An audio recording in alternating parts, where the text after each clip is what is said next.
Hello, hello. All right, I think we're up. Let's see if we can get the camera. Yes. Okay, okay, okay. Hello, my name is Luminous Peak. I am your resident night witch, Fae, who is just here to explore some hobbies and share some things with you guys. I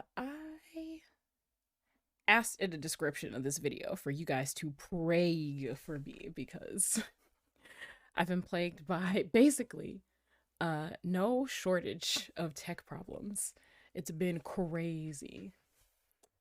But before we get started talking about that, let me actually get my music on. Let's see.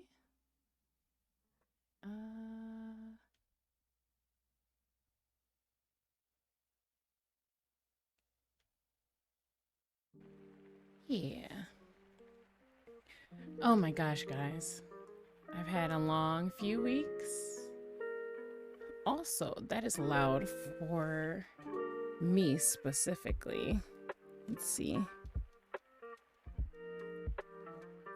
Okay. That is still a little loud for me. For you guys, I'm sure it's fine. Okay. Hi, how is everybody doing? This is my first proper stream in a little while. I've kind of talked about it a bit. There's just been a lot going on, IRL. Just dealing with stuff happening in real life. Living in a house with other people means you have to compromise, and you can't just always force your way to stream when people are doing something else. I've also had some weird computer issues. I just want to get that out of the way talking about it. I'm going to be making some adjustments to stream as we're going. I cut my the stream to 30 FPS for now because I want to kind of use this as a test stream to see how it performs. My camera's also down to 30 just because I want to see how it's gonna perform that way. The preview looks fine to me in OBS, but what I've learned is that how it looks in OBS and how it looks in other places is very different. So like, yeah, I feel like it's stuttering maybe a little bit. There's a couple reasons why I'm experimenting with this. First of all, my podunk beat up laptop has been having issues with running things while I'm playing games and stuff. But on top of that, I've also just had issues with... oh, looks pretty smooth here. Thank you, Gummy Bird, thank you. Yeah, I've been trying to put a little more time into the stream and just kind of like get the kinks out, get the bugs out. I've come a long way since my first couple streams, but I'm still not like a pro at this or anything. So it's just kind of been a mess. I had to get a new USB hub because the one I'm currently using, it basically is like erratic with how it senses idle devices that are hooked up versus ones that are awake. And I had a couple streams where it would stutter and cause like my mouse and my keyboard to bring up like a whole bunch of windows, and like it froze my computer. I had to restart it, everything in the middle of a stream. I was like, oh my god. You know, like these sort of things happen, but you don't want them to happen to you. So I've just been working on things. I figured if I gotta take a break from streaming, might as well try to make things better. If the camera ends up being like super annoying, which it seems like it's not, but just in case it gets that way, I can cut it off real quick and switch it back to 60, and we'll see how that performs for the rest of the stream if we need to. So that's most of what I've been up to. Not everything, but most of it. Hopefully you guys have been having a good few weeks too. I miss streaming. I miss you guys. I miss showing you things and putting stuff up on camera. So Are you on Windows 11? It seems like a bunch of streamers have issues with OBS and Windows 11. Yes, unfortunately, I am the person, one of the people, one of the crowd that has issues with Windows 11. That is exactly what's happening. So I'm just trying to mitigate them as best as I can. It sucks, but I got this PC specifically to stream, and it was hard finding options that had just baseline features I wanted, because it's not like I'm, you know, this isn't a beast or anything. But it was hard even just finding like baseline passable features without Windows 11 on them. I had a tough time. So here we are. I do feel like if I was on Windows 10, I would have less issues. But, you know, we deal with the hands we're dealt. So today, we are going to build a keyboard. This stream is going to be pretty long. So if you need to leave and come back, or if the stream is just too long and you have to go to bed or you have other things to do, no worries. This process is gonna take a while. We're building an acrylic keyboard today. And basically that just means there's layers that are needed to assemble the board for anybody who's new or unfamiliar with keyboards. And while I am assembling those layers, I basically have to take adhesive off of them and kind of like wipe them down before I put them together. The acrylic came legit straight from the factory, so it is not a pre-assembled board. Like, not even in the basic sense where the case is put together and you just have to take it apart to put the guts inside of it, which is normal for keyboards. But yeah, so that's what we're doing today. I'm sorry if this stream is like a little more lower energy than even usual. I realized recently that I definitely got kind of burnt out just from doing a lot of things IRL and on stream at once. So I'm just trying to take it easy. As you've noticed, we've got a little bit of new music here. So we're just trying to, yeah, just take it easy, go slow. And that's why I'm saying the stream might take a while. I'm not gonna rush. We're just here to have fun and build something.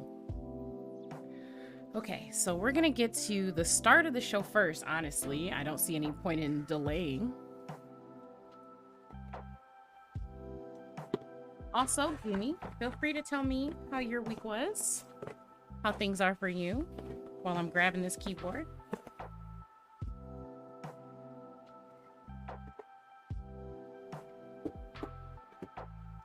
Okay, here we go. Kerplunk.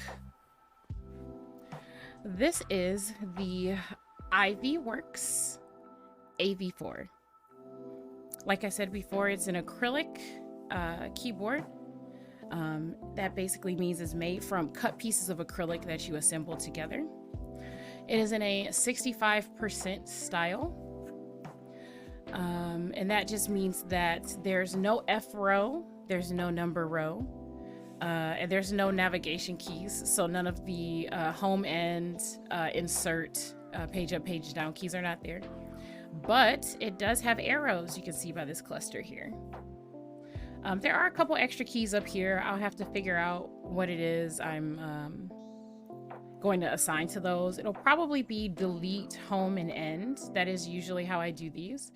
And then like in a separate layer, if there's a function key over here, I'll make it so that function does page up and page down. I usually don't use insert or what's the other one? I use delete a lot. I think it's just insert that I don't use. So between the two layers and these, I can pretty much get everything but that. Okay, this box is big on my desk, so.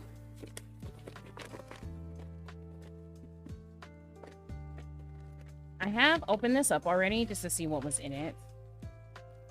And first of all, it comes with gloves. There are gloves in here. The gloves are to protect your hands from like the coating. So some of the adhesive, like the covers that they have on the acrylics pieces have like some residue. And also you don't want to get your greasy hands on it, although I don't have greasy hands, but you know, some people do. So they have provided these for convenience. I'm just gonna sit these off to the side. I'm just gonna take everything out one thing at a time. This box is way too big for my small ass desk. We've got some goodies in here. We've got some gaskets. I will explain what those are in a moment. We have our plates. Is this foam too? Yeah, I think this is the plate and foam.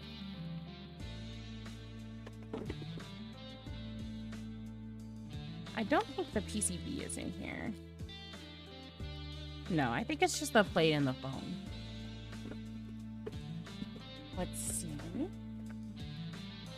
These are the stacked acrylic layers. And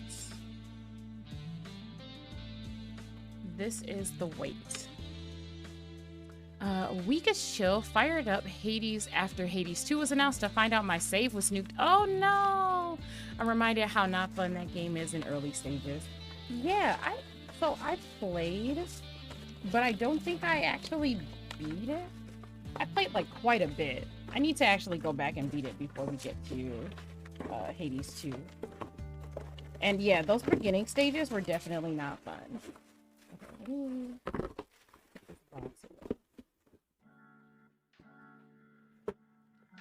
Now I know that when I got this, I ordered an extra PCB. This is definitely just the...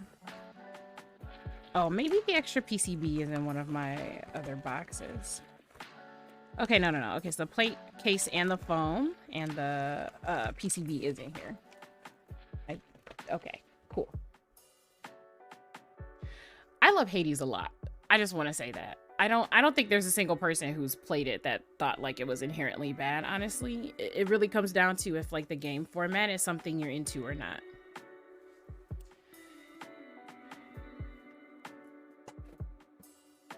Okay, so a few things about the board. I went over the size and the shape a little bit, but there are some other things to point out. Very clearly, you can tell just by looking at this plate. I think you have to clear it like 5 or 6 times to get the true ending. I think it's 10. I think it's 10 you have to do to get the true ending. But I've only done it a few times, so maybe I'm just thinking high. I remember it was kind of like an even number, so it's either 5 or 10. It's one of those. Okay, about the shape of the board. This is an Alice style keyboard, which is basically why it's shaped like this. So it has this dip in the middle, and it's angled on purpose so that when you have your hands on the board, it's considered to be more ergonomic. You don't have to reach as far to get to some of the buttons. The position of your wrist is supposed to be more natural. And there are just lots of different types of sizes and shapes for keyboards, which is part of what makes the hobby really cool. I definitely don't need this part now. I'm gonna put this back in here and put this back in the box for now. The foam that's in here, I don't know if we're gonna use it. For anyone new to keyboards, they put foam in because basically it helps you shape and control the sound. So if you think about it, a keyboard is like the top of the case, right? The bottom of the case, and then the stuff that's in between. But based on how many, based on like how much space there is in the case from top to bottom, you'll often get like resonance noises, hollowness, or pinging. And sometimes it depends on the weight of the material as well. Acrylic is a very light material, so you're more likely to get more hollow noises out of it. Luckily, acrylic is a type of plastic and not metal, so the hollowness doesn't result in ping, but it still might sound more echoey when you type than you want it to. So sometimes foam helps to fill that space, basically. Like, I'm simplifying it way too much, but that's pretty much what it is. I was never into roguelike, but I've played most of the super. Yeah, so I agree. I'm in the same boat. I'm not really into roguelike games at all. It's not my type of thing. If it's like a very short and sweet game, sometimes I can tolerate it, but I'm definitely not a grindy, let's do the same thing over and over and over again type of person, usually. But Hades won me over. By the time I finally played, because I waited some time to play, I honestly wish that I hadn't waited. Flamingo, hi! Give me some of that bubble wrap. Bubble wrap is nice though. Okay, before I get distracted, because I keep getting distracted by Hades. So this Ivyworks Av4 keyboard has 3 different variants, right? So there's a version that's all acrylic. That is not the one that I have. The keyboard itself, like the main component, is acrylic, but this is an aluminum bottom riser, I guess is what you would call it. So this is gonna affix to the bottom of the board. And this is what gives it its tilt. Let me get this up a little bit. Yeah, there you go. So you can see the angle that's on here. It's sloped. It should be a 6.5 degree angle, I think. So that's what this is. This is the weight. And you can see there's grooves here for you to put the rubber feet on afterwards to stop it from sliding around. Flamingo, how has your week been? Hopefully it's been okay. And this is the meat and potatoes. So before we get to this, these gaskets go between the plate and the PCB. Basically, it gives it some extra cushion so it doesn't feel like you're banging on like really hard keys. That's pretty much it. And this bag of goodies. This bag of goodies has all of the screws that we should need. It's got the badge that goes on to the board. And there's this cloth that we're supposed to use to help with wiping off some of the residue. And let's see. This is like a authenticity thing. The person who ran this is a guy named Joe. He runs the company Ivyworks. He's well known in the keyboard community. And the long story short is that people, you know, trust him and what he does. He helps to ship everything out himself and pack things. He's very active in his Discord. He's very communicative. Oh, I think this is a patch. Cool. I know that there's like a... It's like oh yeah, this is Velcro. Okay, so TLDR, he makes custom bags for these keyboards as well. And usually he'll give you a custom badge that goes with, or a patch, I'm sorry, a custom patch that goes with every single one. So that if you buy more than one of his works, you can have like the badges on your bag. They stick to them. So that's cool. Hi, Lemon. And Flamingo says my week's been all right so far. Good. My week's been okay too. I don't know. It's very difficult to explain on Twitter because you can't, you know, like if you don't make something seem like really quippy or specifically like, I don't know how to say this. Like if you don't make it seem basically very fire tweetish, it's difficult to get across like the nuance of how you're feeling and what's going on. Nothing bad has been happening to me. It's just been a lot of like stressful things to get over happening all at once to the point where I can get through them. It's not an issue. It's not like, you know, some people are like truly in dire straits, right? That's not me. But it's still frustrating to go through stuff and have inconveniences pop up and things like that. So I just needed to like take a break to deal with those sort of things and just kind of like, you know, reach a equilibrium. If I could, I would just stream like every day. Like that's what I would do. But we're not all so lucky or unlucky. Some people stream every day because they have to. I'm looking for some of my tools and I'm not seeing them. That's making me sad. I might have to get up for a minute to find them.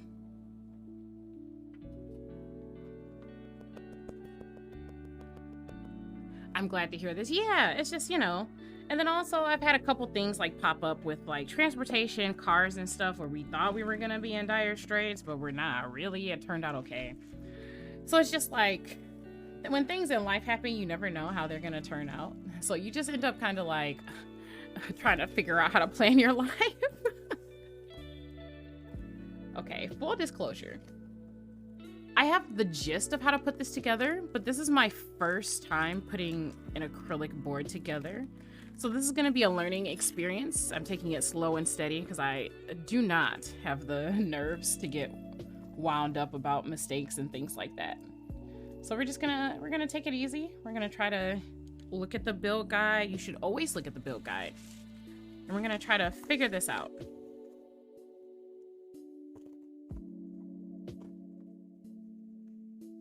So as you can see, if I'm sliding it out, oh, not the bottom, okay.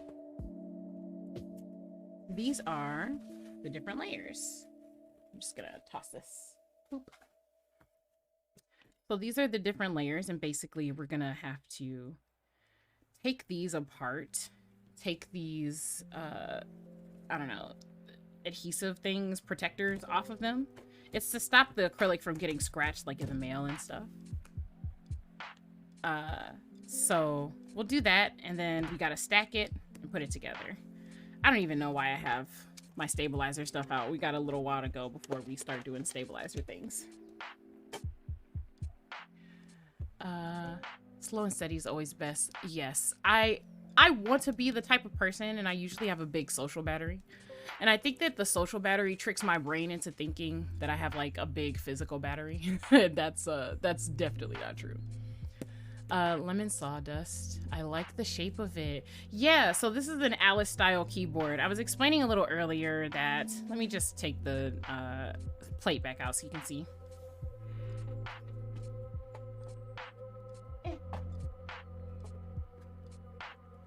All right. So, gotta get it out of the bubble wrap. It's snagging. No. Okay, here we go. So this is the plate for this board. Sorry I was napping and missed the notification. Oh my god, you don't have to apologize. Just thanks for even being interested enough to stop by today. So this is the plate for this keyboard. This is called an Alice style board. Alice style mostly refers to the shape, but the layout also kind of a little bit. This is just like the very first keyboard that came out that looked like this was called an Alice. So people who copy this style and shape also call their boards like Alice-like boards. There's a slight variation of this that's called Arisu, like in the Japanese style pronunciation. But I feel like for your average person getting into keyboards, the difference is really minor. So basically the goal is your hands will be stuttered like this, right? So it's supposed to be a more natural angle to your fingers while you're typing, so you don't have to reach as far to get to the keys. That's the general idea behind these boards. They're supposed to be ergonomic. This board is also, I want to say, themed on Dark Souls. I said this in like a tweet earlier, but like, yeah, just to repeat it, it's themed off Dark Souls. So it's got like this sort of, like I think it's specifically themed off of Ariandel, which is like the snowy painted world from those games for anyone who's familiar with Dark Souls. So that's interesting. Okay, let me hunt for my tools really quick because I really do think I'm gonna need tweezers and I don't know where my tweezers are. So give me a second. We're gonna try to find the tweezers and then I will be right back and then we'll get started. I do also want to say you're gonna see me awkwardly reaching over to hit things on my laptop instead of my usual setup. For any of you who missed it at the beginning, basically I've been going through it with like my internet and my setup and everything. So I've ordered some new things to try to make stuff easier in terms of connection so things don't conk out and give me issues. But until then, you know, we're just making it do what it do. I can't let that stop me from streaming. Oh, before I go. Yeah, I saw the Dark Souls tweet and got really interested. Yeah. Keyboards are great. I have to do another interest check and group buy stream soon. It basically is looking at the ideas and projects that are being pitched by the community, because people are inspired to make these things from like really cool, just things that have affected them in their lives, things that they really like. Sometimes you get fandom inspired boards like this, and then sometimes you also get just like, oh, this was inspired by like a place that I went to. For example, there was a keyboard up last month called the Thera V2. It was the version 2 of the board, and it was inspired by Santorini, Greece, in that area. So you just get all kinds of things. I've seen boards inspired by anime, specific characters, different fandoms, cultures, different themes. There's a keycap set called Civilization that is it basically explores the idea of nature versus constructs that humans make. It's a wide variety. I have to do a stream like that soon so you guys can see some of this cool inspo. But okay, BRB.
Taught me to do this.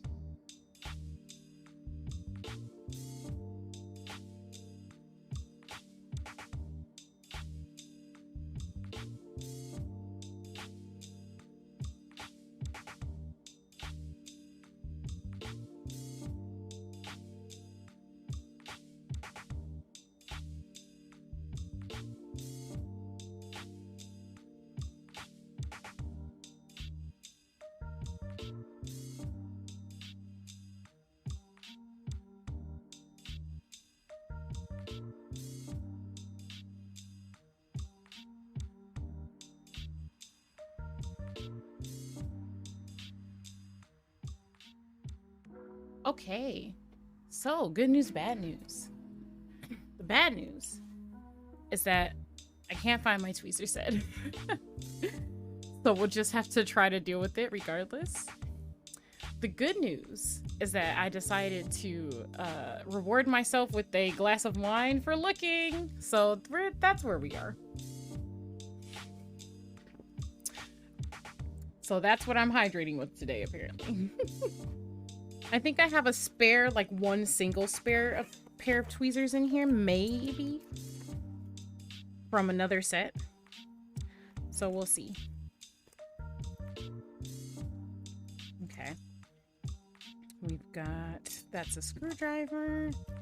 It does. We do. We have exactly one spare pair of tweezers. So good for us.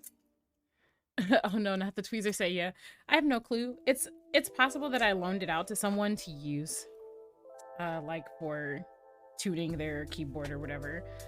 I usually try to loan out my stuff to people who are just getting in the hobby because it can be expensive getting all this stuff. Okay, so I think that these might be in order. I don't know if there's an indicator of it. Let's see, we've got 1, 2, 3. It should be 7 layers.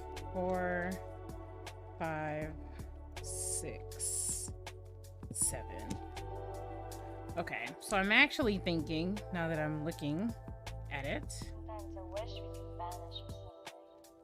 these are not at all in order. So I guess we'll have to figure it out. I've got the build guide pulled up, so that's okay.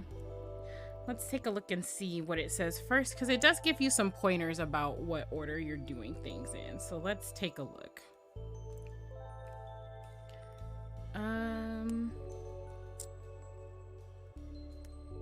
Hopefully I didn't lose it.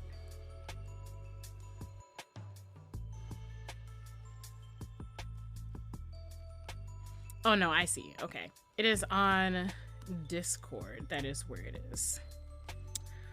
Okay. Now it says,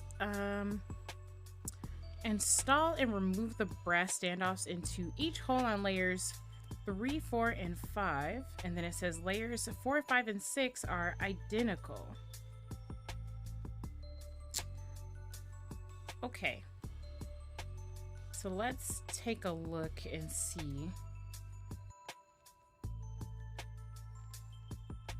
I think this might be in the reverse order, I think is what's happening. So let's, except for the bottom, I think the bottom is where it's supposed to be, but let's see. Let's take a look. Okay. Oh, okay, no. These two, because I want to get this in order first before I start working on it. I think these are the top 2 layers, according to the build guide. So then from there, it looks like one of these goes 3rd. So yeah, it's figuring out which one is the 3rd layer that's going to be the issue.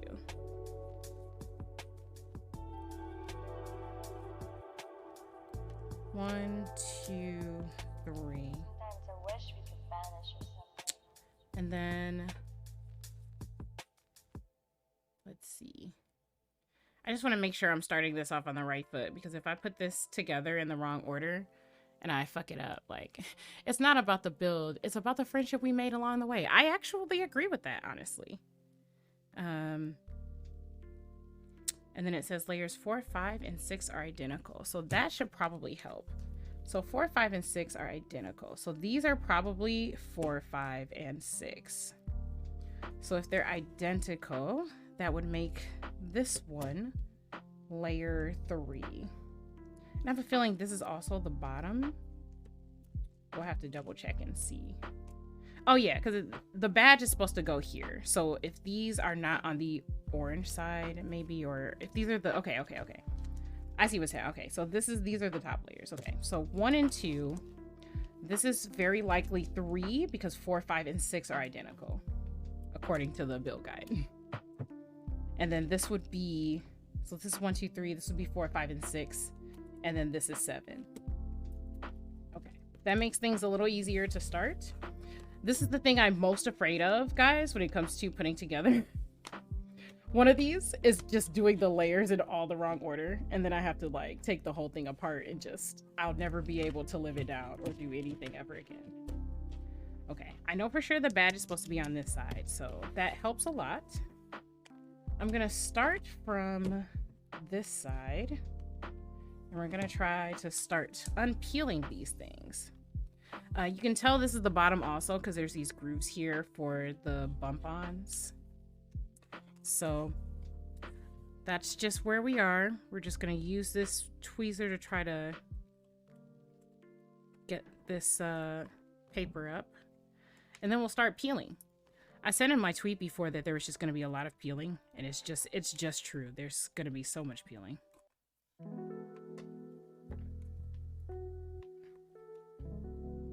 Okay. LOL, it's fine as long as nobody clips it, nobody ever knows. That's not true, because when I have full VODs that aren't fucked up, I do actually post them on YouTube. So people will know. You can go look up my fuck-ups in real time. The biggest issue with posting on YouTube is making sure that, like, the video hasn't been, like, fucked to death by Twitch. Okay.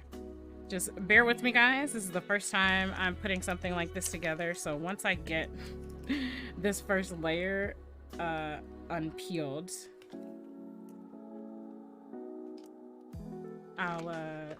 there's a couple things I want to talk about. Oh no. Well, that didn't come off the way I wanted. Okay. But I think we can go around probably. Right now I'm not feeling a whole lot of residue. So we'll see. Maybe I won't have to wipe these down. Oh no, this is like where the logo is. I really don't want to scrape it.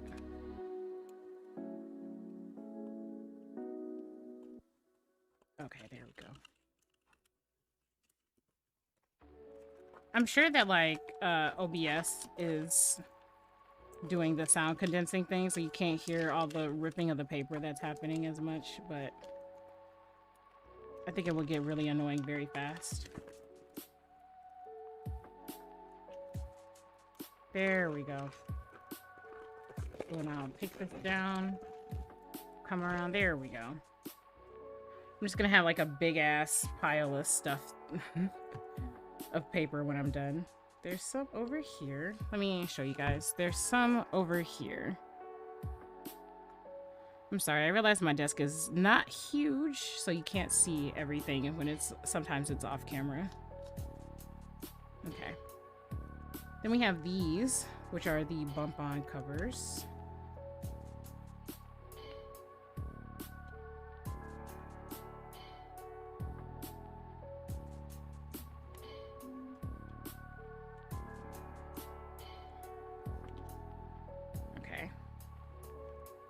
Yeah, I don't really feel any residue on this, so let's keep our fingers crossed because I don't want to do any extra work if I don't have to. So yes, in these last 3 weeks, a lot of things have happened. I was gonna stream a couple days ago, but there was a Niji Sanji debut that was happening at that time. So that's happening. My God, I feel like they're releasing talents like hotcakes over there.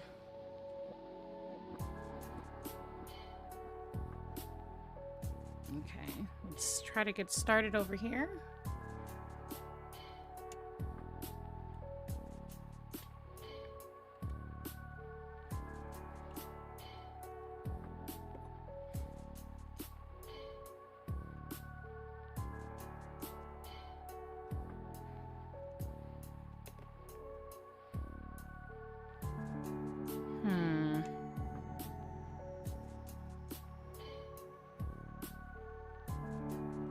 Yeah, so I'm always interested in, as long as we don't take the VOD with our curse conversations, we're good. I've just come to the conclusion that tainting the VODs is gonna happen. What the? Oh, the bump on thing was, I guess I didn't actually shoo it off the desk. Yeah, so new talents have been debuting, and there have been some people in the indie space who have debuted as well, just lots of things. I don't know. I always am interested in seeing or knowing about like what's happening in the VTuber space overall, just because I think the community is pretty good and also pretty horrendous in different aspects, but I enjoy seeing like humans interact. I don't know how else to put it. Lots of debuts, but yeah, there's been a lot. Haruka Caribou got inducted into, well, you know what? I'm just gonna rip this. Got inducted into HoloLive, and there was some discussion about that and whether or not the auditions they held were worthwhile or not.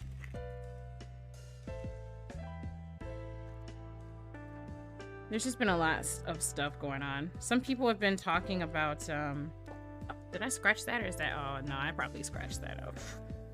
Well, no one can see it, so it's fine.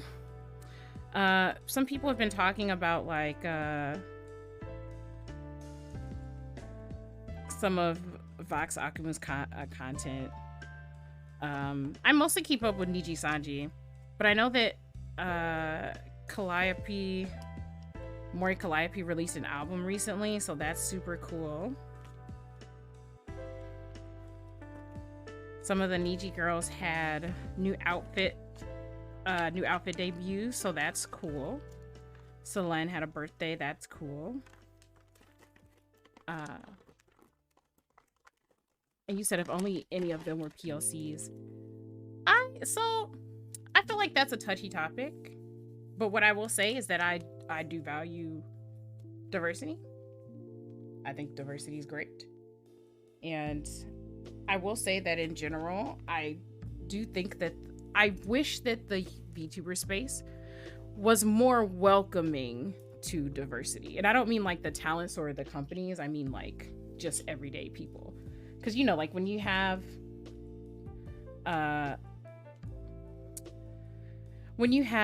people from all around the world in all different upbringings and stuff,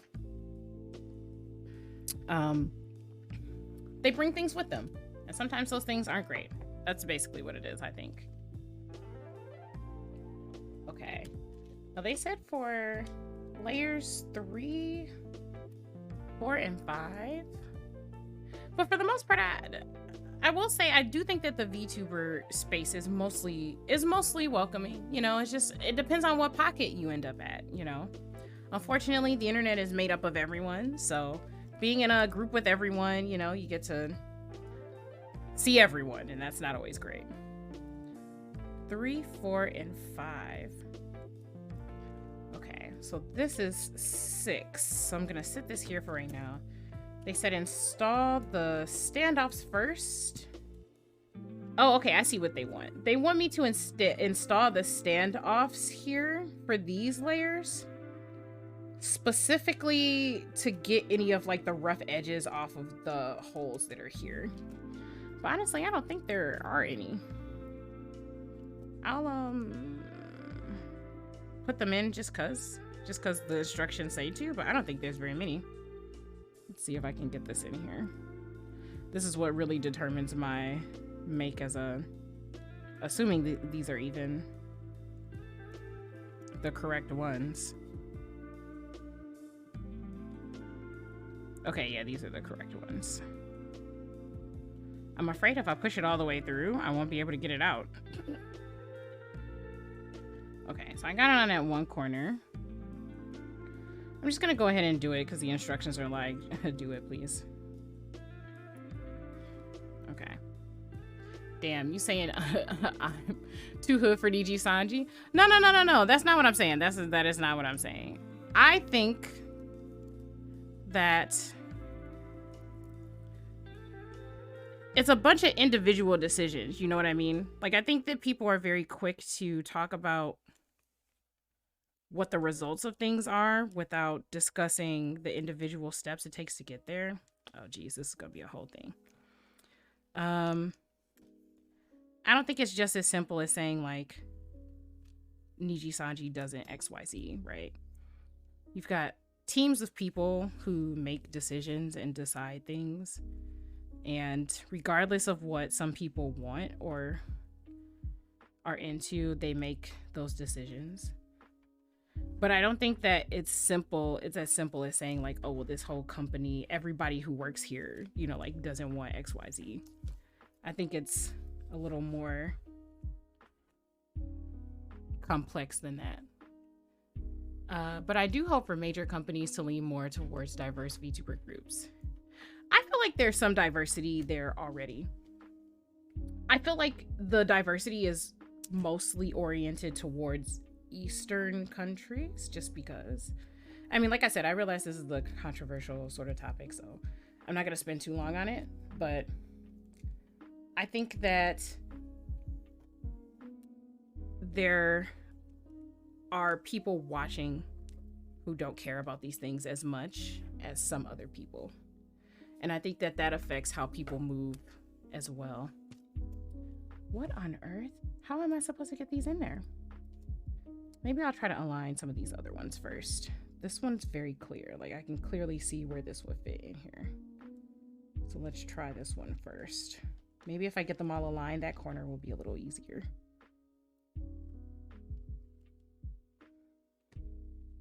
Okay, yeah. All right. I was just like, I don't know why that one's being so difficult. I think it's just the alignment. I didn't have it right.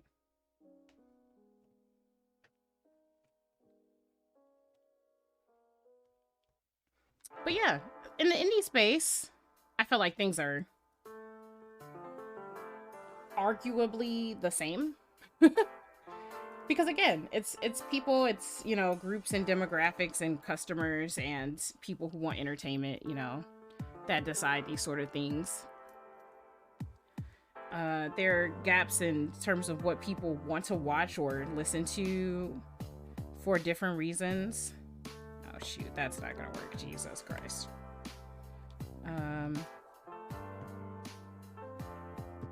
Let's see. Is this gonna work for me? Is it gonna work now? Because I have the bottom aligned. I have the bottom aligned. It's not gonna do it. Oh my god. I don't want to put too much stress on it because it's acrylic. It'll literally crack on me. I'm not trying to do that. I just spent a lot of money on this.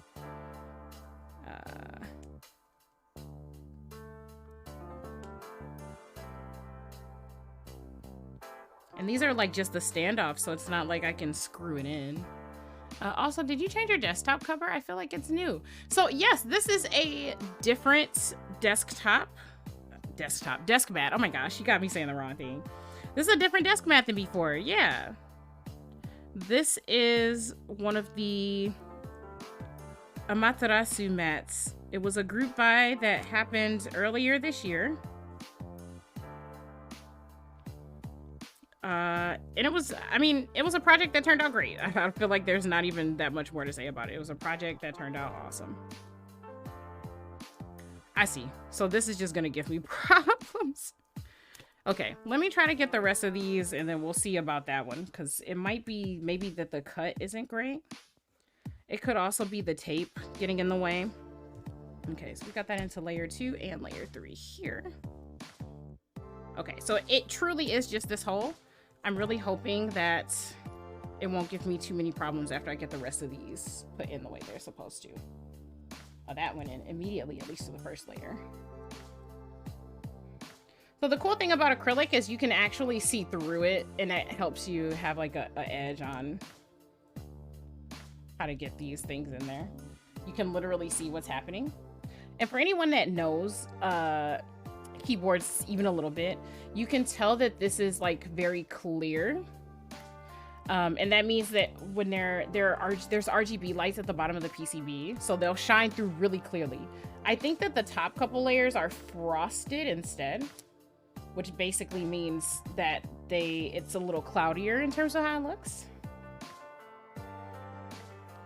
But the middle layers are clear on purpose to show all of the lights off. Okay. So I got it through 2 layers here, but this one is also being difficult. So maybe it's... Jeez, okay. That's tough. I had to push it in really hard to get it in there. Now I'm wondering if I'll be able to get it out.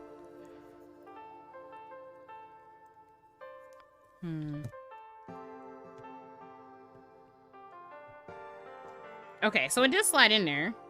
And it came out the other side. So there is that. Cool. Poggers. Now let's see if I can get this last one. Here. And I see there's one extra one, which is great. Joe always provides extra things for his customers. I see. This one really is just going to be like the most difficult thing ever. Let's see if I can get it in the other way. That's crazy. Acrylic is really tedious, but I think it'll be worth it in the end. It's gonna look good. It's not a good keyboard unless it gives you a tiny bit of problems. For the amount of money that some keyboards cost, I don't want to hear anything about any type of problems, for real. Some of these are like... So like this one was relatively cost effective. I mean, I feel like the keyboard world is very... Okay. We got some of it in. We got it in that bottom one. So I think it's just how these are lined, how these sockets are lined up. Oh god, it's shaking like all of my things. Please actually go through. Please actually go through so I can be alive and have a good time here with my friendos. Okay, hang on a second. Let me actually look at this up close and see what's going on. So I can get it clear through these other 2 layers, but not this one. Is there a reason? It's literally, it's all the way through these first 2 layers, guys. This is mildly stressful. I want to be able to put this together.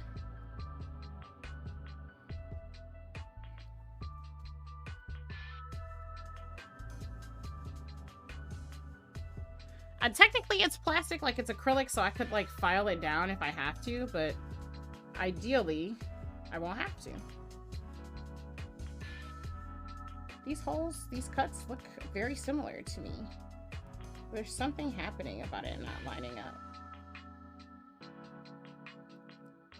And it is specifically just this hole, like...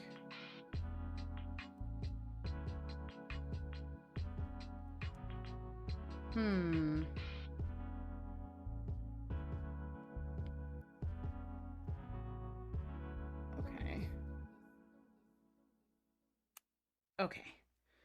Oof, okay. There's something about the way that this stretches. It's really hard to get this lined up the way it's supposed to be. I got it in there. Okay, yeah, it's through. Whew, that was a bit more of a workout than I wanted. I'm sorry that I laughed at your pain. No. It's fine, it's fine, it's fine. Keyboards are pain. This is what it is. All right, so they told me to install them and then take them out. Jeez Christ. Okay, all right. I don't know how they expect me to do that reasonably, but we're gonna try to get the corners first. All right, there we go. We got one of the corners. So let's see if we can get this top layer off. It looks like it's coming off.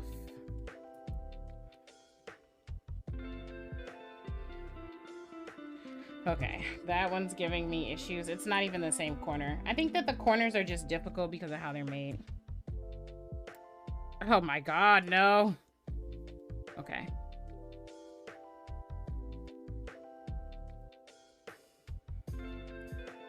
Jesus Christ. I just want to live. Let's see.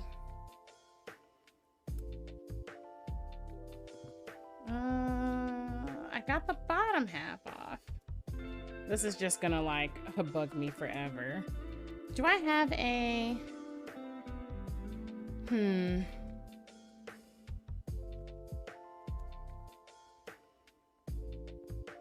I think I have a hex screw that might work. But let's see. Let's see if I can just pry it off. Okay, here we go. Once we get this first layer, it should be okay. Because the rest of them I can just push out. There we go. Okay, okay. Jesus Christo. Jesus Cristo. Jesus Cristo. Okay. Whew. All right. So the rest of these, I'm straight up just going to push through. I should be able to do that. Push through or pull through. And that should be good enough. So let's get these down in there. Let's get that down in there. Let's get that down in there.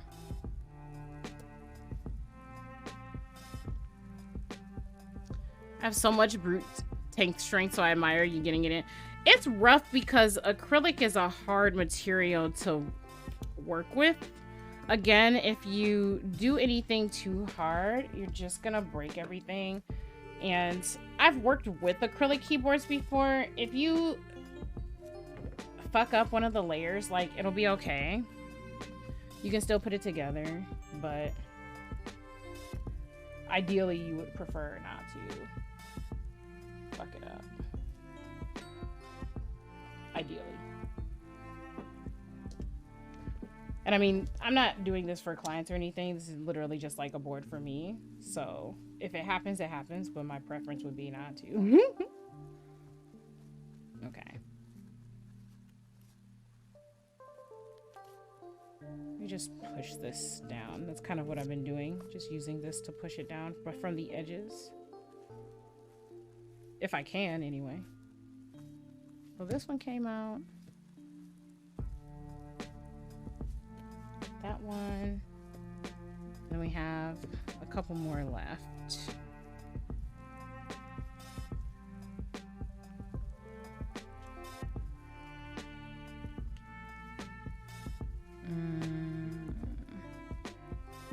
There we go. And then one more. Can I just get this to come out if I pull it? Probably not. Okay. Cool, great. Whew.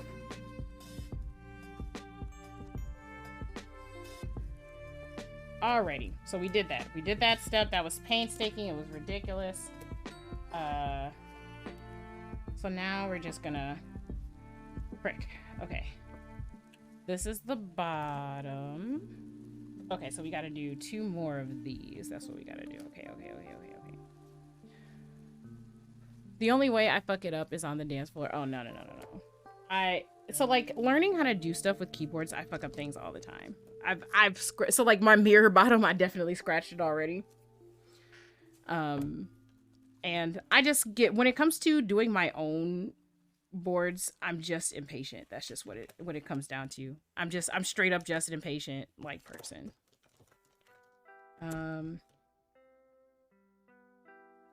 I think these are supposed to be turned over. Yeah, they are. Okay. Because I have this set upside down, right? Yeah, and this top layer. Yep, okay. So we're gonna take this one apart next.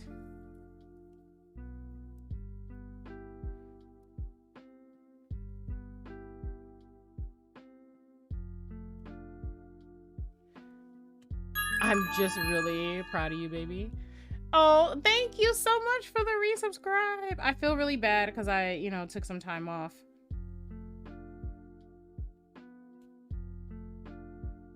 But I needed it. So hopefully I'll be able to get back on the stream wagon. I got a little extra time off work coming up for the holidays, so I'm hoping to get a lot more done, play some games, have some fun.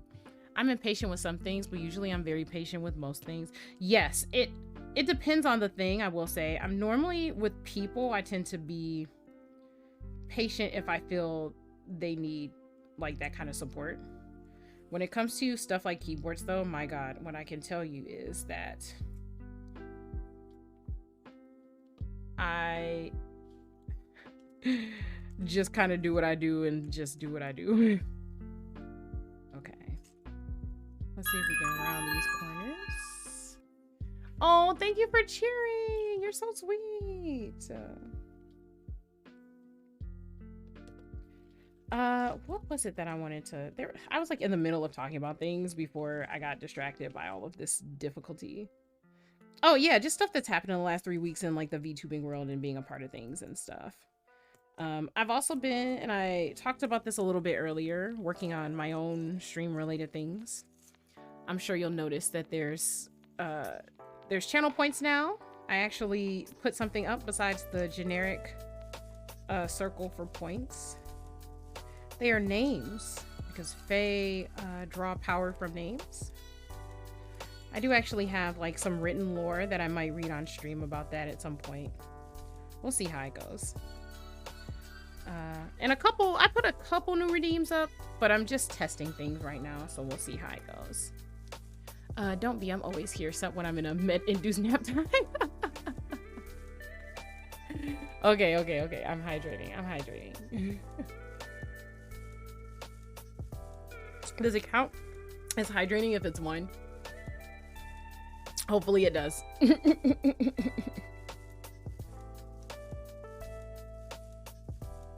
Lore, me too.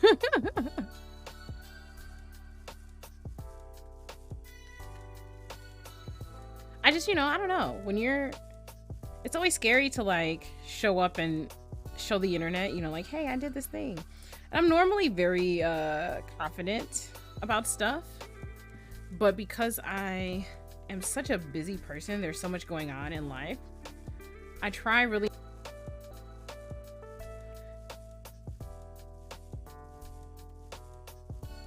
Okay, here we go. This layer peeling is going really well. Oh.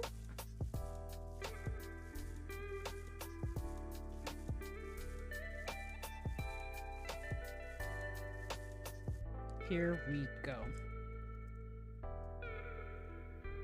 I've seen some people have to like rip the sides in half to get this done, this particular part with the rounded corners, but I'm having good luck.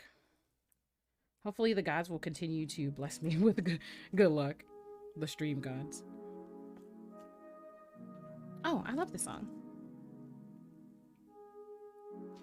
We backdrop for a minute. Oh no! I spoke too soon about being dropped or being blessed by the stream gods. Oh no. It must have been for like a split second because OBS is not showing me any dropped anythings at all. Like literally nothing though. So yes, okay, fingers crossed I guess then, because like okay.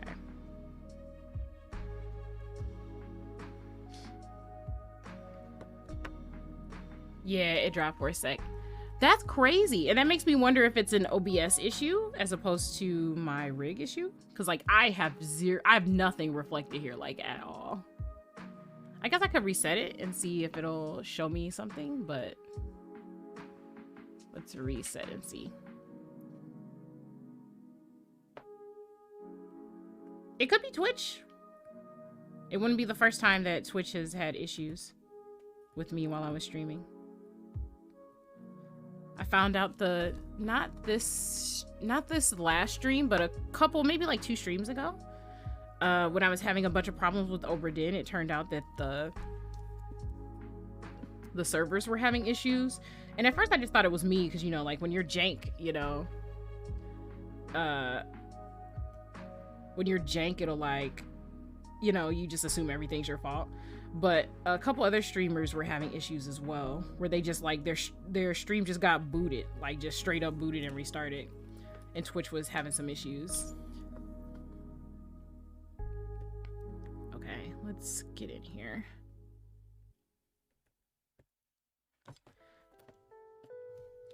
Yeah, so just in general, I've been thinking about my content, what I want to do. When I first started streaming, all right, there we go. When I first started streaming, I just wanted to make friends and show off things. I enjoy sharing things with people, but I managed to somehow hit affiliate, and I don't know why. I mean, that's not true. I do know why. The streaming, the V2B community in particular is very kind, and people do support everyone because they, you know, want to see people be successful. And I think that's really cool. I just figured I'd be, you know, like streaming to a few people forever. And I know that that's a real possibility because, like, there's only so much time and attention, you know, like available. It is not a renewable resource, you know what I mean? Nice. That came off so nice.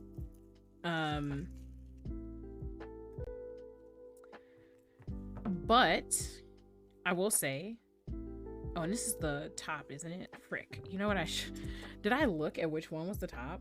Oh no. I mean, it might not matter. For these pieces, it might not matter. We'll see. But yeah, I'm shocked. So I teased it a little bit on Twitter earlier before I took my break, and but when I hit 100 followers on on Twitter, I'm gonna do a keyboard giveaway. I probably should make it 100 on Twitch just because that's where I'm actually streaming at. But I just have made so many friends, you know, like everybody's been so nice. I've got at least one keyboard that I can stand to give away, and like it's technically already built, but I can like outfit it and make adjustments and send it off, at least to someone who's like in the, you know, CONUS, like continental US, because those customs fees rough. Also, on the topic of confidence in content, I've been working on my own, but life's been giving me hard punches, and I'm always overthinking if I should share the stuff I do or want to do at all. I feel the same way. So like every time I hit start stream, right, I always wonder, do people want to hear XYZ? And I think that there is something to pondering that question. Like, I think a lot of people will tell you, oh, well, it doesn't matter, you should just do what you want to do. But there's a certain marketability in doing certain things. Like, there just is, you know, like, just realistically, there is. Certain people enjoy hearing about or doing certain things. And it's important to know that, at least, so that if you decide that that's not important to you, you're doing it on purpose and not like by accident.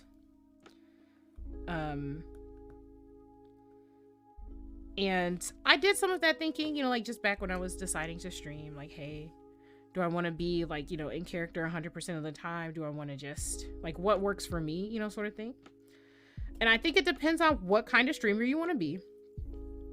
Like, I think it's super cool that people are like, oh no, you should just get on stream and like be yourself. And I agree that being yourself is easier for people who don't have the capacity to I guess like constantly perform. But it's also very rare that you get 100% of any person during a stream anyway. So I think it's completely valid to decide that you just want to provide a certain type of content and not give people like real insight as to you as a person. It depends on what kind of person you are and what's easier for you and your personality. I think that that's perfectly fine. There are certain skills you have to learn in order to stream. You have to be able to talk and respond to people.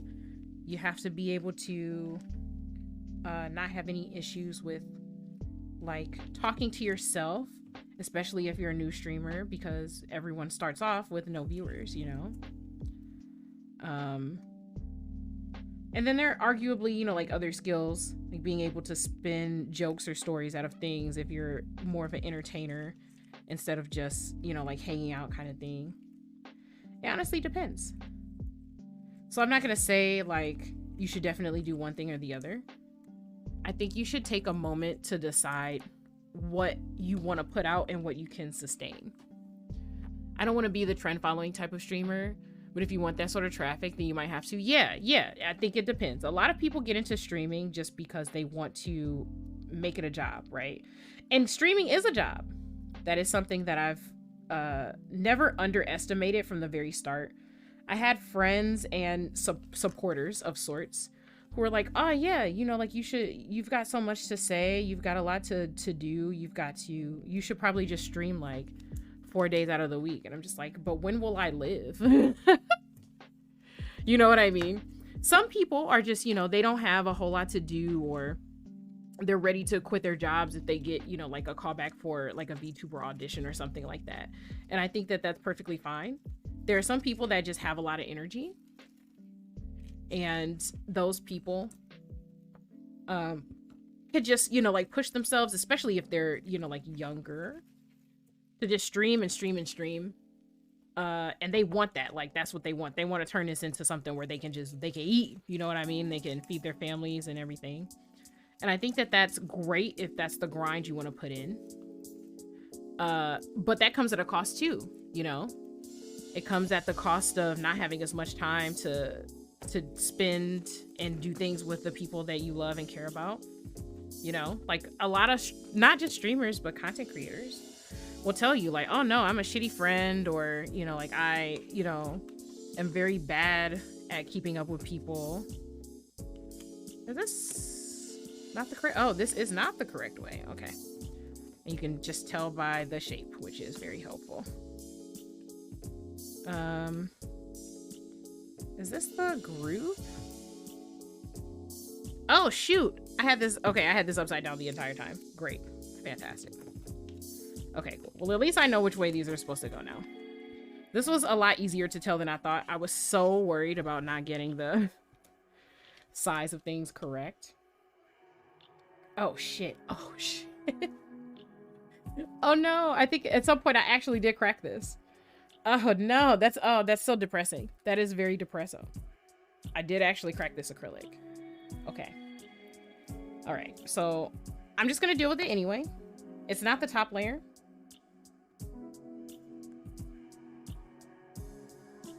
It's not the top layer. There are things I can do about it. This is clear acrylic. If I really just, you know, like want to be ridiculous about it, I could order a new part. They have like the layers for this. We'll see. I think I'm just gonna put it together for now. It's gonna be sandwiched between 2 pieces on top and 3 or 4 on the bottom, so I think it'll be okay anyway. But damn, it'd be like that. It's kind of like stand-up comedian for me, where I don't want to stream all the time. I want to take breaks and come back with stories I can share with people. Yeah, I've wondered about this as well, right?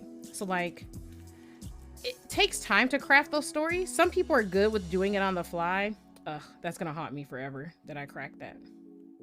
It do be like that though. That's okay. I might get another layer of it, of this. I mean, I could just like, don't get me wrong, the impoverished person in me says just put some super glue on it and, you know, like call it a day. But I'm probably not gonna do that. We'll see. We shall see.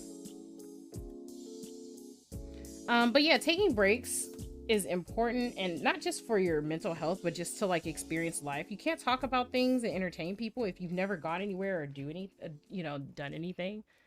It's okay. You to take a shot of water.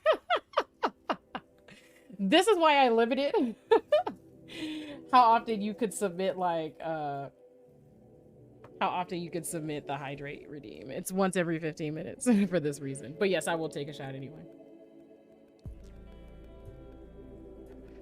It's okay. Everyone makes mistakes. Sometimes people fuck up. It happens. I would have been more cautious about it, I think, if it was not my board, but this is my board, and I don't know what to say other than that. If it's mine, I'm rougher with it, I think, than I probably should. Okay, let's see if I can get this off. Okay, yeah, it came off in the other direction. Is this a piece of, oh, it's like a thin piece of, why is it?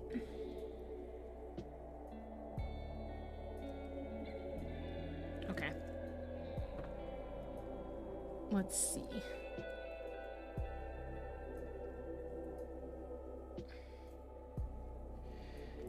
Yeah, we're just gonna have to do our best with this piece. I might get a replacement.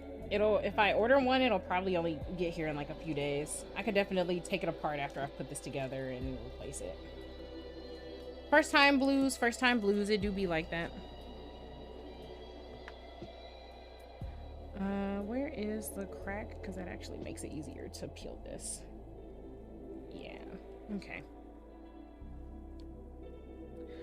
So yeah, in terms of your content and what you want to do, if you're interested in, like, don't get me wrong, I know that there are some people who really enjoy entertainers, you know, like people are really into the, like the Iron Mouses or the Niji Sanji people and things like that. I don't think there's anything wrong with liking those types of influencers or those types of talents. But you have to, you know, like, decide what's good for you as a performer. Like, when I first started streaming Flamingo, I decided, like, really early that, like, I didn't want to dedicate my entire life to doing it. Just because I just have other stuff to do. There are other people in my life that are, I don't even know how else to say this, that are important to me, that I have like obligations to. So I literally can't afford to just like be neglectful for the sake of streaming. At least because I've decided that I value those friendships, you know what I mean? So it just kind of is what it is. But if you've got the leeway and you want to just, you can tell your people, or you want to tell your people, like, hey, listen, I gotta take time to do this, so you'll have to catch me when you catch me. You know, it's like that sometimes. I feel that. Yeah. It just, you have to decide what it is you want to do.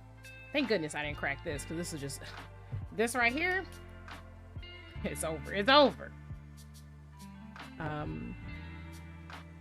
So let's see. Can I...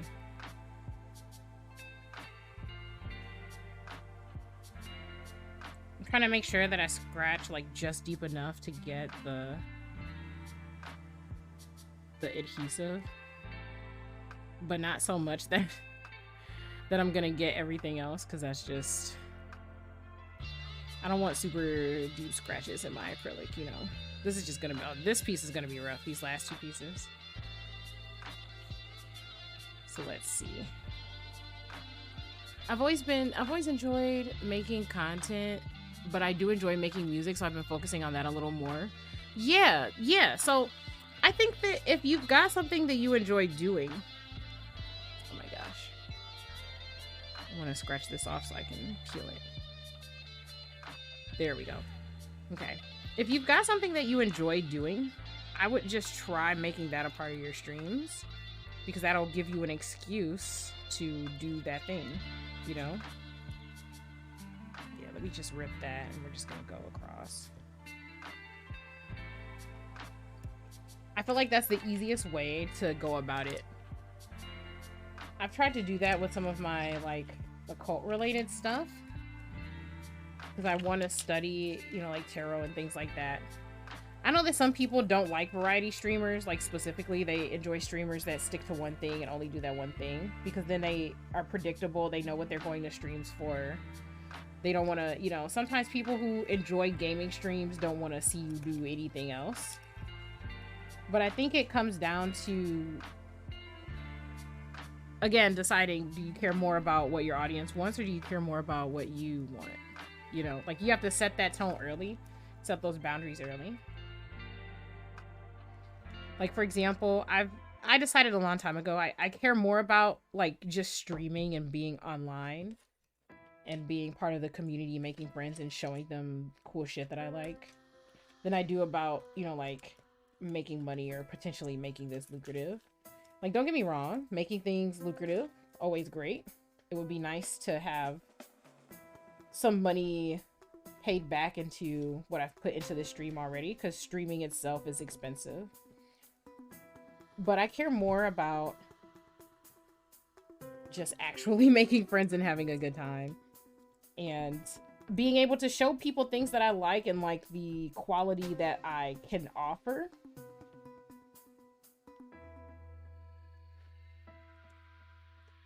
I did enjoy the storytime stream. I'm still waiting to hear more about unicorns. Yes, I want to do that. I might end up streaming 3 times this week so I can get into it and finish that up. I had such a great time with that storytime stream. Reading streams are something I actually really like and would like to be a regular part of my content.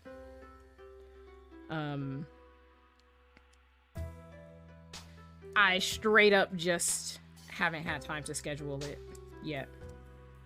We've got the second half of that book to go. I'm very excited about it. And I've had a couple people talk to me and they're like, you just read stories like on stream? And I'm just like, so obviously there's some stuff, some more technical stuff to it, because you can't just read everything. Like, books are copyrighted things. But if you have special projects or fan-made projects, then it's a little easier. Like the Monasero zine was like a fan thing. Artists were paid to do that, but it was like a community thing. So I had, you know, like there's no real copyright infringement on reading. Yeah, friendships for me do come first because I do enjoy sharing what I like to my friends. Yeah. Also, it motivates me to do stuff too, you know, like not saying that people are like just here to motivate me to stream, but it's nice when you can share things with people. I think everyone can agree with that for the most part. So if you like making music, I think that you should incorporate that into at least some of your streams. Like, don't get me wrong, you can always stream what you know people like people enjoy watching gaming or whatever. But most of the time people are there for the personality of the person who's doing the gaming. Like, you can just go to YouTube and look up, like, you know, a walkthrough, no commentary, if you just want to see a game, you know what I mean? So the point of streaming is it's more active, it's live, it's happening while you're there, and people enjoy that. So I would just, you know, do what you like and mix in some of what other people like if you want that kind of attention, or if you're going for trying to get the attention of other people, or even if you just want the attention of like other people in the gaming community, because, like, you know, that's also a valid thing as well. You can straight up just want to find people that enjoy watching people play games. Yeah, I'll come back and get that. That's crazy. Come on. Okay. Chill out.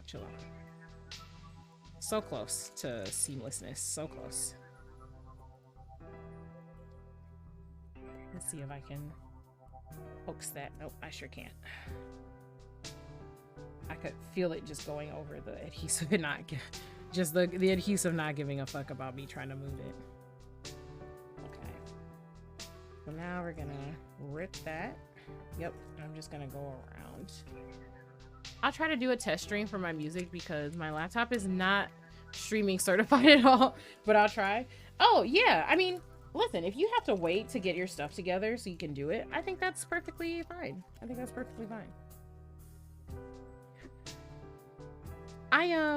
So I also have issues with like story time type of streams these days. So like I've had a lot of things. I'm not a boomer, right? I'm not a boomer, but I'm definitely not a zoomer.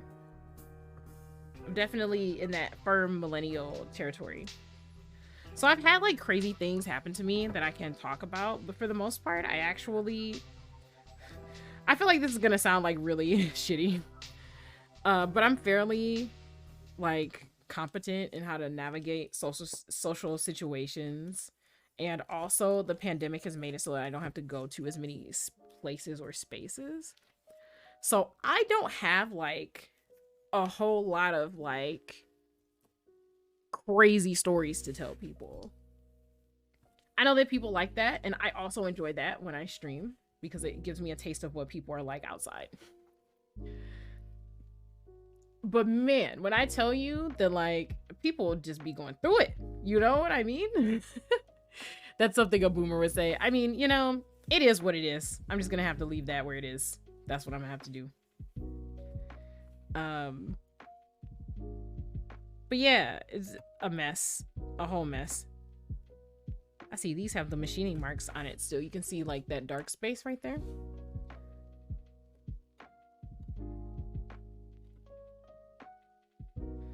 So like most of the crazy things that happen to me are just like the crazy things that happen to me are basically weird interactions that give away, like, I guess kind of personal things about people. So sometimes I feel wary about sharing those story times on stream. But we'll have to see how that goes, you know, in the future. So for example, the other day, I was talking to Lemon, like Lemon Sawdust, who's in this chat, about this specifically. I'm a part of a few VTuber servers. Most of them are indie, but not all of them. So one of the ones I'm a part of is like Vox Akuma's thing. So like at first I joined it just because I wanted to participate in some of the, or at least have access to reading some of their like fan fictions and stuff, or looking at some of their special projects, because those people come together and do like amazing things for streamers they love. And I wanted some insight into the process of how they organize that and what resources they use, because that's super useful. Kurisu Eru, when did anyone older than a millennial become a boomer? You'll have to ask Flamingo, because apparently he's calling it. He's calling it. I gotta be a boomer, apparently. Also, hello, welcome to the chat. I'm Luminous Peak, your friendly night witch on sabbatical. I am building a keyboard today. That is what we're doing. If you want a little more information about the build, it pretty much gives you the name of the keyboard and the switches I'm using. You can hit !today or !build command. I try not to group people into those kind of categories. Which side do I want to do first? You know what? Well, we've been sticking with this side. That's what we're gonna do.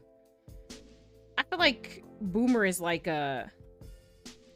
It's not just an age, it's also like a mentality, you know? So like, don't get me wrong. I'm not gonna say that people who are not, you know, like 80 years old are not boomers, you know?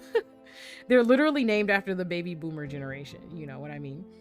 But I also think that the Lost generation and some other generations that came after them that are not quite baby boomer generations also get looped into it because of their attitude. They share like the exact same attitude as boomers, so they just get lopped in together.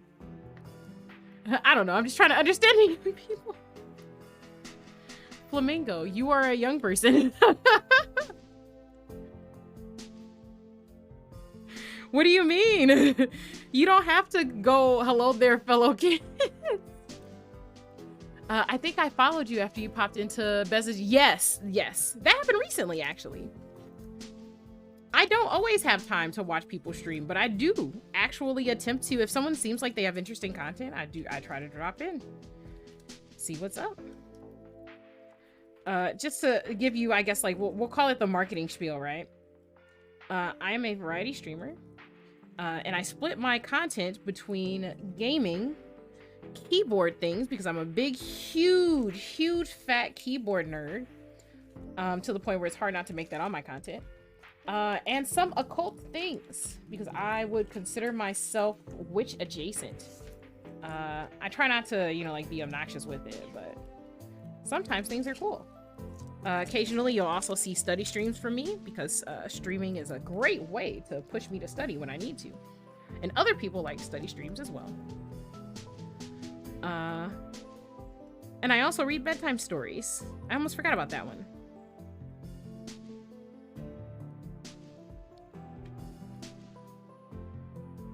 Oh, child, let me tell you, I do be like, hello, fellow kids nowadays.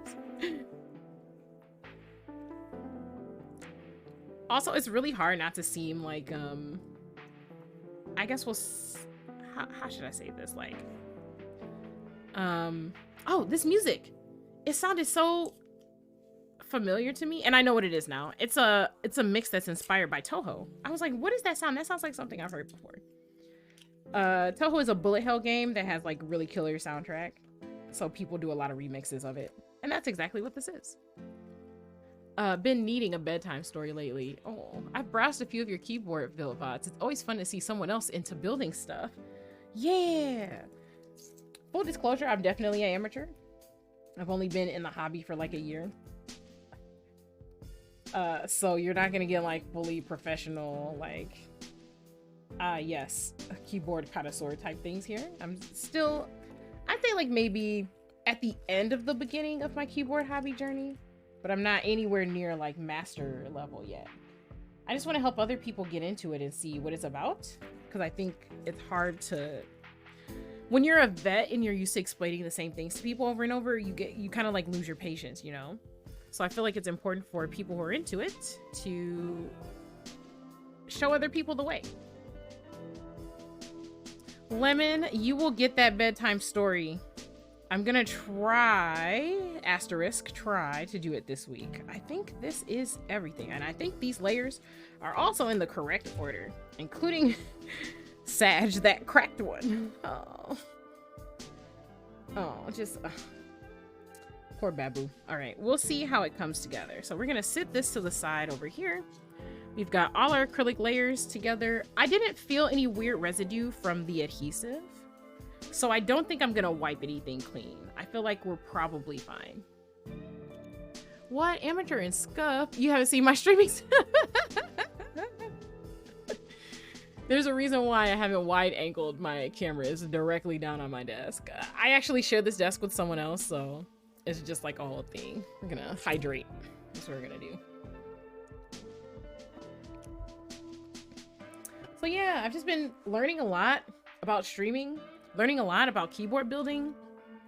I got a new calligraphy pen in the other day, which is like not relevant to any of this, but just new stuff happening, trying to enjoy like the small things in life, you know? Like, okay, I've got to do the PCB now. So we've got all the layers done. Oof. I see why I don't do acrylic boards all the time. They're too delicate. Just give me my aluminum so I can just bang on everything and not have to worry about breaking anything. Ooh, new calligraphy pen. Yeah, so it's more of a fountain pen, that's what I'll say. It's not super broad, so like you can use it for thin calligraphy, but not like really anything fancy. Okay, before I get derailed talking about new pens. Is this? Yeah, okay, it is. Oh, do I cut it? Oh shit, maybe I cut it. It looks like you pull it apart though. I see. My heavy hands are just gonna ruin everything today. They keep giving me things to rip open or cut open, and it's just like, do they know who I am? Okay. I'm just gonna rip it open. I'm putting this in the keyboard anyway, so it's not like this has to be in good condition. I'm just inelegant. Please don't do what I'm doing. I straight up just ripped this back. I just to quote like Keke Palmer, like, I'm so sorry to this man. You know, apologies to this man. There is something broken off inside of this bubble wrap, and I don't know what it is. What the heck is this? Oh, it looks like paper. Okay, so when they were packaging things, there's probably like just stray sheets attached or something. Okay, so this is a PCB. Also, as I'm guessing, the only one here representing Xers. Yeah, many of us haven't drunk the real boomer Kool-Aid. Now get off my line. That's very fair. I actually think that Gen Xers get a bad name. Like, I'm not saying that there's no reason to be wary of them. I'm just saying that I think they get a bad name. Shout out to Keke Palmer and her baby mom. Oh no, why? Okay. So I have some decisions to make, right? So let me just start from the beginning. So this is the PCB. The PCB is the circuit board, right? That's what the CB and PCB stands for. These are hot swap sockets. That would be these right here.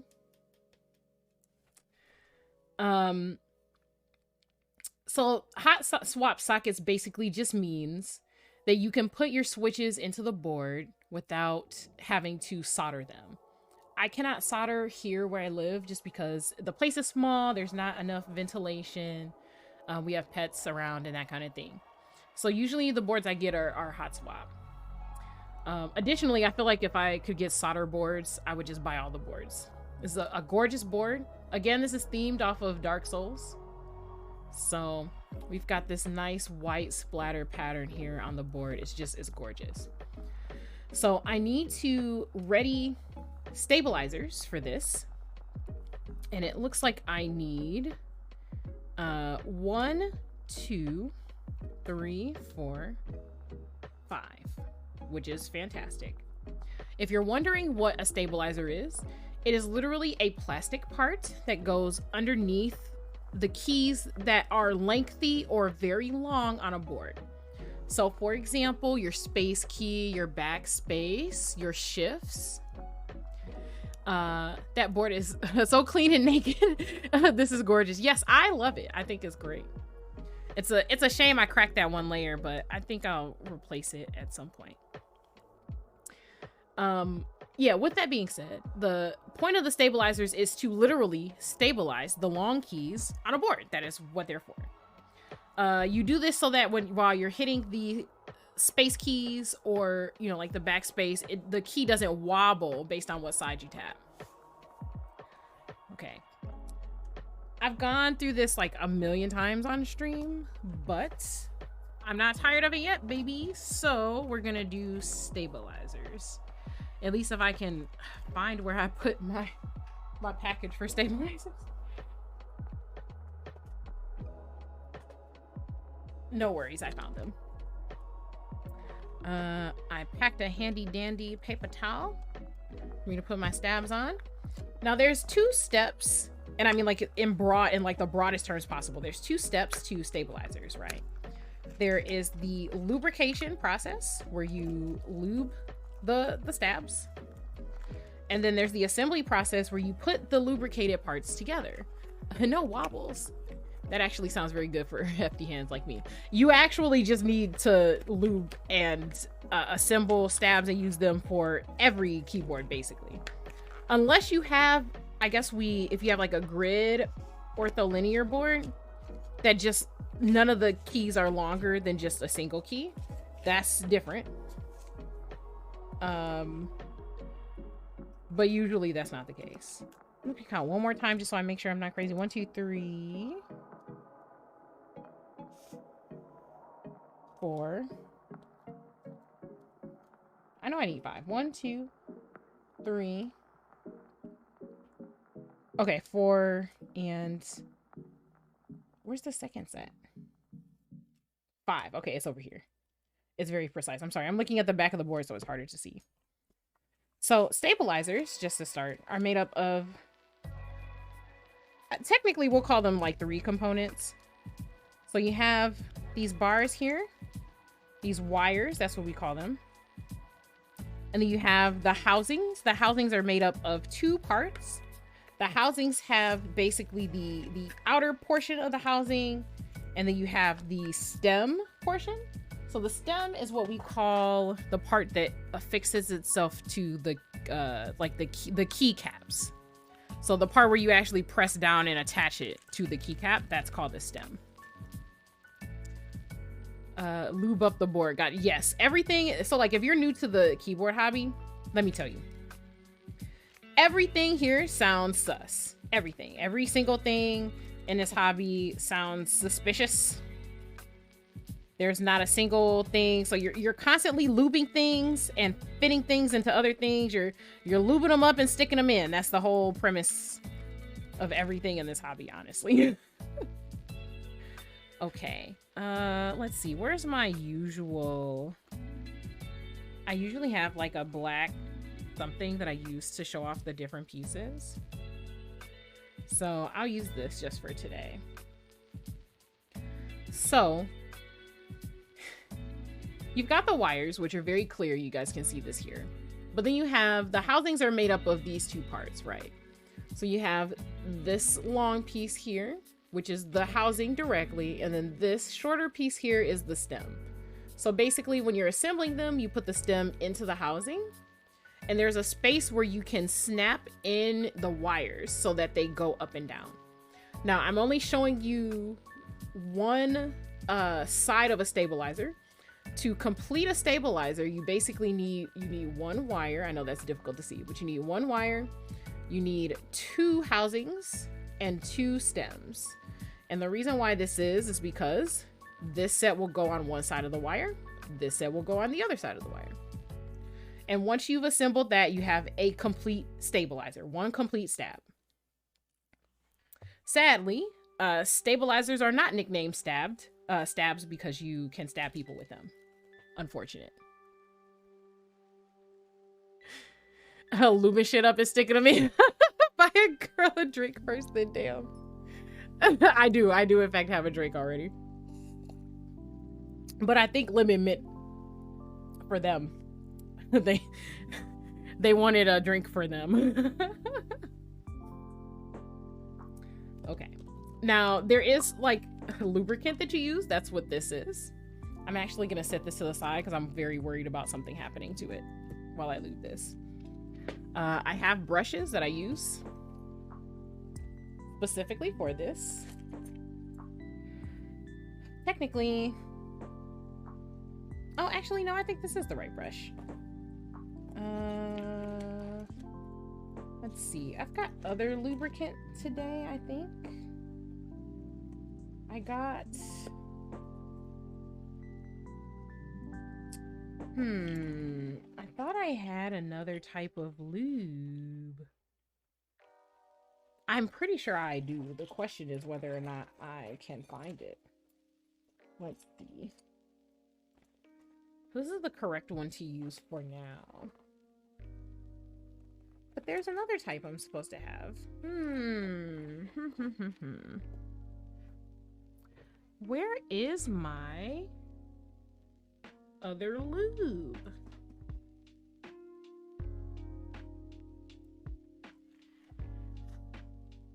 Hang on a second. I'm gonna BRB real quick. And we'll, I'm gonna see if I can find my lube. If I can't, I can work without it, but my preference is not to. So I'll be right back.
found it.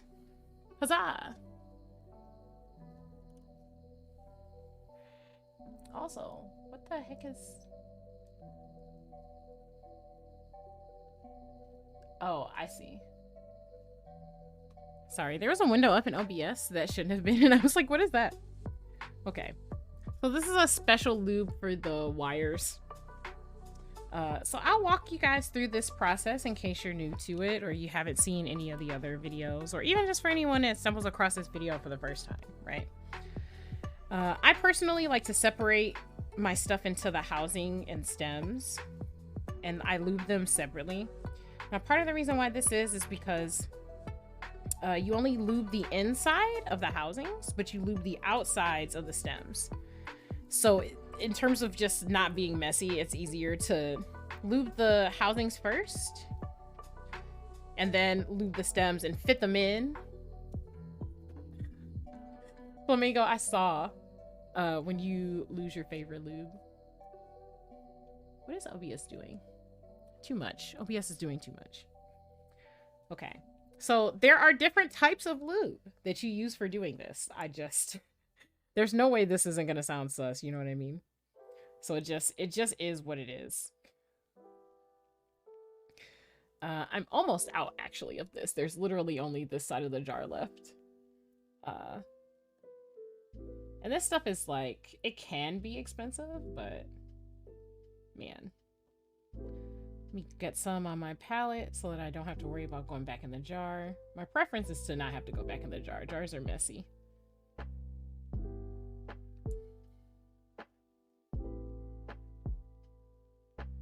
Okay, I think that's probably more than enough.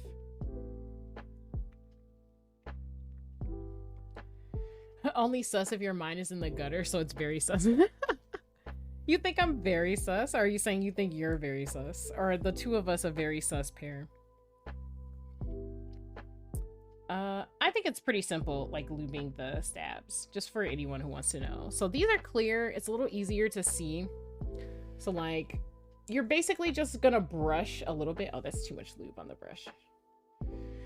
You don't want to have any visible white gobs on the brush, right? So when you do this, and I know this is out of focus because this camera's not made to zoom in on small things, but you just want to coat the inside of this side. You want to make sure there's no like white film showing. You want like just a tiny bit of sheen. And then you flip to the other side and you lube that up as well. And that's basically all you have to do for the inside of the stab. So I'm going to repeat that a bunch of times with these stab housings, because I like to do them all at once. These are the less messy ones because you're only doing the insides and you don't actually have to touch anything. And then I'll lube the stems. The stems are not that much different, to be honest. You're just lubing the sides on the outside, basically. You want to lube the longer sides. So like you would lube this side and then turn it over and lube that side. If you look on the shorter sides, they have holes in them. Whoops. The shorter sides have holes in them. And this is where you fit the wires through when you have the stab assembled. So that's kind of why you don't want to lube the short sides. There's a different type of lube that goes on the wires. So you don't want to mix them together. Usually. I was lubed before becoming a tuber, so this is just Tuesday. Okay, so same. Okay, so listen. Sometimes I have issues with just talking frankly on stream, because I know that the keyboard crowd is not always the same as like the VTuber crowd. And people do not just want like random lewd conversation in the middle of their keyboard building, but I don't know how else to be me, man. I actually have a separate not safe for work Twitter. Also because I couldn't decide whether or not I was gonna actually just like, you know, be horny on main or not. I try not to be like the absolute worst though.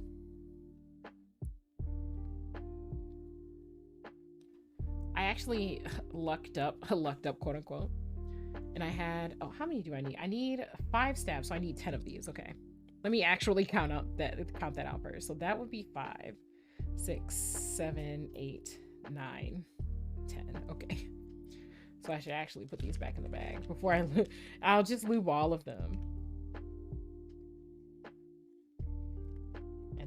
also take 2 of these and put them in here as well. There we go. Out of context, this sounds wild. Oh, you actually made it. Yeah, I did. I haven't advertised it because it's just stuff that I like. It's just stuff that I like, you know, like. And I know it's not unusual for VTubers to have, like, not safe for work, I guess, like, handles. But I feel like the context is different when you're an indie tuber, right? So, like, when you're, like, a main, like, a big company VTuber, people expect you to... Yeah. People expect you to be... to, like, not, you know, like, share or cross-post things. Because, you know, people are seeing you just because they want to see you. They don't want to see, like, the loot content. When you're an indie VTuber, the community is completely different about it. You get some people, you get like this different dichotomy where people are like, so are you a lewd tuber or not? And this is the conversation that we had, Flamingo, before. I was talking to Vesper, Fortune Vesper, the Bat VTuber, and we were discussing just like how difficult it is to not want to be put in one of those categories. So it's tough. Because people want to just say one way or another, hey, you're a lewd tuber, so you go in this category, or hey, you're a wholesome VTuber, you go in this category. And it's like, you know, not everyone who is into lewd things is like super obnoxious. So like, for example, I had an exchange with someone today about the whole like bottom discussion. And I have like actual real thoughts about it, for real. So there's only a few people in chat, so I don't mind outing myself just a little bit. So like people use the bottom thing as a joke, right? And I get it. It's supposed to be very funny because you're just, you know, bottoms are like, you know, bashful or whatever. It's easy to bully them, or they're just typically like stereotypically very sweet. But it becomes an issue when people pretend like they know your whole personality based on whether or not they think that you're a bottom. And the issue that I have with that in terms of how people are using the words is, so like, I'm not just an internet person, right? Like I exist in real life and other people do, but I feel like they forget that. But I specifically have like actual doming experience. Like I've been fostered by a person briefly. I wouldn't say that I have like, you know, like certificates enough to be like a professional or something like that. I wouldn't charge money, but I have experience doing that. I've spent a lot of time learning about it. These people haven't met enough actual bottoms. Yes, absolutely. That is exactly what I mean. When you have actual experience and you actually meet people and you actually engage, what you realize is that, like, yes, okay, so don't get me wrong, there are some personality traits that can be associated with bottoms in terms of how they act in their role, right? Because these are roles we're talking about here. That's what we're discussing. We're discussing roles and what people, how people express themselves, right, on that sort of scale. But not everyone is in that role all the time. Some people are in those roles temporarily. Some people just are that type of person and it fits. And other people have traits that do not correlate with how they prefer their roles to be at all. Like, you know, there's that stereotype of like the CEO that enjoys being, you know, like topped or whatever. And even though it's a stereotype, it is true. There are a lot of bottoms that don't act, and I mean like bottoms, right? Some bottoms are not subs. Like your position, your literal position when you're, you know, engaging in intercourse or, you know, smexy activities, has nothing to do, absolutely nothing to do with like your attitude in, or your role in a relationship or a dynamic. And I know that people like to chalk it up with like, it's just a joke, but I feel that people are using that as an excuse for their ignorance and for how they just want to be able to treat people that they see as like distant online personalities. And it's really, really bothersome. Real quick, I use this gripper to grip the stem because it's just easier. So when I lube this and I've got both sides coated, I can grip these two ends at the bottom and then slide it in, slide it into the housing.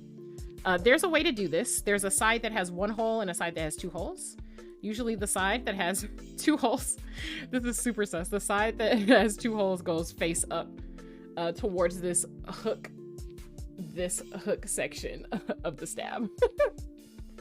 And once you put them together, that's basically you've assembled one half of a stabilizer, right? Because you still need the wires and the other stab housing.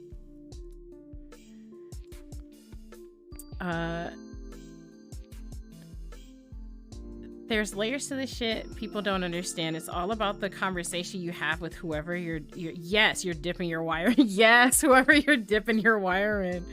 Yes, there's dominant bottoms and submissive tops. Absolutely. Then there's switches like me who can play both sides.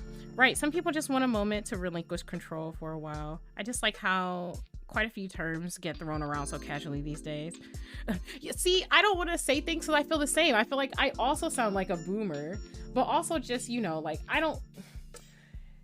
As a person who is like, you know, very... As a feminine person who is a dom, right? It's very frustrating to be made to feel like you have to present your credentials to offer critique on a topic where like any basic learning would be good enough. I don't think it's enough to write it off as a joke. I don't think it's enough to say like, oh, well, you know, I'm not really into the lifestyle, so I'm just saying stuff and it doesn't matter. And it's like, but the things that you say online to people, those things matter because that's the only exposure that they have to you, like as a person. Like imagine if your online presence was the only impression you were ever able to make. And I don't think that people consider that like enough. They just think, oh, I'm just, you know, like basically anonymous on the internet, so it's just fun. But the people who read those comments, some people are very new to streaming. Some people are new to socially interacting with other folks or having friends online, or some people are new to opening up and they're using streaming to do that. And it's just very debilitating to have people, you know, like insist they know who you are. Oh, Nightbot, cool. It's not that you sound boomer. People are just ignorant. Yeah. And so like, I'm caught in this like weird, you know, like middle place where I don't want to make my, you know, like my Twitter responses to when people speak out about this to be like, ah, yes, I'm just gonna make my Twitter all about, you know, like serious topics or something like that. But as a person that actually practices or has practiced, I do not have any subs right now. I don't know. You don't want to be that person where people are like, oh, you're just making this your whole personality. So a couple times I'll discuss it, you know, but I'll try like to back off after that because it's tough. It's nice to know that like Nightbot's doing its job. Basically it's marketing. I have in-chat commands. I have kind of like a choose your own adventure, explore the library lore thing going on. There's lots of things in the library that you can interact with through the commands. I recently fixed the books command so it shouldn't take forever to load. I was doing too much in one command and Nightbot like couldn't handle it, basically is what happened. I totally agree. As much as I hate the term, I gotta agree that Twitter is really becoming cancer. Yeah, I agree. I'm used to cancer being used like old school style, like on freaking 4chan and stuff. So I hate using it to describe that, but it just, I feel like people are just not self-aware, you know? Like you've got a lot of young people on the internet that grew up on the internet. You've got a lot of old people whose only first impression of things are things they've seen or heard on the internet as well.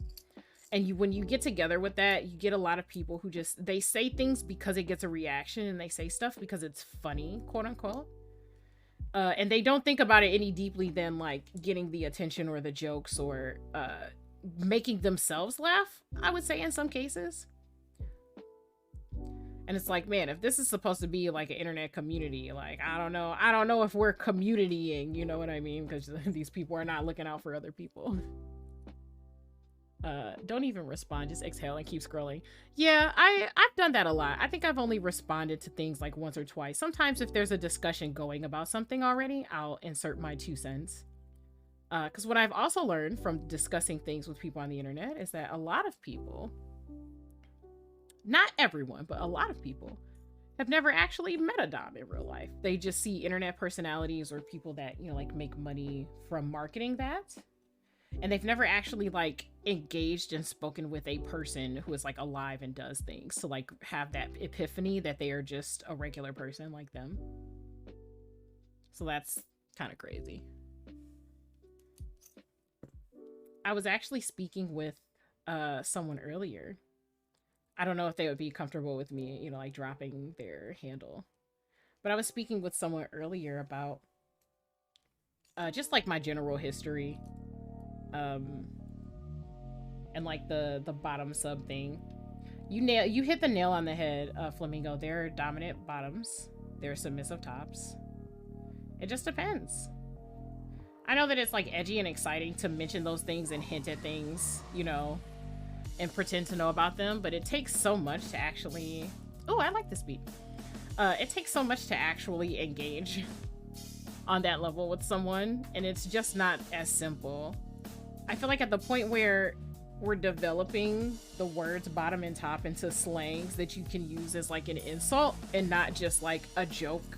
Like if someone's bashful and you want to, you know, like make fun of them just a little bit for being, you know, like shy or not being assertive, I feel like if you know that the person's okay with it, that's kind of fine. But when it gets to the point where you're hurling it as an insult, it's like, well, how did we get here? Like, how did we get here to where that's where it is? Depending on which side of Twitter you're on, but I do agree Twitter is a... Yeah, it does depend. I try to stay away from... Like, I do the same thing that I did with Tumblr back in the day when it was a thing. I try to stay away from the parts of it that,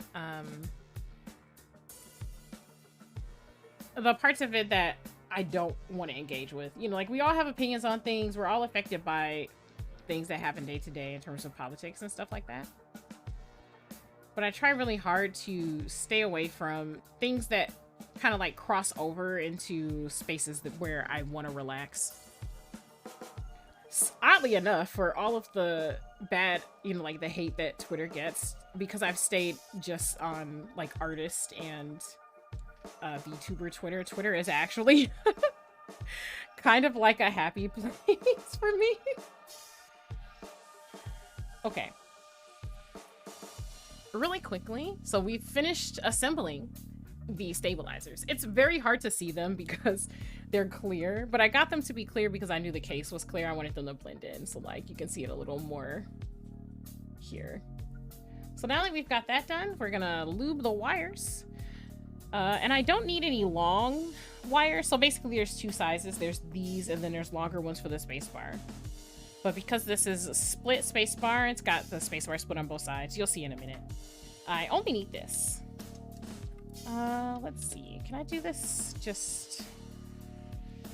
Can I do this just in the protective seal? Cool. Great. Fantastic. I think I can probably just use this. Yeah, I think so. I think I could just pad this out on here and then put this on my wires. So thick. I also don't like the term Twitter is cancer. It's very not for me. Yeah, that's fair. Okay, so this will be easier to see because this wire is black, but you basically just want to coat enough for you to see it. So this particular type of lube is called XHTBDZ. That is the official name for it. This is like industrial strength type of lube. So because it's so thick and it's specifically white, you want a thin coat of white on here. Usually you want, like on your wires, you kind of want a thicker coat usually if you're using something like dielectric grease, which is what most people use. But I wanted to try this out this time. So what I've been told is that you only need a little bit for this. So I am gonna listen to those people and not put too much on here. You can always open up the keyboard and put more, but it's harder to take away when you've put on too much. Usually you'll end up like just having to wash the whole thing and then... Is that too thin? It might be too thin. I'm gonna put like a tiny bit more on. just because I can see the wire through in some spaces. Look at me, I literally just said, hey, they said not to put too much, and I'm gonna add a little more, but I think I can get away with it. I think it'll be okay. I've watched enough tutorials to know I can get away with it. Okay. Now you do the assembly part. So there are a lot of videos on how to assemble stabilizers, but the long story short is you want to put the wire through the hole and then lean it back to snap into, there's like a groove near the top, where basically the wire can fit. Oh shoot. Okay, chill out.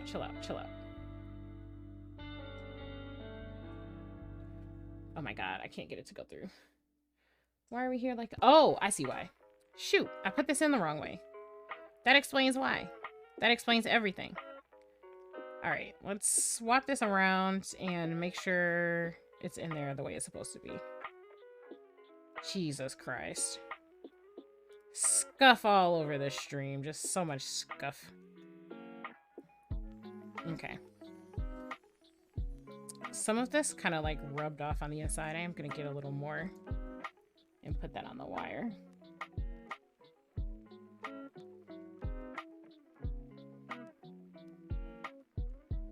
Not a glob, not a glob, just enough to cover what's scraped off. Okay. So now I should be able to get it to go through. Goodness gracious. Alrighty, here we go. And I'm trying to get it to snap back. Is it going to? Hang on.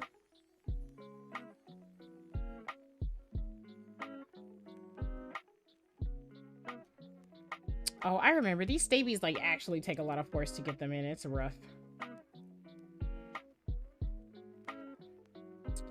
Me trying not to break my nails on stream.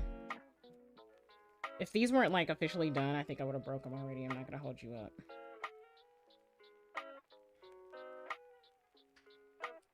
Am I looking at this correctly? Yeah, okay, I am. I had to make sure. I put some, I used some different stabs last time I did a build. And putting the stabs in it was different. So, like, I think I'm just thrown off. I'm used to doing it from the back at this point. There we go. We got it snapped in there.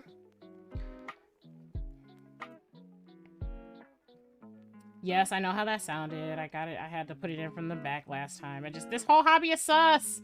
I don't know what you people want me to do. The whole hobby is sus.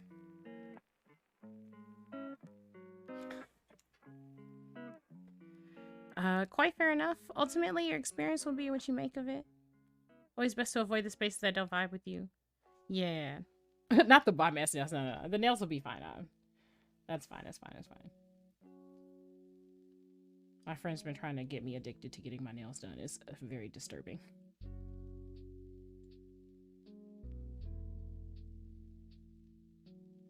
Okay, this is thick. This is thick lubricant. Saying that because the lube that I normally use is not thick. So this is just a new experience for me overall. Like, I can feel the brush, like, scraping on the surface of the stab because it's so thick. Like, that's insane. It's just very different from my usual experience. I usually use a gel kind of lubricant. There's just no way. There's no way anything in this hobby won't sound sus. It just is what it is. Just make it only keyboards. Yes, clearly this is what the people want. They want it only keyboards. Oh my god. If I could figure out how to get this to snap in, that would be fantastic. I am not good at this particular stabilizer. So the TLDR on this is stabilizers used to be really rough and difficult to fit in. So here we go. We got one completed stabilizer. Now we have to do this 4 more times. But yeah, stabilizers used to be very notoriously difficult to work with, very frustrating, and people absolutely hated it. We had to do a lot of modding, modifications and stuff on these, and it was just really rough. So now there are better stabilizers out now, and they have tighter tolerances, so you have to struggle with them a little more to like get them in, basically. But the result is you get a lot less ticking and noise. Let's see. Let's get that in there. Don't underestimate the power of Rule 34. That's crazy. What would I even do for an only keyboard? It's just like naked typing ASMR. 1 hour. Okay, did I put this in the right? Okay, I did put this in the right way. I just actually have to get it in there.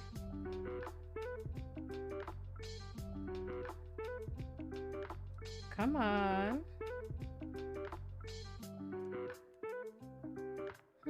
Why won't this go in? Okay, no. I'm not a crazy person. I did actually put it in the right way. Sorry, I am struggling right now. Like, this is just like absurd. There's an absurd amount of struggle.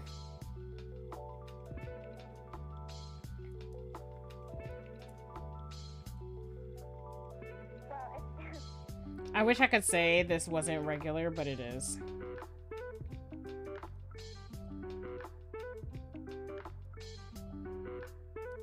For me, anyway. Oh my god, why won't it go in? That's crazy. Okay, let me actually take this apart and make sure it actually is facing the right way. It should be, but... Okay, no. I can tell this is in the right way. I guess I'm just having a struggle bus day, guys. I did say Prague. Please Prage. Prage for me. So we are where we are. Oh, there we go. Well, that was easy after I realigned it, I guess. Cool. Oh, and then I fucked it up by taking it out. Great. Okay. Maybe it is just how it's situated in the... Yeah, okay, that's how it is. Okay. Frick. I'm getting lube all over my hands.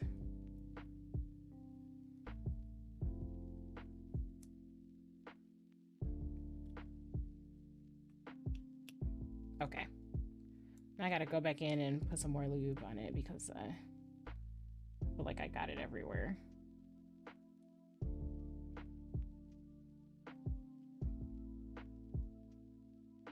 Okay. Oh, I'd sub to... I feel like a lot of people would sub to a naked lady typing, not gonna lie. To be fair, a lot of people would sub to a naked anything doing anything.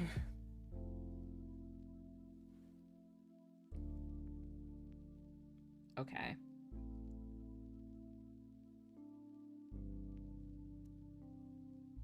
Whew. We're close to being almost halfway through. My god.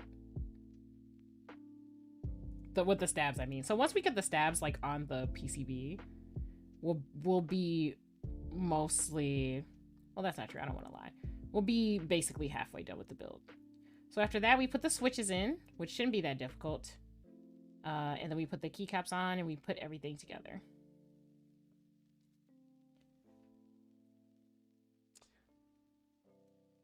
Let me get this first, because apparently I'm just having the worst time. It might be these nails. They're a little longer than I'm used to them being, so it might be like, fuck it with my ability to do anything. This should go... Okay, that did actually go in well. Cool. Oh my god. I'm pushing very hard. That's not great.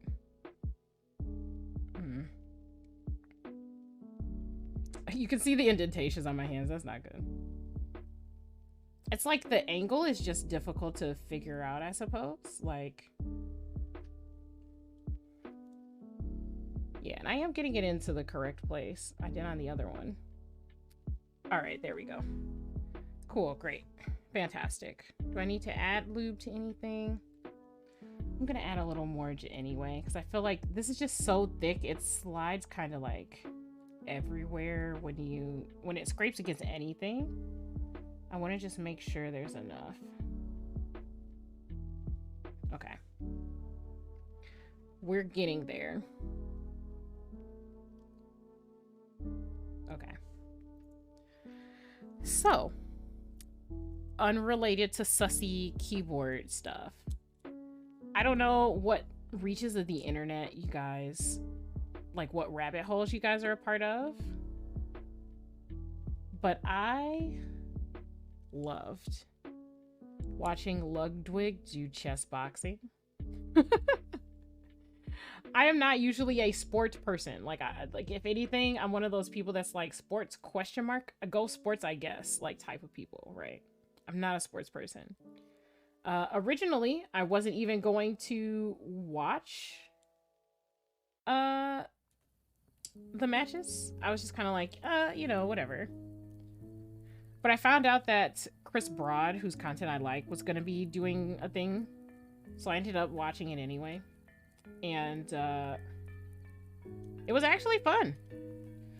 Again, not a sports person. But I am I don't want to call myself a weeb, but basically weeb adjacent. So I'm into that whole suite of creators. And there was some smash boxing as well. You'd be surprised how entertaining it is watching people like hit each other in the face and then have to play a round of Smash Bros or chess. Actually a cool idea. Okay. I need you to actually go in the groove for me so that I don't have to struggle on camera like this forever. Thank you. Thanks. Real kind of you. I sort of fell down the motion comic rabbit hole recently. Oh, take some time to tell me about that. I haven't, so the keyboard rabbit hole, which you're experiencing right now, is my main rabbit hole of choice. Custom keyboards, I should say, are actually quite expensive. So most of my hobby energy has been pulled into that. Just because, like, I can't afford to do anything else while I'm doing keyboard stuff. But I am also, or at least I previously was, in a pin rabbit hole. I collect enamel pins, so that's cool. And previous to that, I was in the, I guess, well, like, I don't want to say it like this, but basically like occult practices rabbit hole. Like, I would consider myself a practicing witch, but I feel like there's a difference between sort of just reading about stuff and like being deeply invested into learning about cultural exchanges and things like that. Customs and stuff. Philosophies, there you go. Like, there is one thing when you're into something, but another thing when you're into like the philosophy of something, if that makes sense. Like, why is that thing the way it is? Why do people like it? Why do you like the thing? I think is a deeper realm of exploration instead of just like, give me shit that I like. Well, it started with watching Spider-Man and Wolverine comic dub, and it just went downhill. That's fair. I used to be into those sort of like, I guess like the Team 4-star kind of things. Or it's not quite dubbing, but it kind of is. And I've discovered some really good fandoms that way. Like when you find like really good jokes and really cool elements, you're like, okay, but what is this fandom really like? And then you kind of like spiral out from there. the craziest way that I got into anything, like any fandom, was there was one time, and this was like back on my Tumblr days, someone had one of those media track players on their Tumblr. Yes, a bridge series. There you go. Someone had one of those media players that played music automatically on their Tumblr, which like everybody hated basically. But people did it anyway. And the person had this really great song.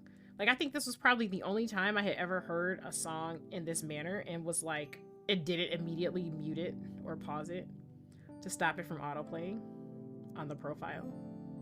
And I liked the song so much that I looked up the source material, and it was from like an anime. So I decided immediately I was gonna watch the anime just based on hearing that song. It was like a classical, like a modern piece with like classical instruments. It was really great. Oh my god. I don't know how to put stabilizers together, guys. That's what I'm finding out right now. I've done this quite a few times. Don't know how to put stabilizers together. Clearly. Because I'm struggling so much. Yeah, I've seen those. Yeah. So like, I know this is like an old internet thing. I feel like right now, if people were to have like music automatically playing like on their Twitter profiles, people would go crazy. They'd be like, get rid of that feature right now. Like, absolutely not. But I got into a whole anime just based on a song. And that's happened to me a couple of times. I found Kakegurui, the anime. It's like a gambling anime for people who don't know. It's like a high school where people have to gamble their way to the top. And obviously people cheat. So it's about if you can catch them and figure out what the trick to the games are, or, you know, like whatever. It's very like Yu-Gi-Oh-ish, but with gambling to a certain extent. Yeah, I love finding type music through old anime I haven't seen. Yeah. I don't know. I'm very picky about music that I like. So I'm honestly quite shocked that I was able to find something that I liked just based on the song. I, you know, jokingly call myself bougie because I don't think it's actually that something has to be like high quality or anything. I just know what I like. Krisu. Yeah, a lot of my music playlists are anime themes and soundtracks. Yeah. It's just, if you know what you like, you can tell within like the first maybe like 5 to 10 seconds of a song if like that's gonna be your shit. That's my whole thing. A couple friends of mine have, yes, okay, I got that without struggling too much. Nice. A couple friends of mine we have like a group chat where we'll put music that we've stumbled across randomly, like on the internet or on Spotify or whatever. We will put that in the chat and like talk about whether or not we think it'll make a good like anime opening or ending theme or insert song. That's like our casual, we're too old to keep up with everything, but we still want to talk about it hobby.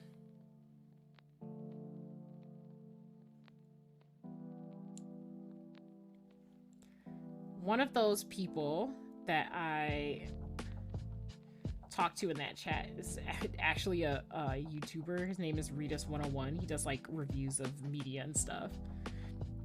So sometimes he'll, you know, like tell us about some style of anime film, or he normally does like geek stuff, so like comics and stuff like that. He'll tell us about like, oh, you know, I found this song, it was used in XYZ place, but it sounds kind of like blah blah blah style. And then we like discuss like the elements of the song and how it relates to like how the specific instruments or sounds in it like contribute to it being like, what kind of anime would this be like an opening theme to, and stuff like that. It's fun. I just started adding some anime themes to my playlist just for nostalgia reasons. I mean, that's not a bad reason. That's not a bad reason. As long as you know it's nostalgia, you know, like there are some people who die on that hill. I have a friend that insists that any anime that's come out past like, I don't know, any anime that's come out past like 2005 is like not good because new anime isn't good. And I'm just like, first of all, 2005 is like not new. We call him an old man all the time, and we like kind of make fun of him because he's just really like jaded. He likes old stuff, like stuff that was made like before he was born.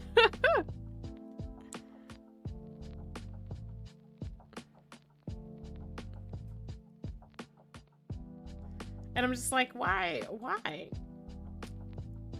Occasionally he'll look at like, so I have a friend that a separate friend from the anime theme discussion that I talk to them whenever I want to watch something new, because sometimes it's difficult to motivate my brain to care about new things when it comes to anime specifically. So I'll go over to their house and we'll watch new shit together. In the words of the Black Eyed Peas, your friend in 2000s and late. Yeah, I agree. And this person, like, the cantankerous old person friend lives in the same apartment as the one I watch new anime with. So occasionally he'll come over and just like sit while we're watching stuff. We'll be flicking through like, I don't know, Fanimation or whatever app it is that they have, trying to find something new. And he'll be like, oh, well, you can tell this anime is bad based on how they situated the characters for this shot. And I'm just like, what, my guy? There we go. Okay, stabilizer's done. That's crazy. That took more time than it should. But yeah, he will really do that. He will just like psychoanalyze like a screenshot and then be like, ah, yes, we should totally go back to watching like, I don't even know. He likes old stuff like Record of Lodoss War and shit like that. Like, not saying that those anime are bad. That is not what I'm saying. But I just, you know, good anime can also be newer.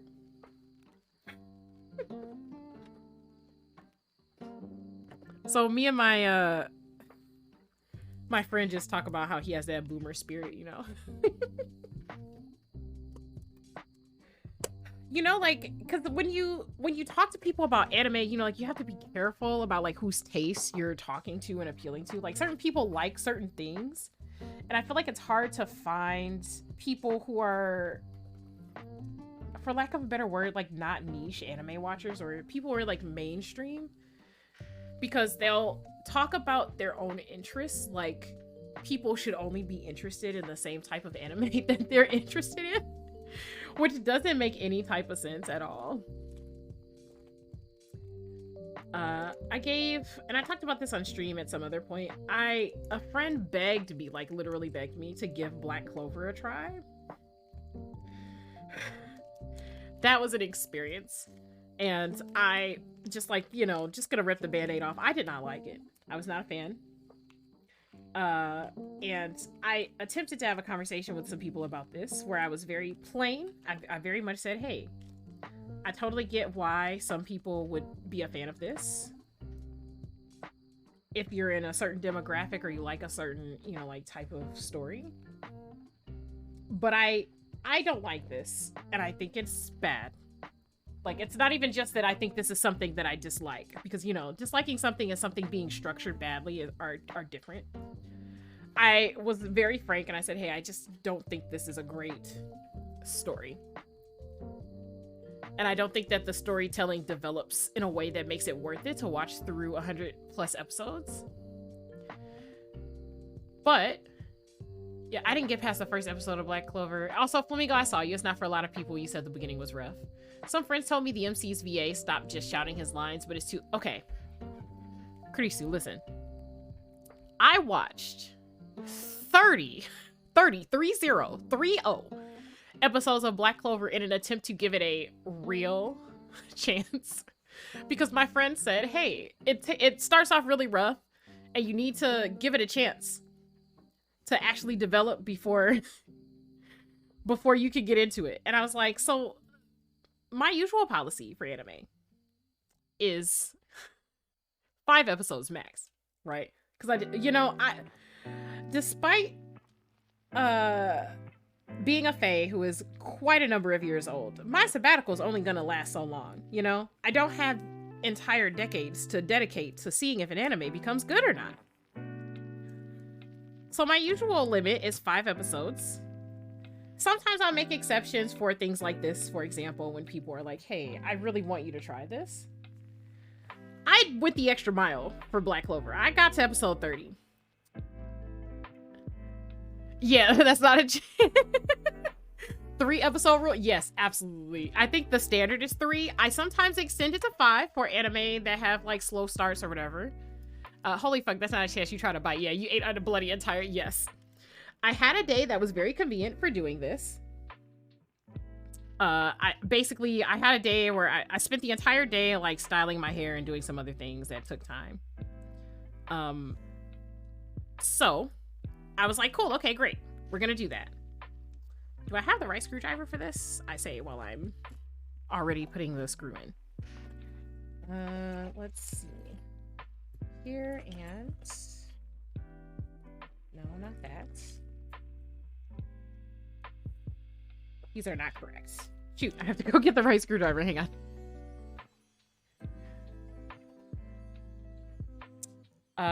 But yeah, before I go to get the correct screwdriver, I had a whole day where I could like just sit still and do like a couple of things, helping my friend and myself do my hair. So I knew I was gonna be indoors all day, and I was like, okay, we're gonna give this a real try. Maybe it's not good enough for me, but at least if I get far in to like episode 30, I can say whether or not I think it's worth even watching to that point to see if it'll get better. And I don't think so. I felt the same way about how some people feel about Fairy Tail, where I gave it a chance and it was yeah, I'm not gonna lie. You could very well call me picky about stories. Like, just full disclosure, I'm an English major. I've studied English lit and story writing very specifically. That is like my area of study. So I know what I like, and I also know writing conventions, like on a somewhat professional level. And I really did not like how Black Clover executed almost anything that it introduced into its story. And that's with me taking into account that anime is like a very specific medium. There's specific tropes and things that people do. I know that those things exist. I'm very aware that there are exceptions that should be made, you know, suspense of disbelief for fantasy and stuff like that. But Black Clover was bad, y'all. Like, man, I feel like it had the elements of something good. Like the world building and like maybe not how the characters were written, but like their base parts, like the tropes and personalities they represented, I felt were all solid. But I just don't like the way they put it together in the anime to tell the story. Fairy Tail was better in the manga, not sure why. I've also been told that Black Clover is better in the manga. What I can tell you after 30 episodes is I will not be reading to find out. I'm gonna just say people like what they like and leave it at that. So yeah, absolutely. That's basically what I wanted to move into. So like, my opinion aside, I know that my opinion is just my opinion. Even speaking professionally, if I think that something's not well done, that doesn't mean that people shouldn't or can't like it, right? I like trash sometimes. Sometimes I find things that are formulated like really weakly or really awfully funny or amusing in ways that, like, you know, tickle my fancy. And that's what I enjoy. I don't think anyone's tastes have to be good, right? Your taste doesn't have to be good. Your taste don't have to be immaculate for you to be, for your, I guess like for your thoughts to be valid is what I'm saying. But when I present it to a group of people, like my discussion on thoughts for Black Clover, my God, it was like I had personally stabbed them in the gut.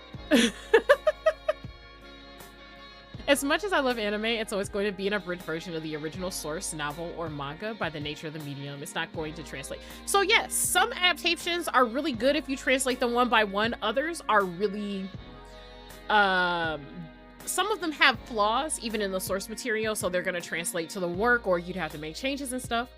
There are some anime that are written specifically to be anime, and like the manga doesn't come until later, and there's all types of variances in that. I think the issue that I have with discussing things with people is that they take your thoughts about their thoughts so personally. Like what I found out that day talking about Black Clover was that a lot of people really needed me to like Black Clover. And I feel like that's the way people are when they talk to their friends about things they like. But you know, we're all different. Demon Slayer was much better in anime. I do like the Demon Slayer anime, what I've seen so far. I haven't seen a whole lot, but I did watch like the first season. I gotta catch up. But I haven't watched or read the manga. I used to read manga a lot when I was younger, but now like the way that you get your hands on manga has changed, you know, to be more like online oriented and stuff. And then there's just other roadblocks, like not to, you know, like get too into it or be a bummer, but like, you know, being poor, having a phone that doesn't have a lot of storage for downloading, internet issues and stuff like that. Now I'm in a much better place, but my priorities are different. So I'm not like super heavy into manga just because circumstances have shifted. Most anime are much more faithful than they were back in the early 2000s. Yes, absolutely. In the 2000s, they would just be like, so this manga's not finished. So how about we just write our own ending for this, like AKA, you know, like Fullmetal Alchemist. When I was younger, I was really worried that anime was gonna be like that forever. That like if something seemed popular, they would just put it out immediately and not care about the ending, and then they would always waste twice as many resources adapting the anime twice. Like that's crazy. But okay, let me take a small break. I'm not even gonna turn my mic off or anything this time. I'm just gonna grab the screwdriver. I know exactly where it is. I'll be right back.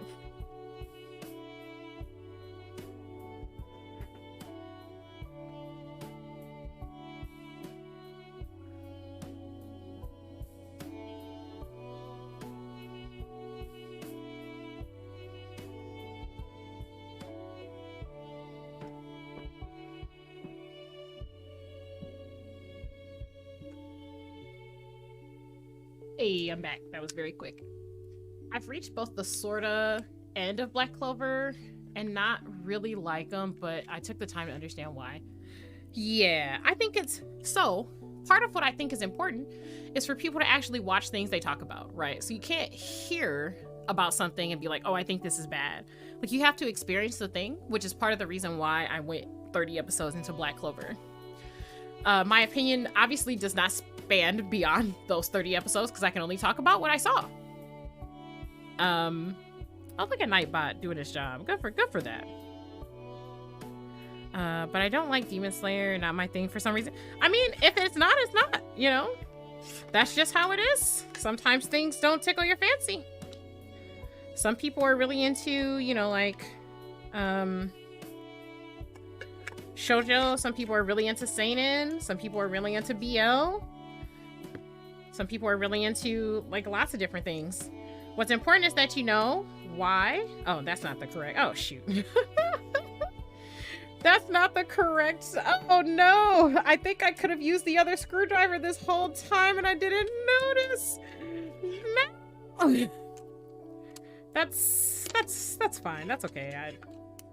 It's fine. We're just gonna put that back. I keep forgetting these stabilizers are different, you guys. Like, there are different types of stabilizers. They're all made by different like manufacturers and stuff, so you can assemble them in different ways. And this is my second time, I think, using this stabilizer. I like it a lot though. So we're here stumbling and being scuffed.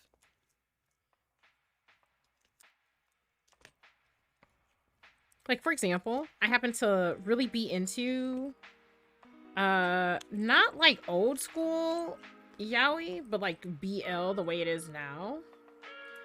And some people don't like or understand that. And I'm like, you don't have to, it's fine. Like, it's cool. And people are not used to just getting that response, like, hey, you don't have to like what I like. Nuts. You'd think people... Oh, guys, this spins. I love that it spins. That's my favorite part about this screwdriver. Okay, I'm gonna take this back out. And we're gonna fit this again, and we're gonna try to put this in again. I made this a whole big deal that it didn't have to be. I definitely could have used this screwdriver and the bits that came with it to put this in. My goodness. Okay.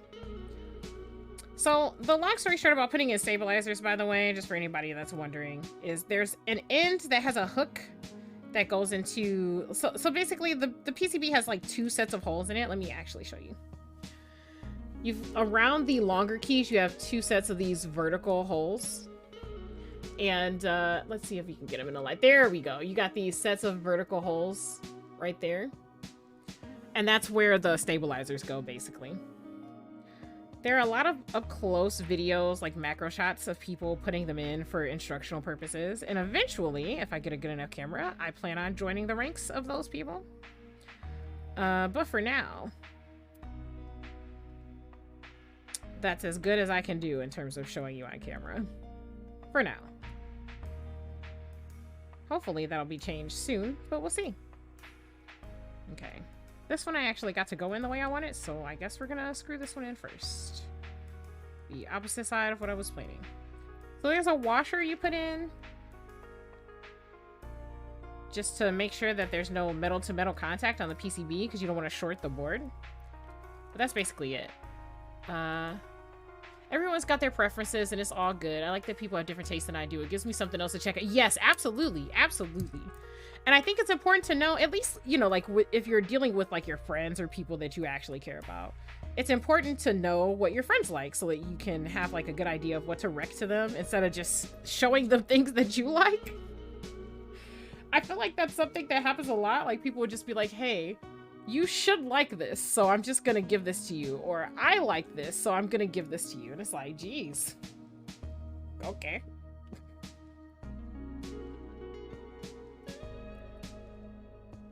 For example, I have a friend that's really into villains. Like, a lot. Like, villains are their thing. They really dislike weak villains. And I mean, like, I'm similar, but she's like a huge fan. Like, a huge fan.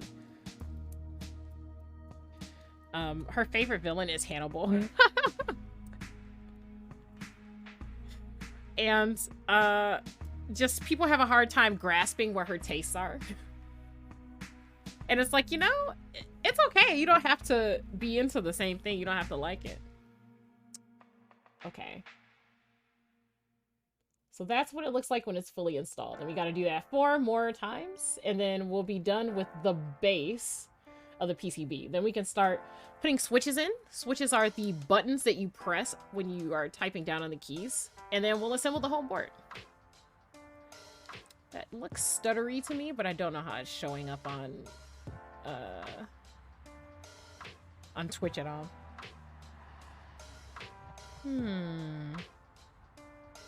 Okay, we got another set right here. And guys, don't worry. I had to spend time figuring this out, step by step, build by build. So like, if you're like, how do you know? How do you know which holes are for what or whatever?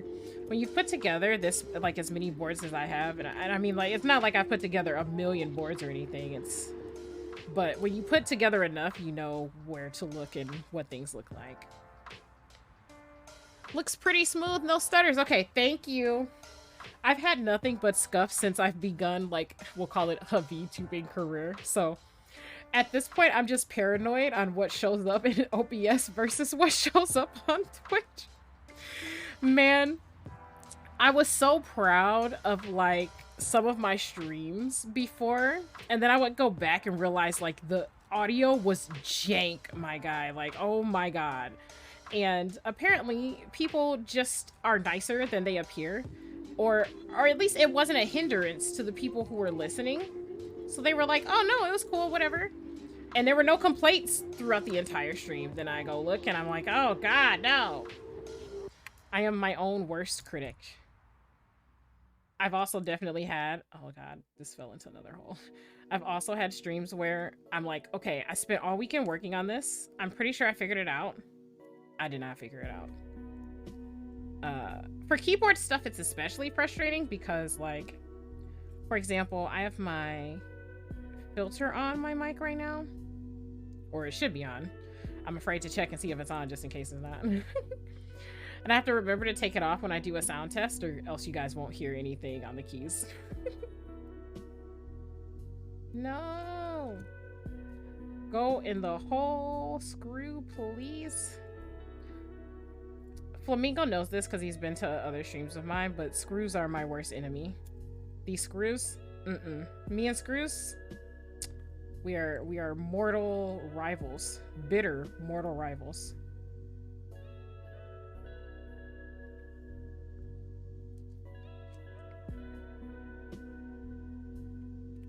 Oh my god. I'm never gonna get this in there. Ever.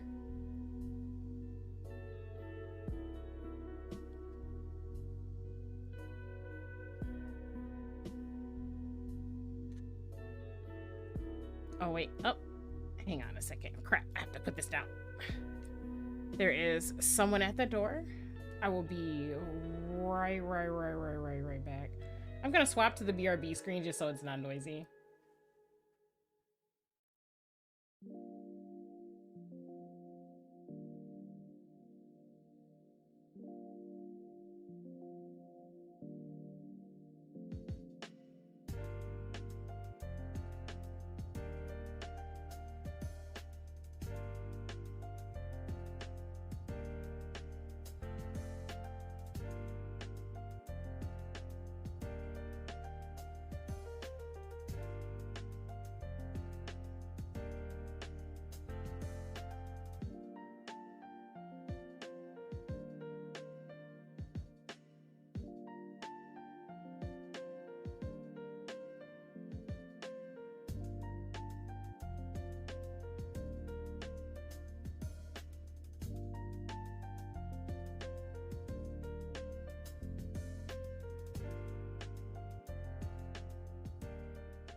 All right, I'm back.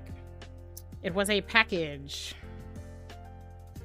This is like hella late for a package, but I guess Amazon says between now and like 10-15 p.m. I guess that's what they mean.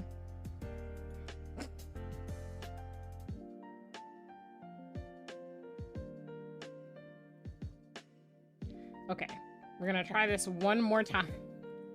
And maybe I could get it to cooperate. I know it's not a big deal, but there are just certain trends, right? Like you just notice when you're doing stuff, what goes right, what goes wrong. You're just like, what the heck, man? I'll talk about my stream like it's a sentient being. I'll be like, well, maybe one day my stream will actually allow me to make a good impression on my audience.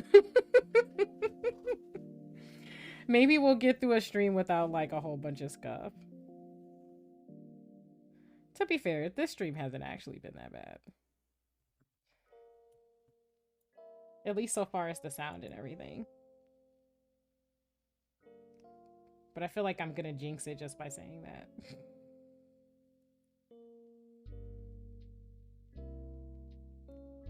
Oh my gosh. Okay. We've got this in here.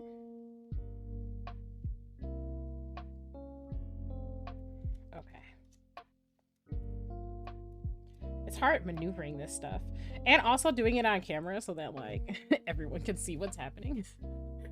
Sometimes when I put stuff in to like the PCB or I'm setting up stuff for like a keyboard, I'll literally forget like oh right, yes, other people are supposed to be seeing what I'm doing. If something's really difficult, I will totally just like apologize and be like, hey, I gotta do this like off camera because it's not doing what it's supposed to be doing. Usually I don't have to worry about that unless it's is that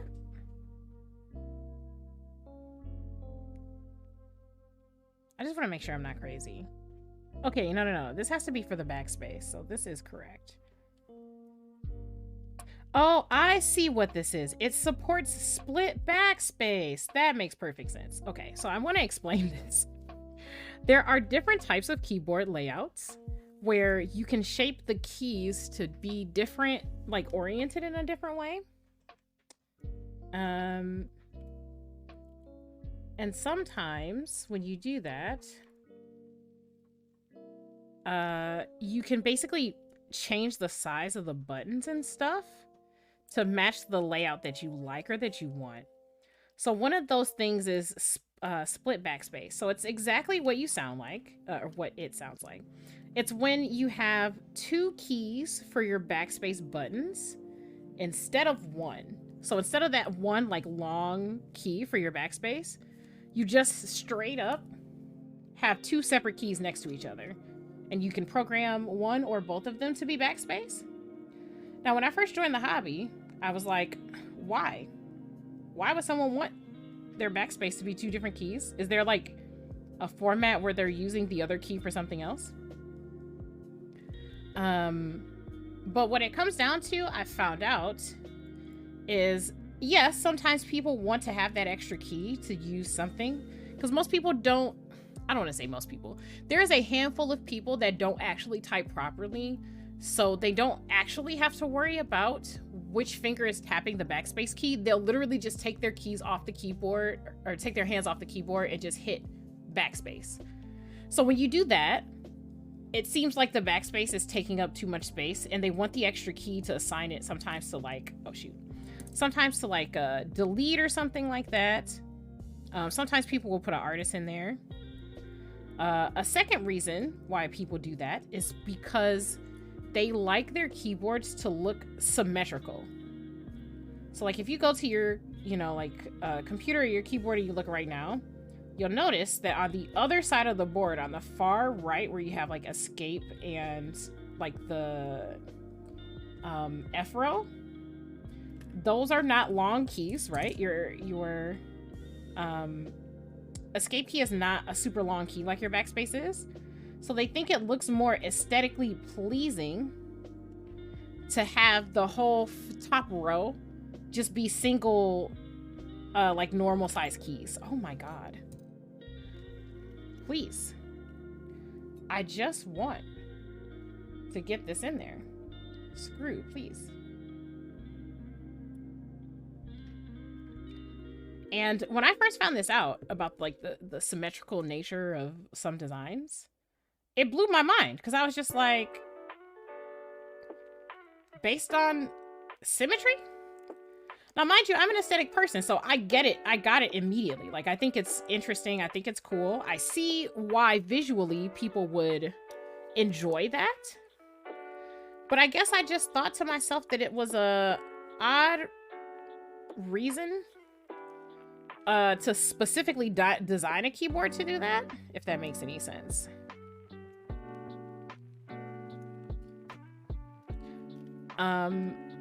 So anyway, you can tell based on how the switch pads, so like, let me try to highlight that for you. So like these holes right here, let's see if we can get the light to shine. Yeah, there you go. So these sockets here, they look like they have a line through them, because they do. You can tell based on how those are lined up, basically how the switches or the buttons you press into are supposed to sit on the board. So people will punch holes into their PCB and construct them like this, specifically so that people have options for how to lay out their boards. And I think that's pretty neat. It kind of adds to like the customization aspect of things. The entire point of the keyboard hobby is just to be able to get something that looks like and fits like what you want. Here we go again. Please, screw. Why are we like this? Why are we out here like this? Showing your whole ass on camera.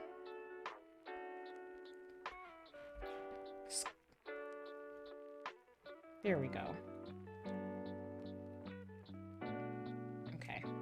Oh, alrighty.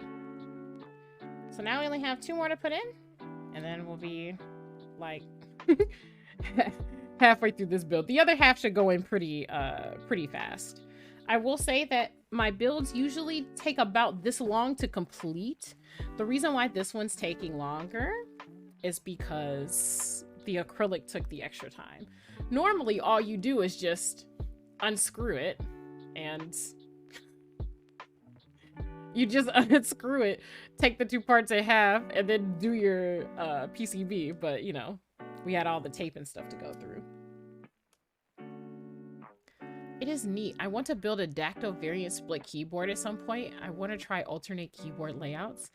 Yes. So I ended up trying and I mean, like, this isn't like a huge leap for anyone, but for me, it was definitely different. I have a plank, which is like a grid keyboard. And I have a 45%. I learned very quickly that I actually cannot deal with the grid style keyboards where everything is only one key long. I can't. Those are not good for me. My fingers are like, I'm trained to type the way that people are normally trained to type, like in school. So adjusting to the 1U keys is like, it was very difficult for me. But I do support trying different layouts for sure. It sucks though, because like in the keyboard hobby, because a lot of these keyboards are higher end and small projects, or at least, you know, like they're not like mass produced sort of things. Everything, tends to be more expensive. So that limits the amount of stuff that you can try. So eventually I want to have a split keyboard as well. Maybe not like a whole dactyl type of dealio, but I do want, oh, come on, please. I do actually want to try just a split board just to see.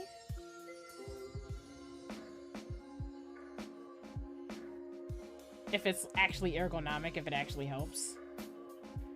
I have a friend who's really into dactyl splits. Like, he tried one once and just thought it was something he would never be able to get. So I got him in touch with a couple projects that were going up earlier in the year. And it might have been last year at this point. And he got involved and got himself some stuff. That's kind of the number one thing I would want someone who doesn't know anything about the hobby to take away. I think it's interesting to just see the types of things that people come up with and enjoy. Like the idea of someone doing work on like a keyboard that looks completely different from yours, I think is interesting. And I think it's cool to just see stuff like that, to just see like what works for everyone and how they type.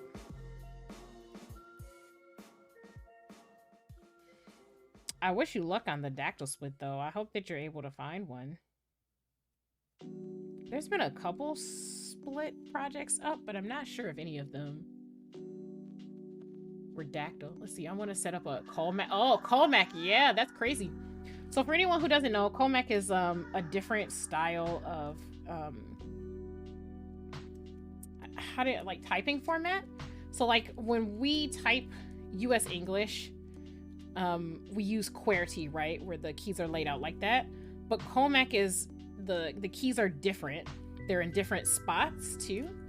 And there are also other like different layouts and formats for things like that based on like what region you're from and what language you speak. Because obviously if you don't speak English, then having the QWERTY layout isn't going to work as well for whatever language it is you're speaking. So Colmac is an example of an alternate. I mean, like, there are alternates for QWERTY as well. I just want to point out, like, I think Colmac is one of them, actually. Yeah, keyboard layout. So my brain definitely said, yes, this is called a keyboard layout, but I definitely thought of, like, the layout of a PCB or, like, the schematics of a board, so my brain was like, are you sure?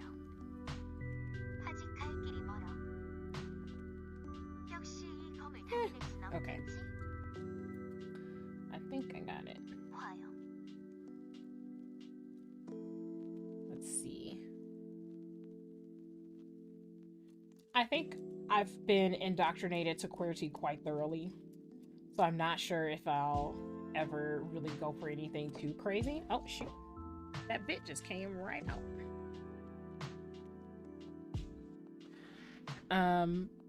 But I don't know, maybe after I get to the point where I'm satisfied with the number of boards I've built, which is very soon, I want to say. Like, I've only been in the hobby for maybe like I want to say maybe like a year and a half officially, like from the time I bought my first board, not just including looking up stuff.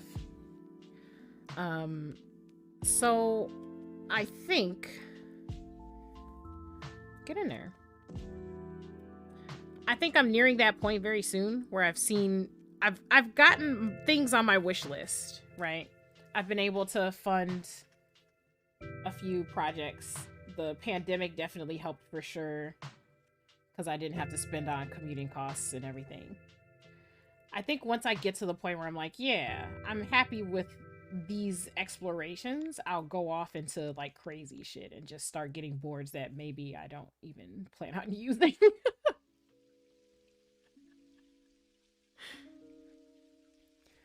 But I don't know. Money is tight enough that like what I can't do is just buy a bunch of keyboards in like a month or something like that. So I'm still picking and choosing my battles, even though I've been lucky, hella lucky enough to be able to get almost all the things that I want. And I think the things that I haven't been able to get that I want, I was able to get cheaper versions of them, or they turned out later on to be not what I thought I wanted. Okay. I've used QWERTY since grade school, so yeah, it's going to be a bit tough to switch, but I'm not currently a traditional touch typist anyway. That's fair. I wish you so much luck. I watch typing videos of people who type in like different, like I've seen a lot of Colmac typists.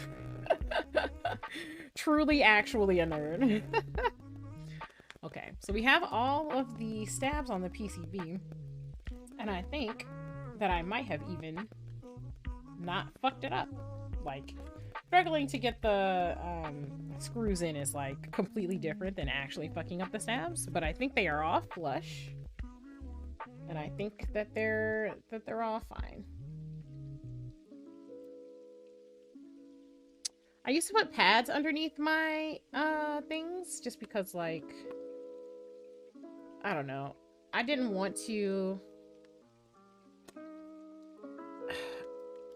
have like any gaps or whatever, and I was very worried about them. But I've come to find out that it's not really an issue. For anyone who doesn't know, pads are like, so basically they have thin material pads that can go underneath your stabilizers. And the goal of them is to, one, soften the feeling of when you hit them all the way, like hit the key all the way to the bottom. And sometimes it dampens the sound as well, which is very important. Some people do not like the loud, clacky sound of stabs on a board. So what they try to do is dampen it, is what we call that. You want to dampen the sound to make it quieter. Some people use their boards for office work and stuff like that, so they don't want them to be loud. I like loud boards, baby. I work from home. I'm very lucky. That's what I do. Yup, money is why I haven't bought any parts yet for anything I want to build right now. I've definitely hit the ceiling on wiggle room that I have for keyboard projects right now. I managed to squeeze out from someone that cares about me very, very, very, very much, one keyboard as a Christmas gift, and I think that's it. I think that's all. I think I'm tapped out of keyboard things. I got the QK75 because it was very cheap, which is a 75%. That means it has the F row. It doesn't have navigation keys, but it does have arrows. And I think, unless anybody else feels like being very generous, I think that's about it for me. But I'm not going to complain. I've got quite a few under my belt from the last year. I definitely, instead of being a productive member of society, I bought keyboards during the pandemic. So most of the things I'll be building on stream are actually things I ordered last year. And then I'm just now getting this year because it takes a long time for them to manufacture things and then ship them to you. Okay. We got that hydrate going. And then let me pull up that build guide literally one more time and make sure. All right. So we did.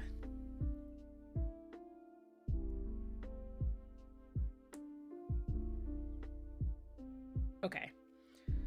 Okay. I am just gonna.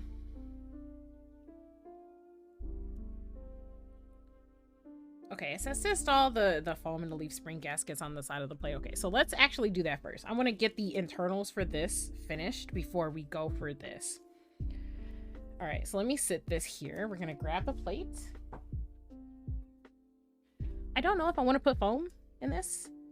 Foam in a board, like I said earlier, does the same thing that like the pads on the stabilizers do. It dampens the sound. I think I kind of want to hear what this sounds like without any foam. LOL, maybe I should go dig out my Lost Projects toy box out of storage for content purposes. Yeah, I would do that. Yeah. I've seen a couple people who have tinkered on stream.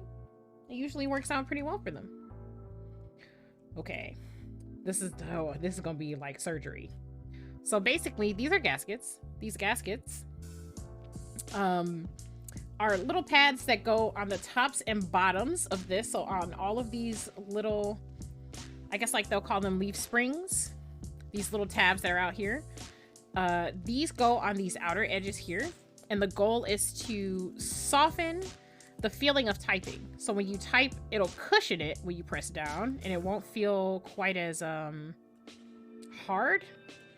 Some people like a harder typing experience and some people like softer experiences.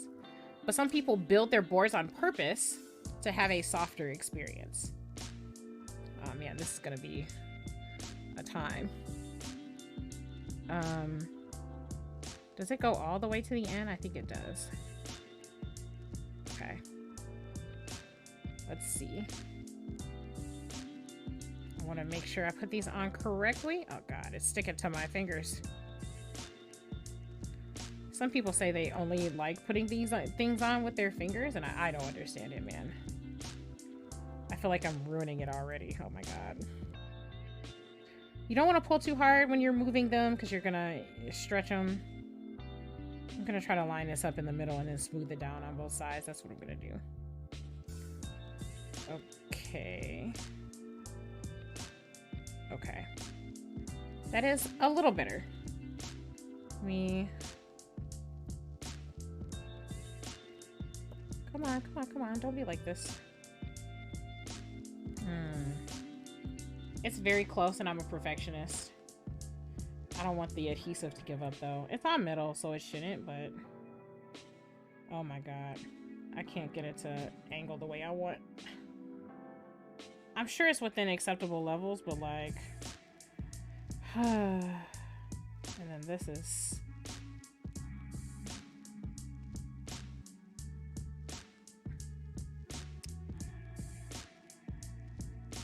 Oh my god.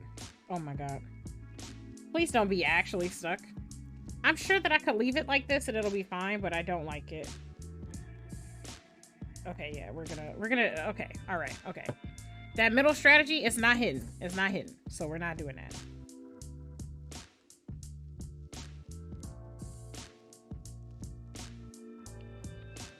Okay. Okay, all right. Okay, I guess it is better to do it with your hands, because this definitely worked better for me this time around. That's crazy. Alrighty. Sounds like that's the tech. So you like loud keyboards? Do you like really clicky switches then? No.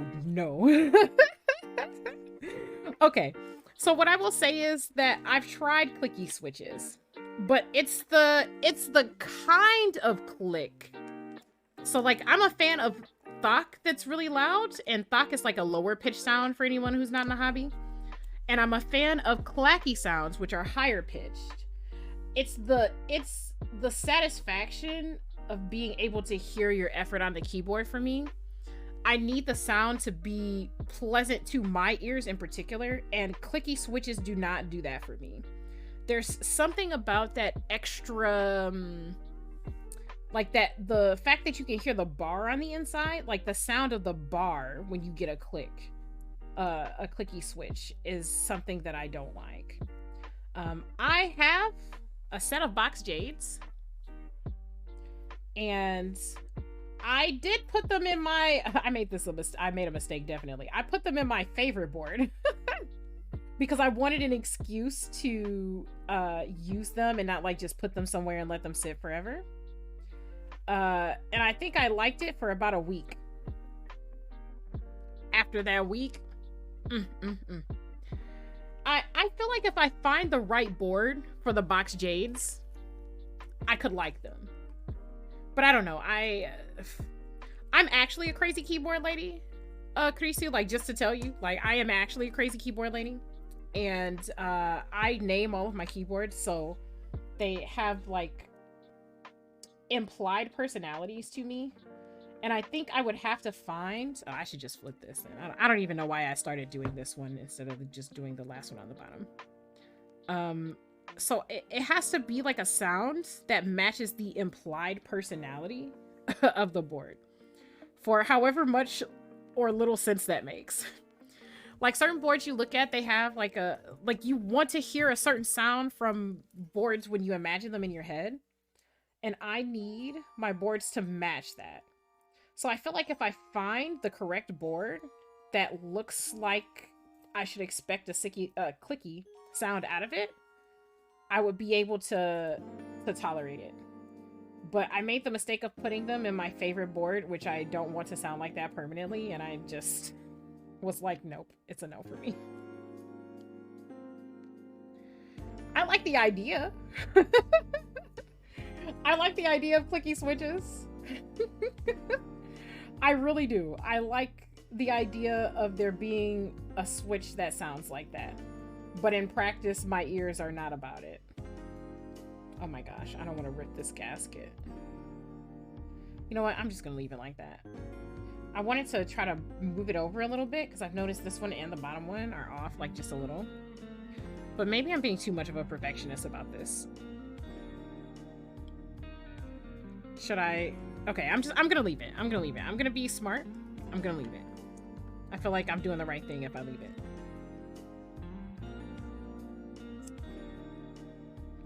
Not everything can be 100% perfect. It'll be okay. What type of switches do you like?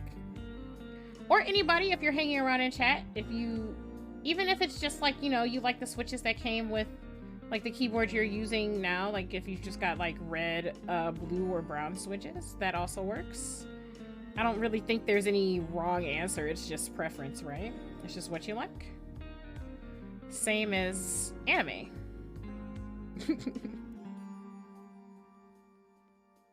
Okay. That went on a little better. I gotta get that angle at the end up a little bit. Yep, okay. It's tilting a little. I don't want it covering that leaf spring hole. There we go. Interesting. So you name first and that guides your creation's personality. I usually name first. It depends on the concept, because sometimes my boards are based on concepts. So sometimes the look will inspire a name. Sometimes the name will inspire a look. And those two things combined, whenever they come together, inspire a sound. I have had rare occasions. No, I think a wrong choice is liking those damn butterfly switches. You know what? That's fair. I have on rare occasion had keyboards that I, for some reason, I don't know, I kind of go, I sound like a manic pixie dream girl, but I kind of go off of like the vibe, right? Like the character of the board in terms of, it's a combo of the colors and the aesthetic for me. Usually. Sometimes I just have, it's like a keycap thing, and I just want something to match the personality of the keycaps I'm using. I don't know. I feel like I am a very, I don't know. To put it in like a way that's not making excuses for my preferences, I write a lot of stories and I make a lot of characters, so I don't know how to not turn building a keyboard into a character creation experience. For lack of better word, I feel like that's exactly what's happening. It's gonna bug me forever that this is only that tip is on at that end. I know that I'm a crazy person, but I would rather have the tip be on that end so that it looks a little more, I don't know, symmetrical or something. I don't know. My brain's being crazy right now, guys, so we're just gonna do this over. That's how we're gonna do this. So each of my keyboards is basically like a character of sorts to me. Most of them have names. A couple of them I have allowed other people to name. So like, for example, I had a dark green QK65 that I built maybe 2 months ago at this point. And I had one of my viewers name that one because I had not yet come up with a name. They were nice enough to ask me like what vibe I wanted the name to be, which was very helpful. And it ended up being named Abraxas. It was a dark green one with a silver bottom. It was supposed to be a Slytherin themed keyboard. So that was cool. That makes a lot of sense. Actually, I haven't used a mechanical keyboard really since the original IBM PC days, so I don't know my preferences yet. Yeah, and that's the thing I think that's hardest about this hobby. This needs to move up a little more. It's so I mean, it's less expensive now because companies have realized that there's definitely market demand for budget customs. But keyboards are expensive. Not everybody can afford to get even one. Like especially if you don't live in the US, exchange rates and everything else, crazy. Some people just literally cannot afford to get like a custom keyboard to express their personality and stuff, and that isn't lost on me. Much better. It's a little bit better.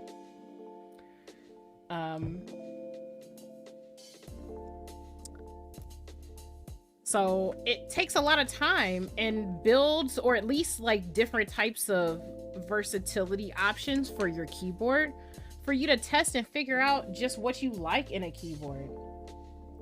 Like if you have a versatile enough keyboard to begin with, you can, you know, like get different plate options and then swap them out and try them. But even just getting that initially to start off is expensive. Like that's crazy. Brass plates and all of that stuff, like just to figure out what you like. For some people, the cost of entry is just too high, and I completely identify with that. I guess that's why when I do the keyboard build, I need to make sure I use sockets so I can replace the switches. I always feel like there's no way you can go wrong having hot swap sockets, right? So like the ones that are in this board, for anyone who's, you know, watching this later and listening. Basically, hot swap sockets allow you to just plug and play with your switches. Normally you have to solder them. I mentioned that earlier, but just as a reminder. And yeah, the worst case scenario, if your hot swap sockets fall off, then you suddenly have a solderable, you know, PCB. You can still always grab a soldering iron and just actually solder, right? But what you can't really do is make a solder PCB easier to try things on. You always have to take the switches out individually. You always have to, you know, go through the trouble of soldering stuff back in.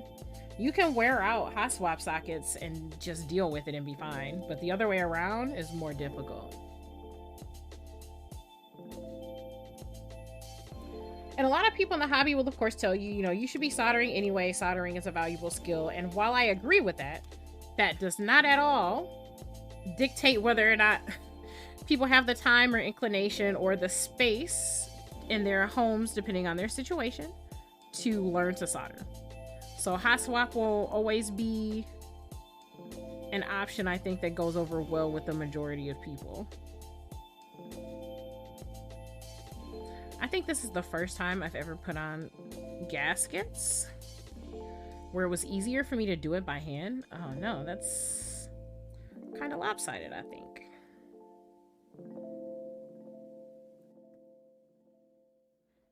These gotta be like 3M adhesives, because goodness gracious, they are very adhesive.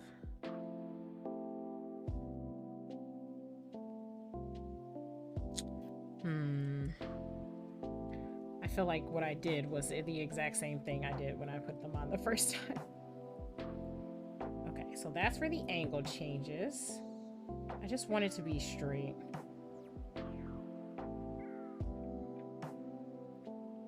There we go. That's much better. Sure, soldering is valuable if you're planning to do it. So that's exactly what happened to me. When I first got into this hobby, I said to myself, you know what we're not going to do? First of all, we can't solder anyway, but we're not going to spend a bunch of money trying to solder. Just because the iron costs a lot. And then if you want convenience, you have to get a desoldering gun. But if you're going to spend money on a desoldering gun, which is like hundreds of dollars at this point, you have to buy enough keyboards to make it worthwhile that you have the soldering gun. You know, like, it's just kind of a feedback loop of expenses, and the keyboard hobby is already expensive. So I told myself at the time, I was like, well, if we just only do hot swap keyboards, our options will be limited a little more. We'll be a little less tempted to spend money. And I mean, like, that didn't age well, like literally at all. Especially because everything is like hot swap now. But it definitely spent me it saved me the money I would have spent on like a desoldering gun for sure. And then, you know, like, you can always get a crappy soldering iron, but then you have to worry about, you know, like, getting another one and replacing it. It just, you know, it just seems like a lot. And then you have to get the fan that goes with it as well for fumes, and just, if I, you know, like, move to be in a different location, it might be more convenient for me to try to learn to solder.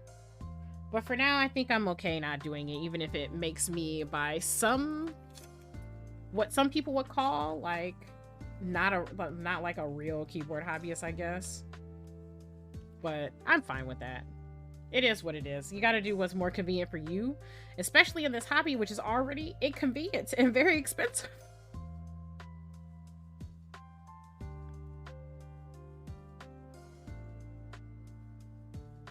Let's see. Nah, if anything, spend a little more on at least a decent iron. The other stuff is optional. You can work over. Yeah, I definitely agree.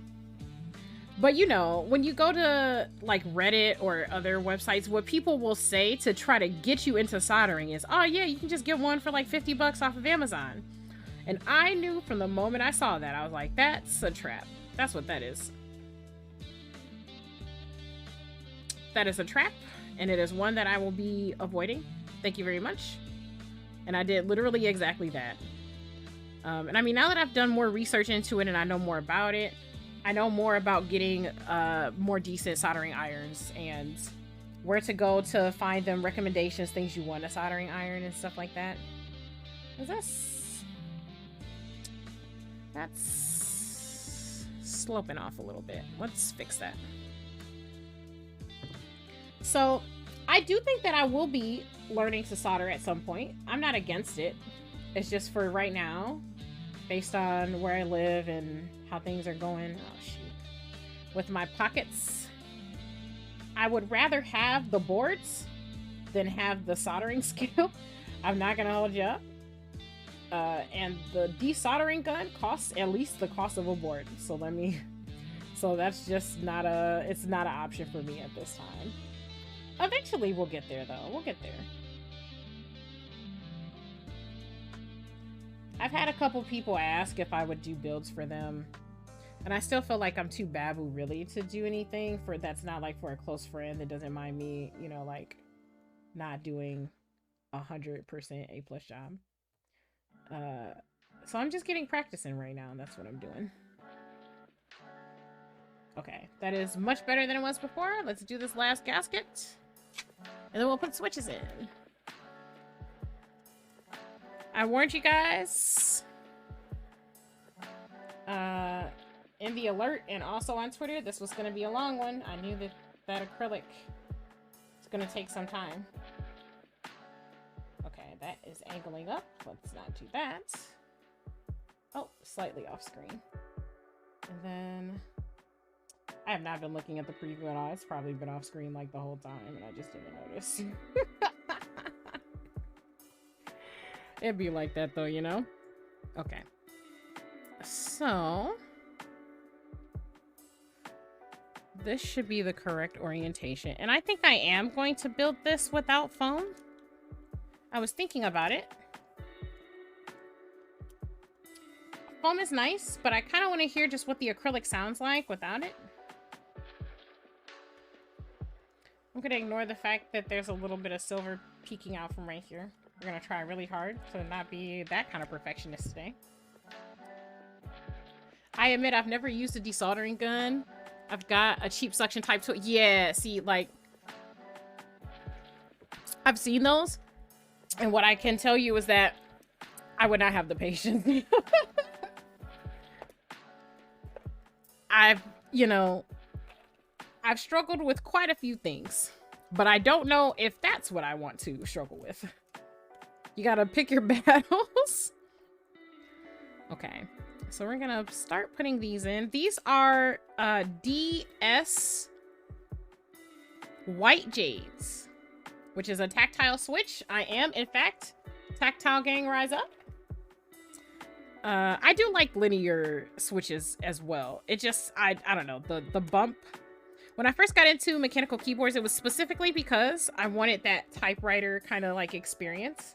Originally, before I got into keyboards, typewriter is what I was looking for, like a modern typewriter. So, yeah, I knew that tactile gang was gonna be my shit, you know. But also I like that they're that clear kind of milky white that matches the theme of the board.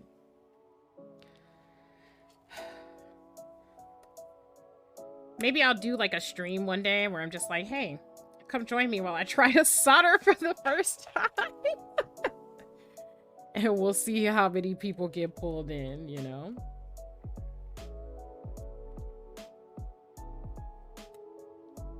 Okay. So for anyone who has never put together a keyboard, what I am doing is putting switches that are these, I call them buttons when I'm explaining them to people that are not in the hobby. These are what you press down on to activate the keys you're pressing. They sit underneath your keycaps. If you've got a gaming keyboard, I'm sure that you've seen these. Because when you like pull up your keycaps to clean or change anything, hopefully you're not a degenerate that doesn't clean your board. Those are what you see on the bottom. There's like little prongs that come out of the bottom, and when you press down, it initiates contact with the PCB to register which key you've pressed, and that's how a circuit board works. By completing the circuit. So I'm basically just putting these in here now. Everything's kind of outlined for me. If you're soldering your own board, you can sometimes choose where things go. But I've got a specific plate and a like specific type of PCB that outlines the options that I have for where I can put things. They call that a oh, those are not spaces. They call that a fixed, there you go, fixed layout. So I've just got to put these in, and then we'll get back to the dreaded acrylic that I've cracked because I'm such a noob and I'm terrible. We'll put it together and then we'll be done. We've gotten through most of the difficult parts. I mean, I don't know, things when you're putting together a keyboard, nothing's really difficult. It's just time consuming. You got to learn all these little details to look out for and stuff like that. Once you get there, nothing's really hard. It's just tedium. I am gonna test this though assuming that my computer will work with me before I do anything. And when I say test, what I mean is I'm gonna plug this in. There's a USB-C right here. I'm gonna plug it in and push all the buttons, or the switches, to make sure that they work.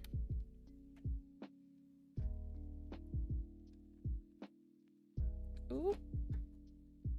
There we go. Usually when you're putting switches into a board, you can tell when they've gone in, because there's like a little, at least when you have like a metal plate like this is an aluminum plate. There's kind of like a click as it goes in. The foam that I pointed out earlier, I got it over here. I got it over here to the side. This would go between these two, so I would like layer this on top of the PCB and then put the plate on top of that. I decided not to do that this time because I wanted to see what this sounds like without the foam.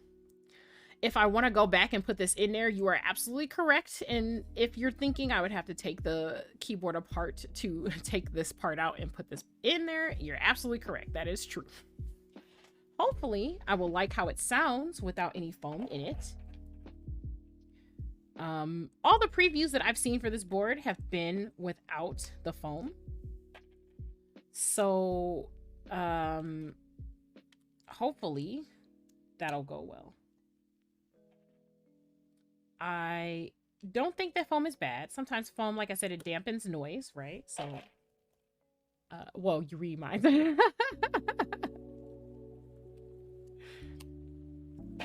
I'm a little clairvoyant, you know, I cast bones. I do some tarot. For anyone who's actually seen any of my tarot streams, you know the first thing I say is like, hey, you can't actually tell the future with these, just so you know.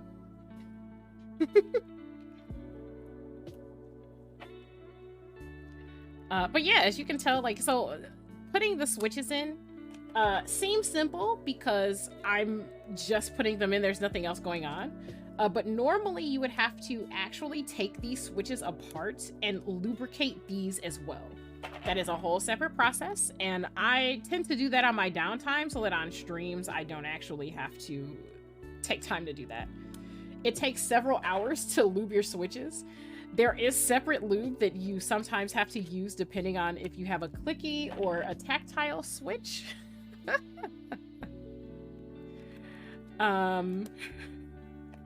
So that becomes another lubing something up and sticking things into other things type situation. And Arisu, just so that you know, because you said the last keyboard you worked with was like IBM type stuff. I don't know. I can't remember if vintage keyboards had anything besides linear and clicky switches, but tactile is like an in-between for that. I mean, maybe you've had like a gaming keyboard or something, so you've had like brown switches or something like that. But there's a tactile bump that gets pressed when you push down on the keys.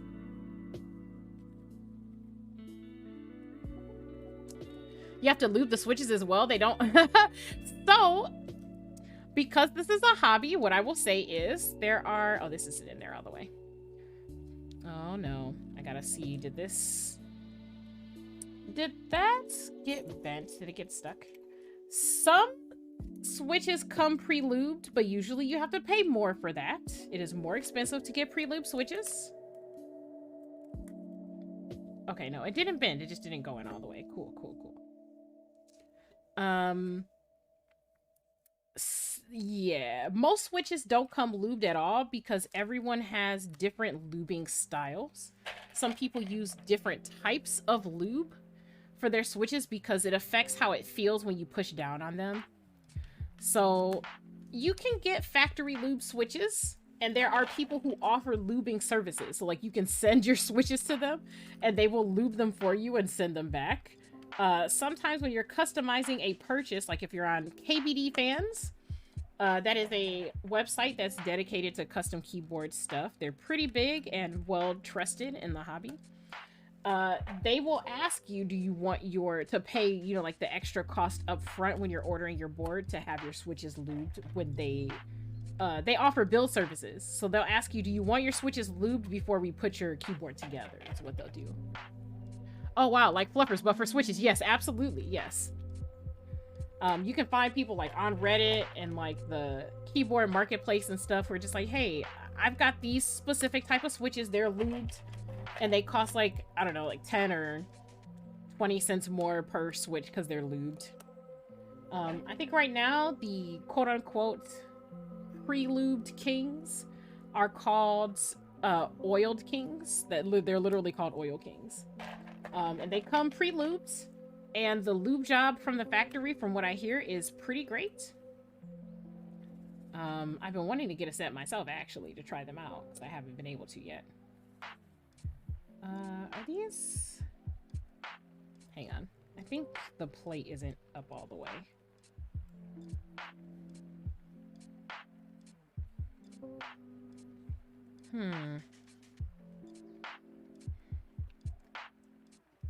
You want to make sure that the switches are flush with the plate.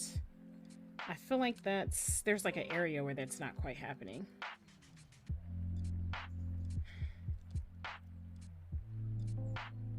Okay, yeah, I had to pop the plate up a little bit.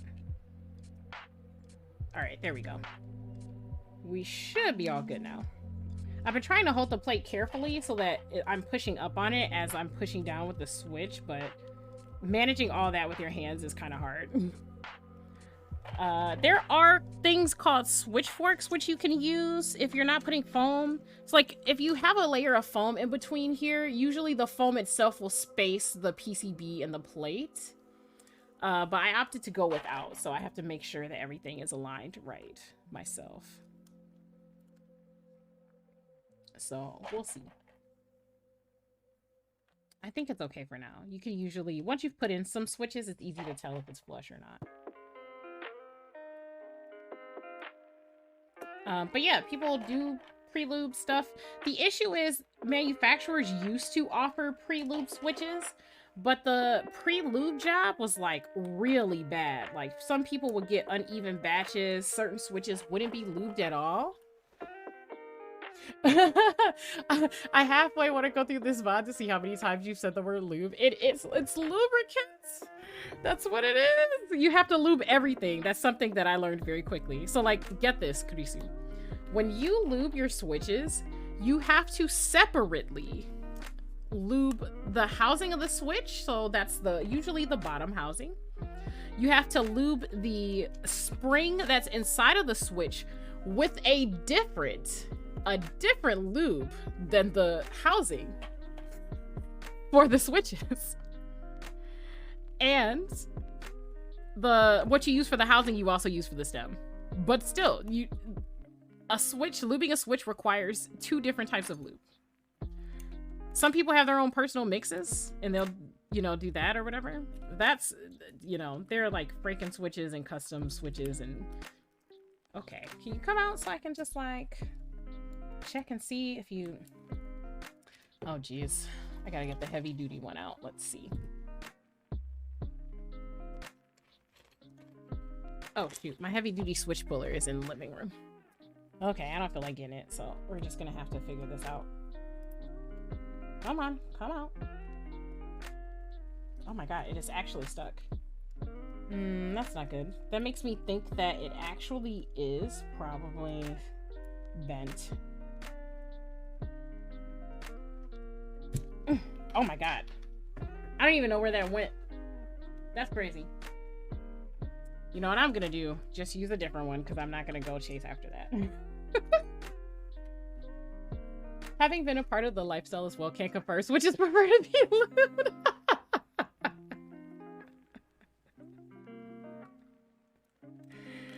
I mean, to be fair, I can't really think of anyone who wouldn't prefer that. Well, that's not true. There are some people that specifically enjoy that type of friction.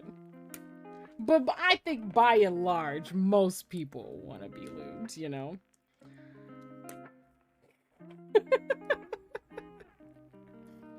Okay, we are almost there. We are in the home stretch. Now, frick. This supports stepped caps. So I think I can do step caps lock. I will explain what that is when we're putting keycaps on. I have a problem and I love step caps lock. Basically it's what it sounds like. The caps lock key has that little step down. Oh. This the space bar, I forgot the second space bar. Okay, here we go. So this is the completed PCB. All right, this looks great. I'm gonna plug it in and see if it works. I'm gonna try to do this really quick. So sometimes I'll put the switch tester like on screen, but I honestly feel like, oh shit. Sometimes I feel like it's not actually necessary. Look at those lights. So what goes in the extra gaps? For this specific type of keyboard, this Alice style keyboard, nothing goes in the gaps. The gaps are cut to allow the angle.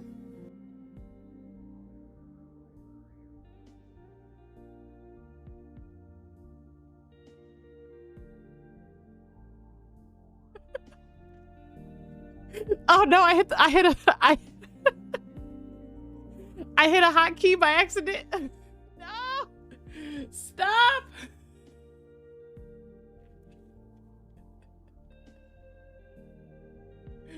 I hit a hotkey by accident. Okay, let's literally never do that again. Let's literally never do that again. Okay.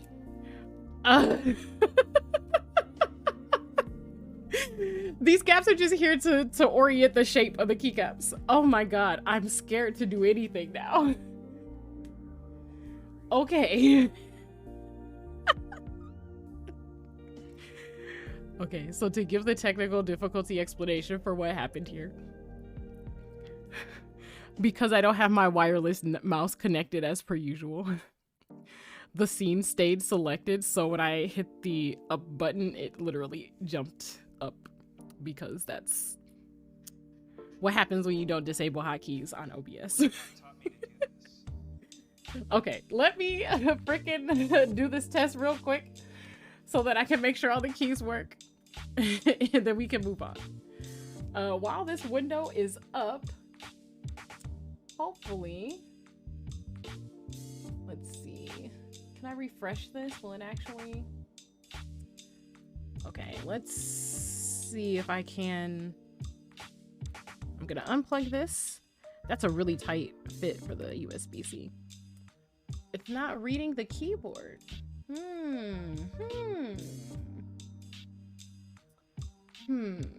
Okay, there are ways around this.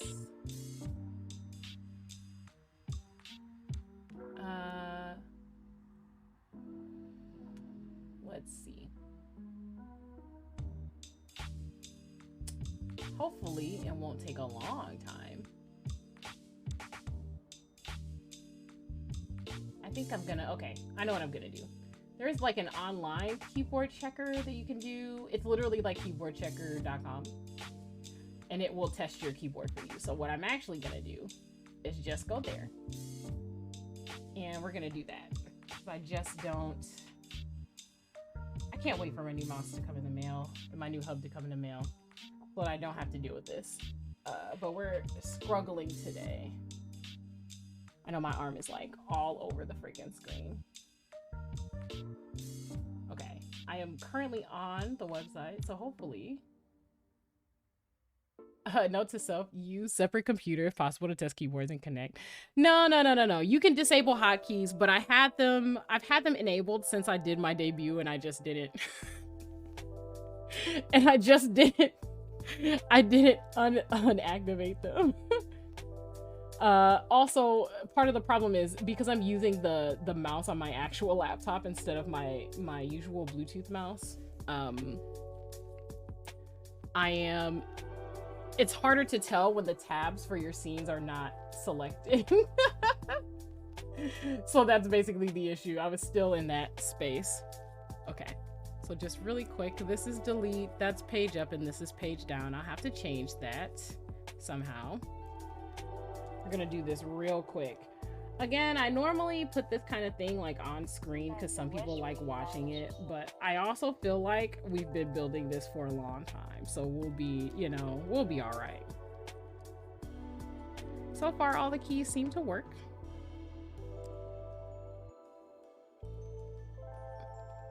Okay, some of these weren't activating, and I was like, why? I didn't press them down hard enough. Okay, let's actually press them down so that they'll activate. My screen doesn't look like it's Swiss cheese.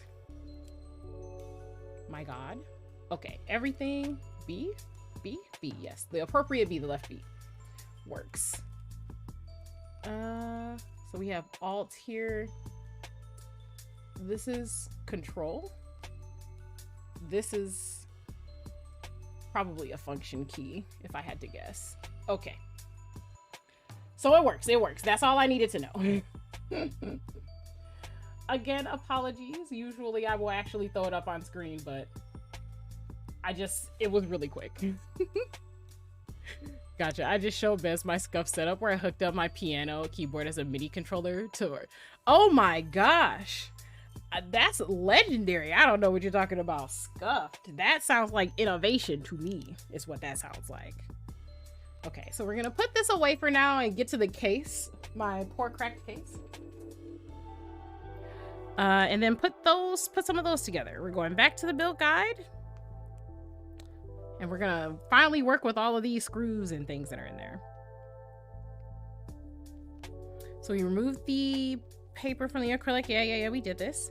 Install the brass standoffs onto layer 6. So that would be the layer before the bottom. Cool. So we want the brass standoffs there.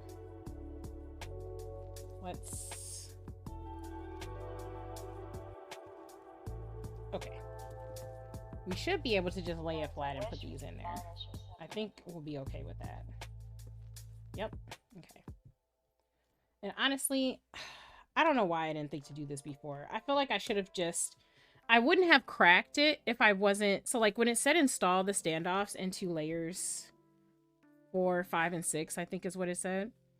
I assumed that because it was phrased that way, I had to do them all at once. I probably wouldn't have cracked my board if I had just done them one at a time instead of, I don't know, whatever the fuck I was thinking earlier. I know that anybody worth their salt, like in the keyboard space, is just cringing right now. They're just like, why? Why would you do this? It's because I'm impatient, and also this is my first time assembling an acrylic board. Okay. So, install layer 5 onto layer 6. We can do that. Yes, yes.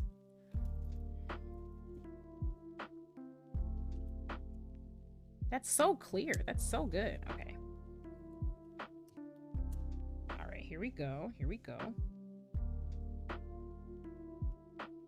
We don't want to put too much pressure on it because we'll crack it again.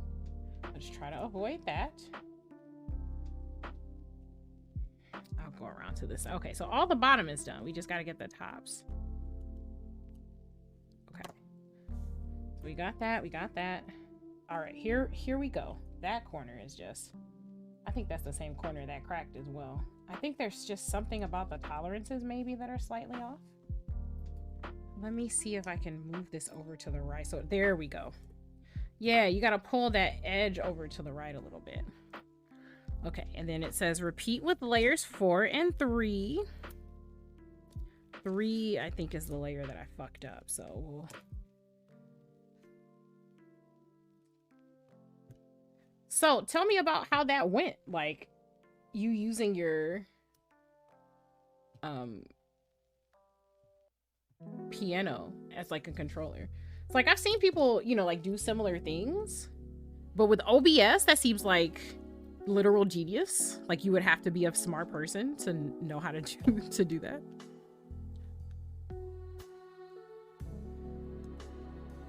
I guess it's just a matter of knowing like what you've said things to, but okay. I think I got to do the same thing and like pull this over to get it in the... Okay, yeah. This is like up too high is the issue here. So Would it be easier to get this side first, maybe?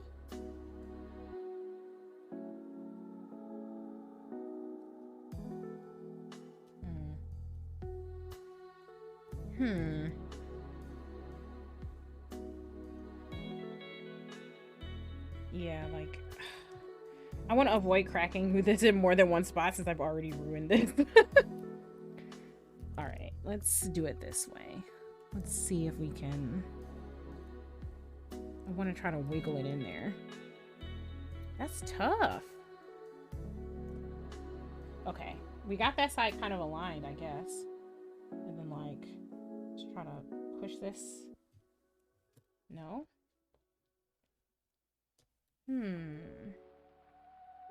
Trying to layer these is just like, oh.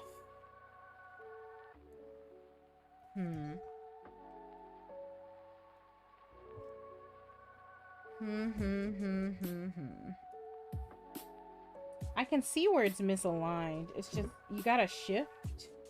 Oh, shoot. You know what I've just realized? That was the point of these gloves. The gloves were so that I didn't get my greasy fingerprints all over everything. Those first two layers were like fine, but I can literally see my fingerprints on these. So let me get these on. We're gonna open up this pack and wipe this down a little bit.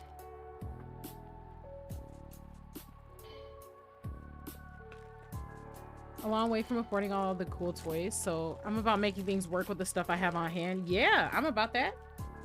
I support it. I've had this keyboard for maybe a couple of decades at least, but it has MIDI support. Yeah. MIDI support is, I don't want to say it's hard to find on things now, but like, people don't value it as much as they used to, I don't think. So, you don't find it on as many things? What the heck? Oh, that's part of the paper towel, okay. Okay. I really want to figure out how to get this to layer correctly, because it's just like not going in. Okay. And if I can't get it to go in here, then having the middle aligned apparently is not going to help. So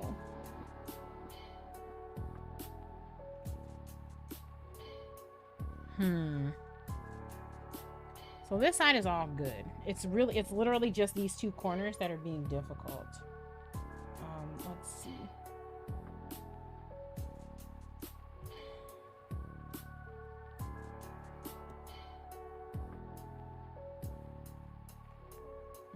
What is it about this that isn't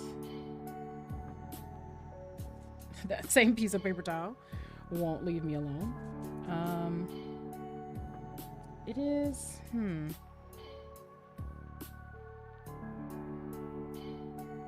I wonder, like, is it bent? Is the screw bent? Maybe it is.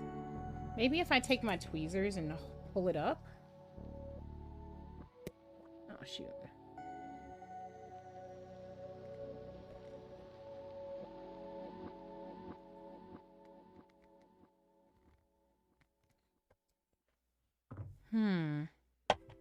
It is just having like a straight up difficult time getting into the hole. It doesn't want to go in.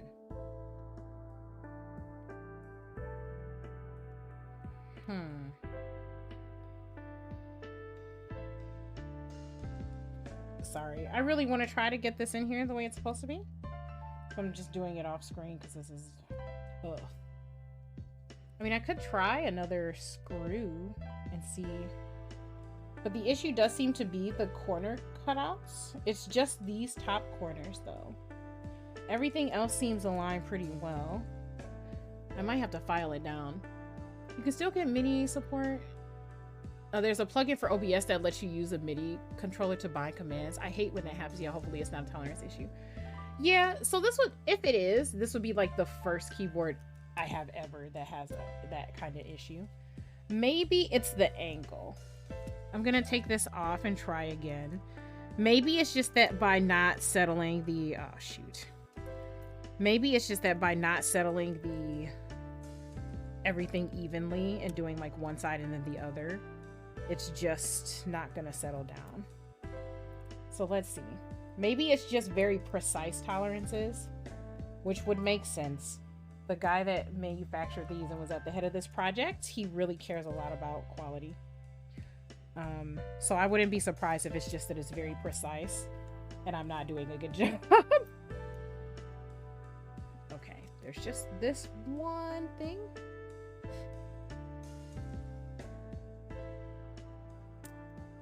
Okay.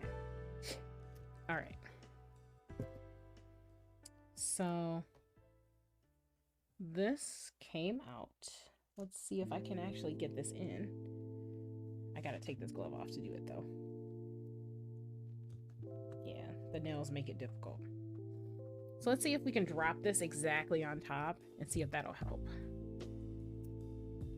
Maybe we'll try to get the corners first before anything else. So it is even. I'm gonna try to get those top corners first, to be honest. Okay.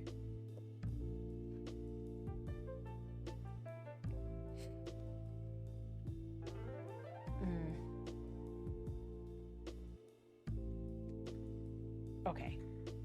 We got those top corners. Let's see if we can get the bottom ones. Get this paper towel out of the way because it's annoying me. And let's see. I really don't want it to be a tolerance issue, but it might be. Because I got these top ones now. And now it's these bottom ones that won't go in. Let's see.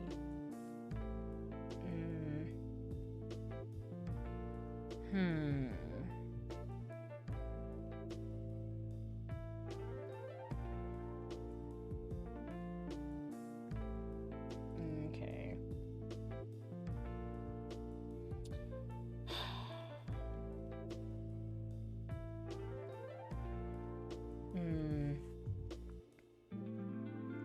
It's literally just these it's the corner pieces are having the roughest time, which makes sense because they're the most angled parts, but I really want to not have to risk cracking this to get it to work. Yeah, these top ones are in, so it might be a tolerance issue. I'm gonna see whether or not I can figure this out. Get them all in there, because at this current moment it's just these corners. And I got these through here before, at least the top ones, so I should be able to align them and get it to work.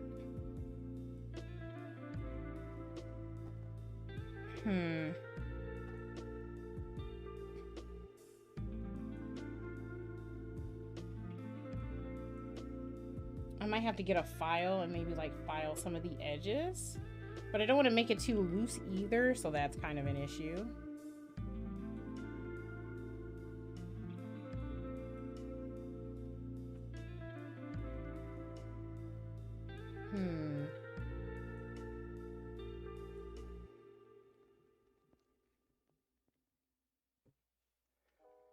It's definitely something going on with the alignment because I can physically see like the hole for the...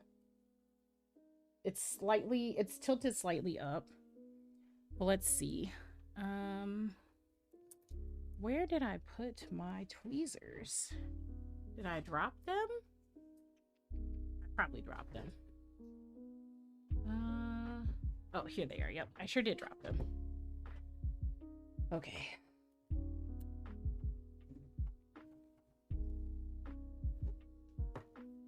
Because I don't think it's the screw. I don't think it's the screw because it's gone through these other ones fine. It's literally just these corners here.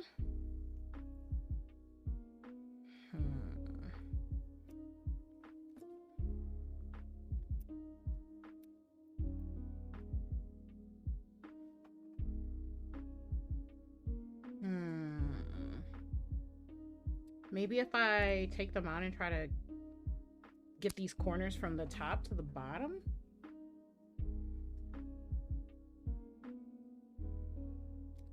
So like this looks aligned here right now. Literally right now it looks aligned. Give me a moment while I try to figure this out.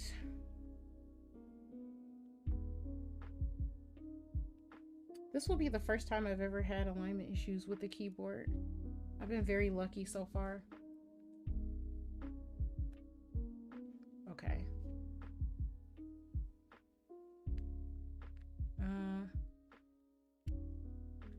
Whew. All right, I got that one in there. I got one in there in this corner right here. So I'll have to try to go from the top to the bottom with the corners maybe. We'll try this other one and see if we can get it to work. It's a learning experience, it'd be like that. You could try working a screw into the corners. Yeah, I might. I have a hex screw, but I just want to try to get it done without doing that first, if possible. Just to see if I can do it.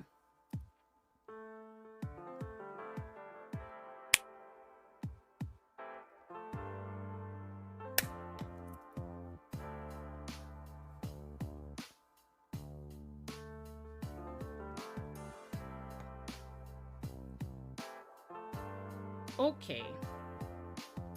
This is a piece of work, is what this is.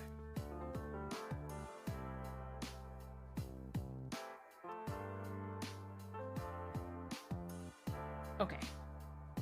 I did get it in there. Cool. Great.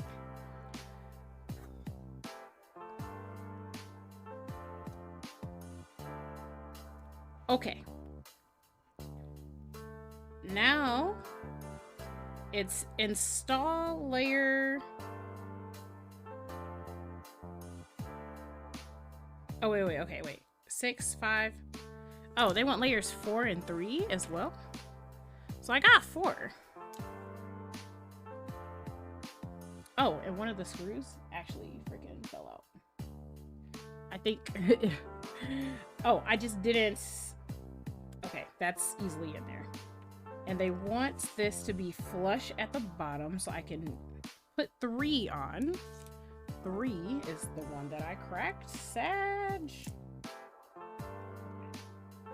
I mean, like, it's barely installed on there. It's just kind of like hanging on the top of the screw. I think for the most part, what's going to hold layer 3 is going to be like the actual screws once we get them on there.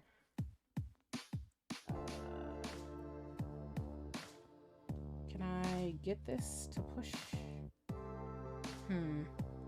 Oh, there we go. Okay. This wasn't pushing up into layer 3.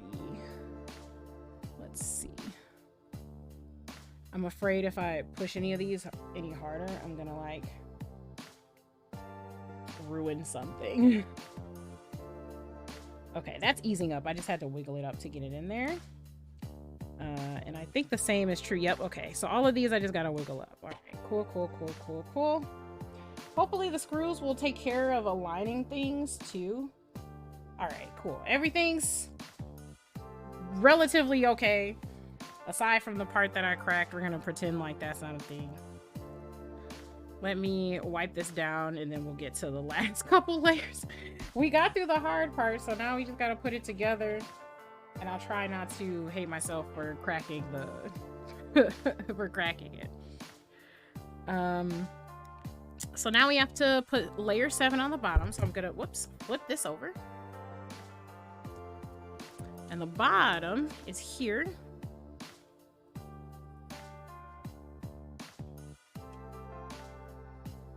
So it says install these using 4 small screws on the bottom front. So they mean here. Yeah. So these are these small screws, I guess. And they made all these hex, so they gave me this hex key for that. Small screws? Wait, small screws? No. There's more than 4 of these, so they must mean these tiny ones. Okay. Let me just grab these. 1. What? There's only one of these? There's gotta be tiny screws? Okay, no, maybe it's these. I am crazy. Okay, 1, 2. Oh, there's 3 different sizes. I see. I'm just a dummy. Let me line these up and make sure I have the right sizes. So these are shorter than these.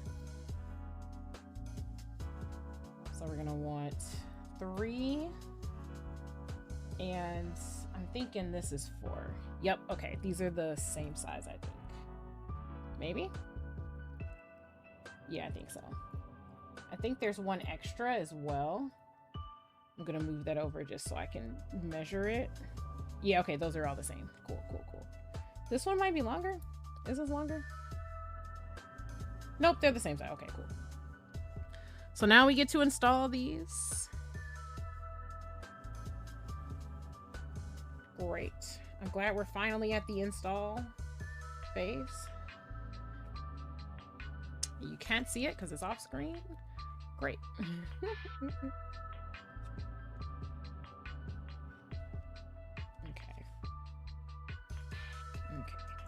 I'm gonna be extra careful not to overly tighten them because I've already fucked up this board in a couple ways.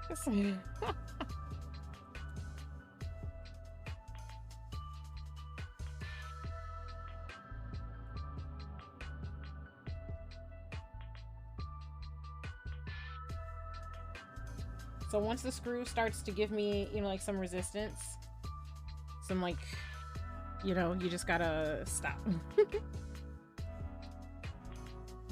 Because too much pressure will crack the acrylic, as I learned the hard way. I mean, I knew that already, but sigh, it'd be like that. Okay. There we go. And then one last one on the front.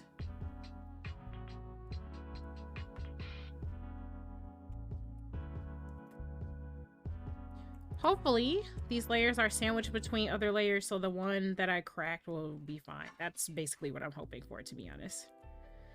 I don't want the board to just fall apart on me, you know? Okay. Alright. So now I think we put the back weight on, is what we're gonna do. This is a long stream. I knew it was gonna be long, but I think I didn't conceptualize in my mind how long it was gonna be. I'm not, you know, bothered by it or anything, but still. Okay. Install. Okay, so this is for the acrylic riser, but I have a metal one. We checked the PCB. We got the foam and everything. We installed the switches and all of that. So... okay, if using the metal riser, install 4 medium length screws, medium length, on the front top, and 4 long screws on the top back.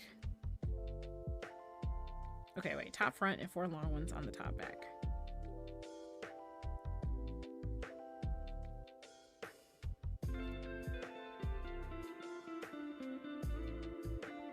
What? Okay. So let's do what we can do first. We've got these bottom ones. Front, bottom, we did that. So let's put our PCB in. You can see that there are grooves here, like for the gaskets. There you go, brain working gaskets. You can see the movement as well. Maybe it's a little hard to see from top down, but there's a lot of movement on the board, a lot of bounce.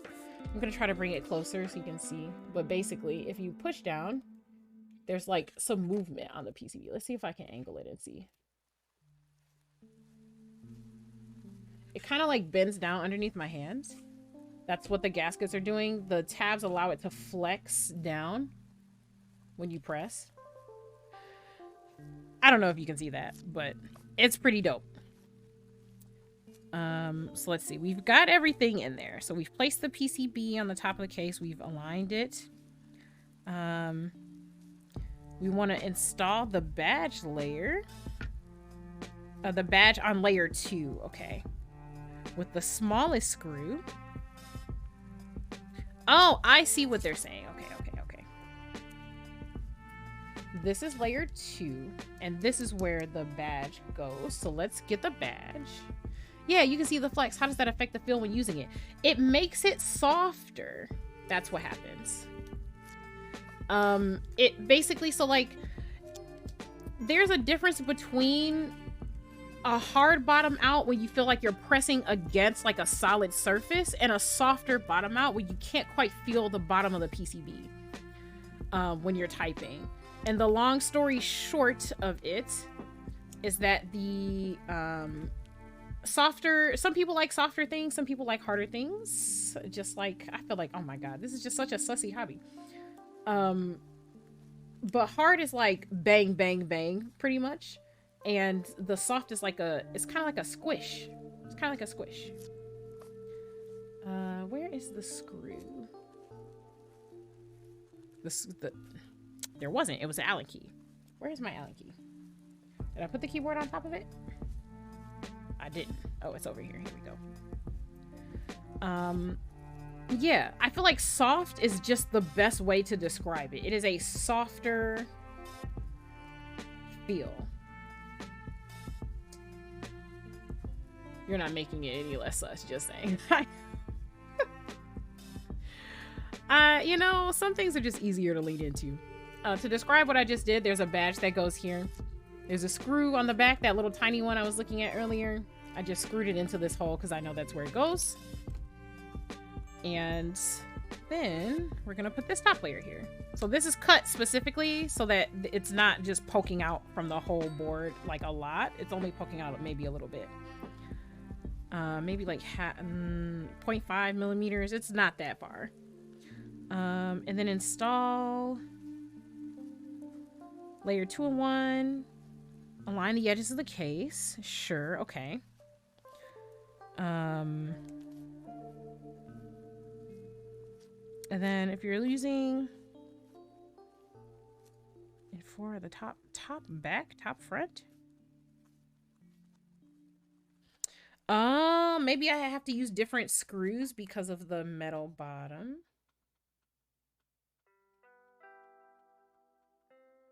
Maybe.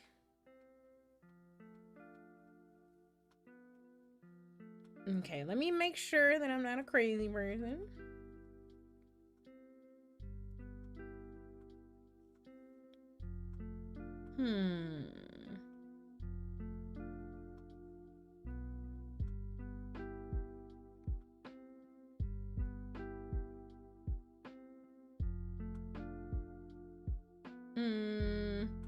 Okay, if using the metal riser, install 4 medium length screws on the front top. This would be the front top. And 4 medium long screws on the top back. Okay, till they reach the brass. Okay. So I actually did do this correctly. I didn't install anything on the top back. I just, the language was killing me for a moment. I was like, top back, top front. What am I supposed to do? But I got it now.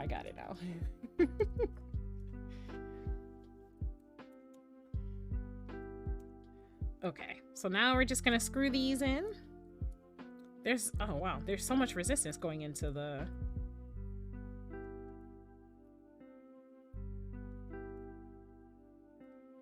Oh, and I probably need to install some of these long ones on the top as well. But let's see, top, front. Oh, and it says medium length on the top back. Okay. And then I assume that I'll use whatever's left over for this bottom half right here. Oh, that didn't feel good. I tightened it, but I didn't like that. So I'm gonna loosen it a little bit.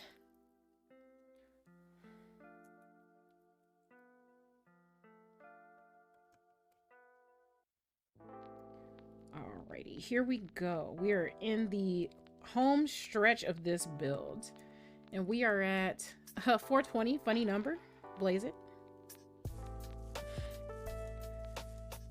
So I am actually very excited.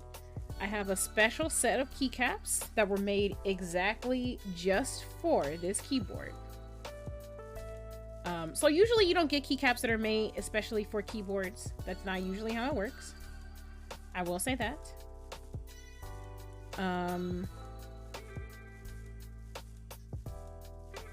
Usually you can just put whatever you want on it, but this is a Dark Souls themed keyboard, and they did a rerun of a Dark Souls themed, I guess we'll call it like keycap set, a Dark Souls themed keycap set. There you go.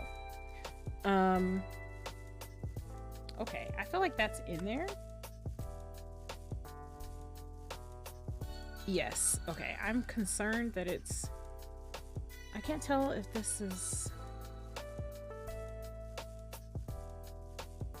Is this not as long as this? Oh, okay. No. I see. Something about this didn't align correctly, so we gotta figure that out.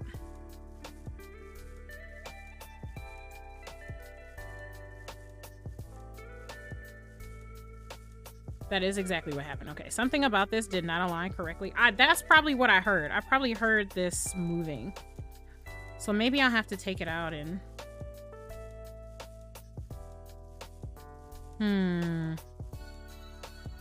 I definitely... frick. I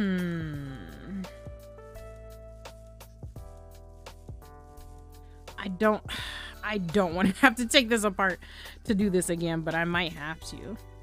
Because there's something here is not aligned correctly. Let me unscrew this.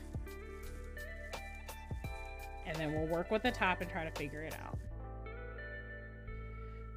But the keycap set is called PBT Ashes. And it's a really cool color. I think it supports the theme of this board because it's got like this whole, you know, like frosty acrylic Ariandel theme going. And I think that's really cool.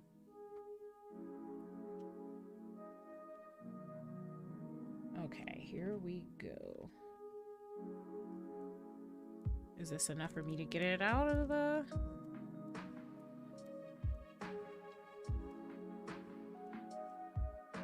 Nope, not yet. Okay.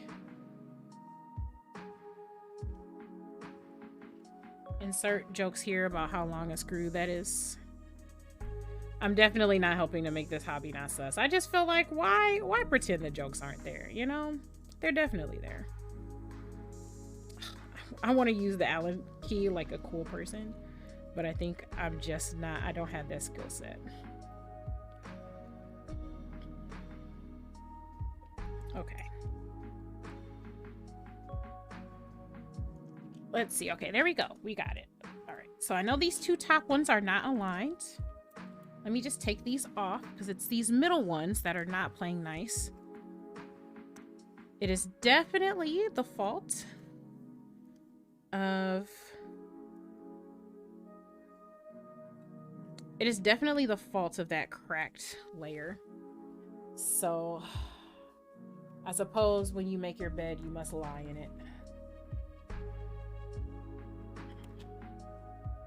Yes, let me take the PCB out. I don't know why I left it in there like I thought it was just gonna sit there and play nice.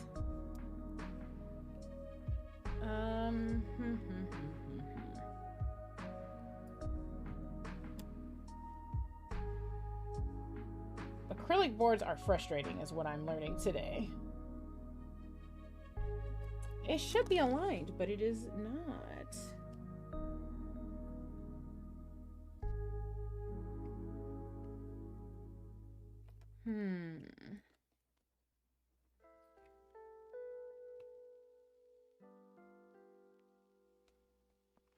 And it's a side that doesn't have a screw in it, so the issue isn't how it's aligned here.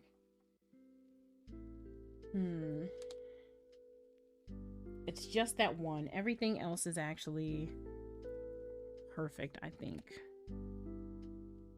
Yeah.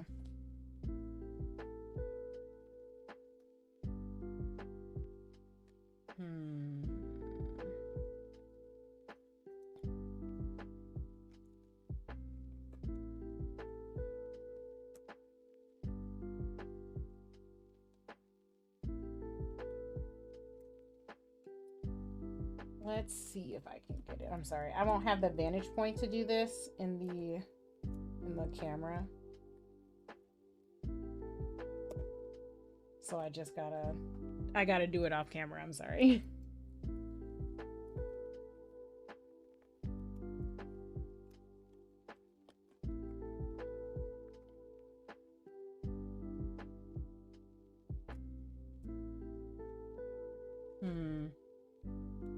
It's like I got it to go through, but it's not gone through all the way.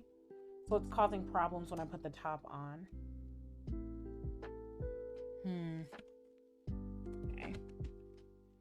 So this was one of the layers that I just pressed on top. So let me take this off. Yeah, because this is the cracked one. Okay. So this was like just a straight up align it and sit it on top of these type of deal. So let me pull this layer off, and then I'll work with these other layers and this one thing. Okay.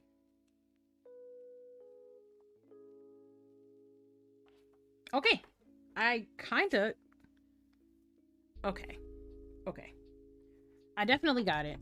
I think that it's this layer right here, the cracked layer, that's having difficulty with it. So let's see if I can layer at least the cracked one in a way where I can get it to stick. Because once I get that to stick, the rest of the layers should follow suit without any issues.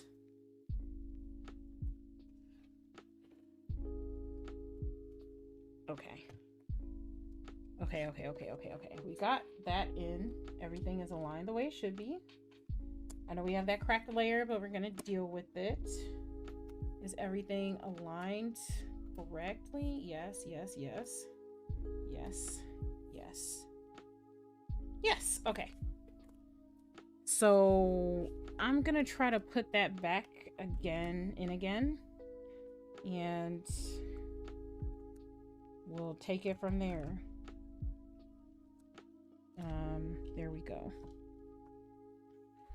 So we're gonna try to make sure that this corner stays. You see the shot, take the shot, yeah.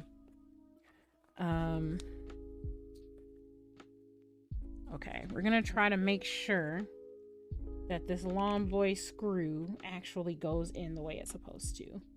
Because it's apparent to me that the problem childs of this project are the corners. So hopefully we'll be able to get that in there. Can I actually just do this? Yeah, I can.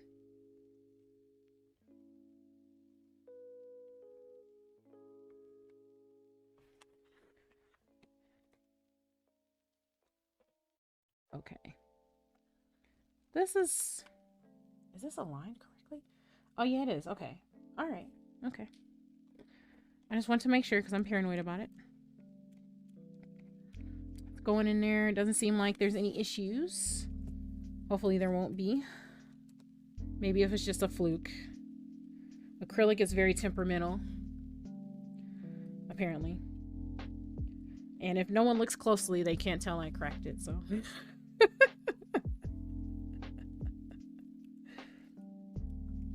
It's cool, just don't look close. All right. All right, so we got that one.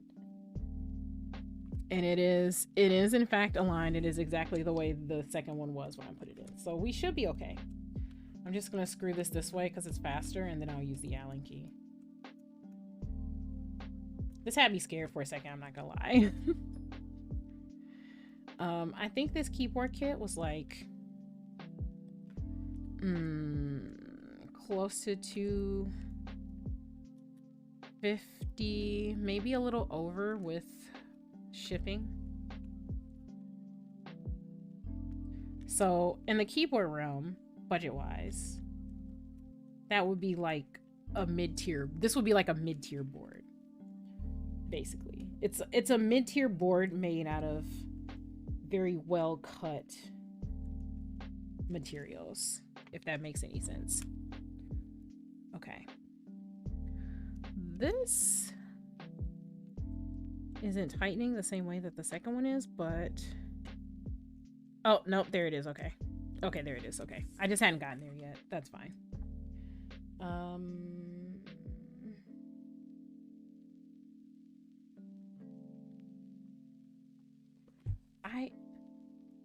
Okay, wait, let me check the build guide, because like now I'm wondering how that actually fastens. Because we got the bottom, how does it fasten?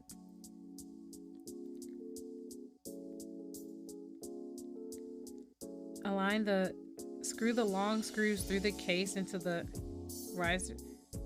Oh, I'm dumb. You're only supposed to screw them in until you get to the brass, right? You're not supposed to screw them in. You're not supposed to screw them in all the way. That makes perfect sense. Brain, why didn't you tell me this before I did all of this on camera? You see the shot, you take the shot. Sometimes the shot's the wrong shot. No. It's fine though. I can at least unscrew it. So it is what it is. We're zen here. I haven't streamed in 2 months. We're just gonna chalk it up to... We're gonna chalk it up to rustiness. That's what we're gonna do. Brain needs more lube. I think the brain has too much lube. I think I'm smooth brain right now. I think that's the issue. The issue is I'm smooth brained to begin with. That's part of the issue. Okay. Now see, it's different when you're doing this on stream. So like if I was just at home, well, I mean I am at home, but if I was just, you know, like in my spare time putting this together, no one would have to know about my mistakes. You know what I mean? Like you can make these mistakes and still show off your keyboard later and be like, yes, isn't this great? Isn't this the best thing you've ever seen? And people would be like, oh man, I can't believe you built that. Now when I post this on YouTube, people are gonna be like, wow, you really did that? You cracked the acrylic? Are you proud of that?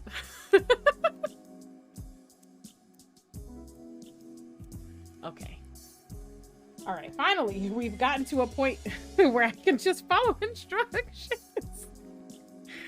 Okay, flip the board. We're gonna put the metal riser on. Where did I put that weight?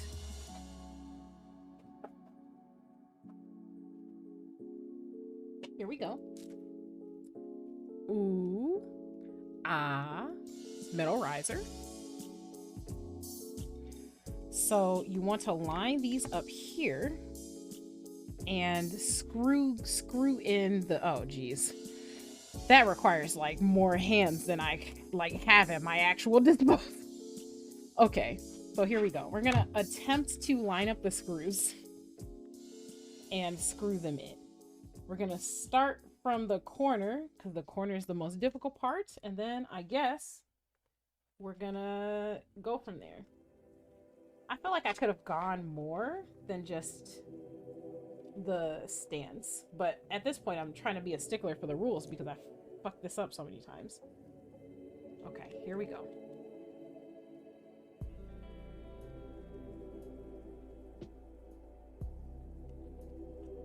Let me see, is the screw actually, oh, I think I actually have it aligned right. Glory. Blessed be. I think it actually is in there. Pretty good. Yes, that, oh my god. Look at me putting a keyboard together as if I haven't done this. It's different when it's acrylic. Okay, it's different.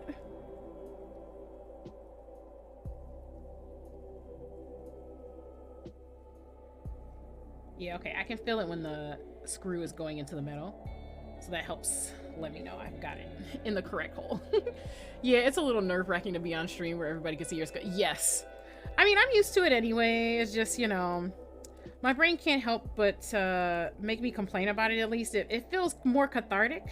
Because, you know, these are mistakes that everyone can make. Like, just being realistic about it.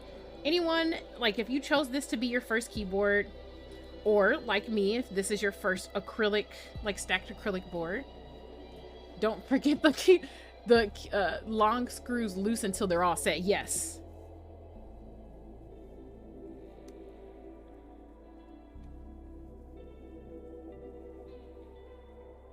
I'm not screwing them like all the way in super tight, but I am gonna go back and key them in to be a little tighter. I got them like just flush to the acrylic. Okay.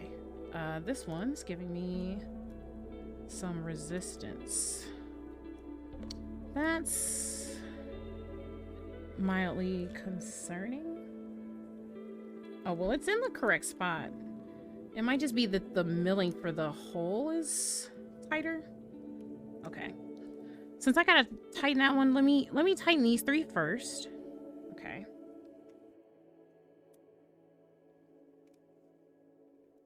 Okay. And then we'll go in and tighten that one because then at least I know. All right. At least I know the other ones are also flush because this is actually tight. Concerningly tight, maybe? Let's see.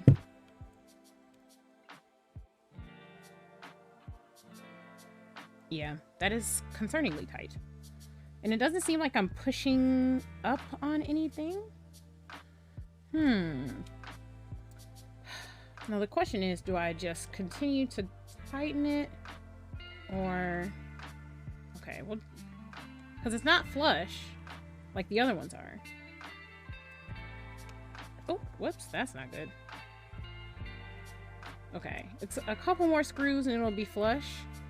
I think I can risk it. It might just be tight because it's the last screw. I think that's entirely possible. Could be millage, could be the fact that it's... Can I use this one? That's too small. Is this too big? Because just it'll give me some extra grip if I can use this. Yeah, I can. And that one will just... Okay, yeah. It's barely flush. I'm just going to leave it just like that. In fact, I might loosen it just a little bit. Yeah. Yep. All right. Okay, so this is almost the complete thing. I'd be kind of paranoid about cracking the acrylic. Listen, I am. I mean, I've already cracked it. So we're here. Okay. So we've got the screws that go here. We got the wrist rest. Now I have to take these medium screws and put them in the front. Here. And screw these down. So that's... Whew, we're doing some things. It's good to know I can use my other screwdriver as well. Like, the Allen key is okay, but... Oh, easy peasy. Easy peasy. I'm still a little worried about cracking the acrylic, but I've kind of already cracked it in at least one spot. So we're, you know... It just... We are where we are, you know? Okay, now the thing I have to worry about when I screw this down is making sure everything is actually flush in the front and in the back and there's no gaps. No gaps! No gaps! Look at us! We're here! We're here, we've made it! We are here, we have made it to the end, or close to the end anyway. Now we get to watch me put the keycaps on and then struggle like a maniac to type on an angled keyboard, which I am not used to. And we'll see how that goes, I guess. Okay, but this looks good. You can't really tell I cracked it. Even on the side, it still looks pretty good. Still looks pretty good. This is the side where the crack is. You can't really see it. And because of how the gaskets and stuff sit, you can't really see it. It's the frostedness kind of hides it. So now we're gonna do some keycaps. Let me do a little cleanup. Just move some stuff to the side at least. I can toss this. And we can... I had a bag that these bits were in. I probably lost it. Oh no, I think it was this one. Okay. I'm not gonna keep that Allen key because these match the screw. Like, if I had known I could have just used this, I would have just used this the entire time. But, you know, you live and you learn. Real quick before I put the keycaps on, let us watch the glow.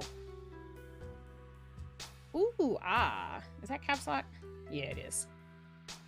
Yeah, I think it looks nice too. I think blue is the default setting. I'll probably have to look up the key map so I can change it because it's not registering on my program.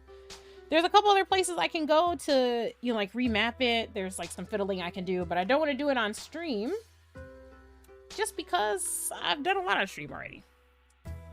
Didn't even drink that much wine. Let me kill this. As a reward for perseverance. Because my God, we're on 4 hours and 41 minutes uptime. That's crazy.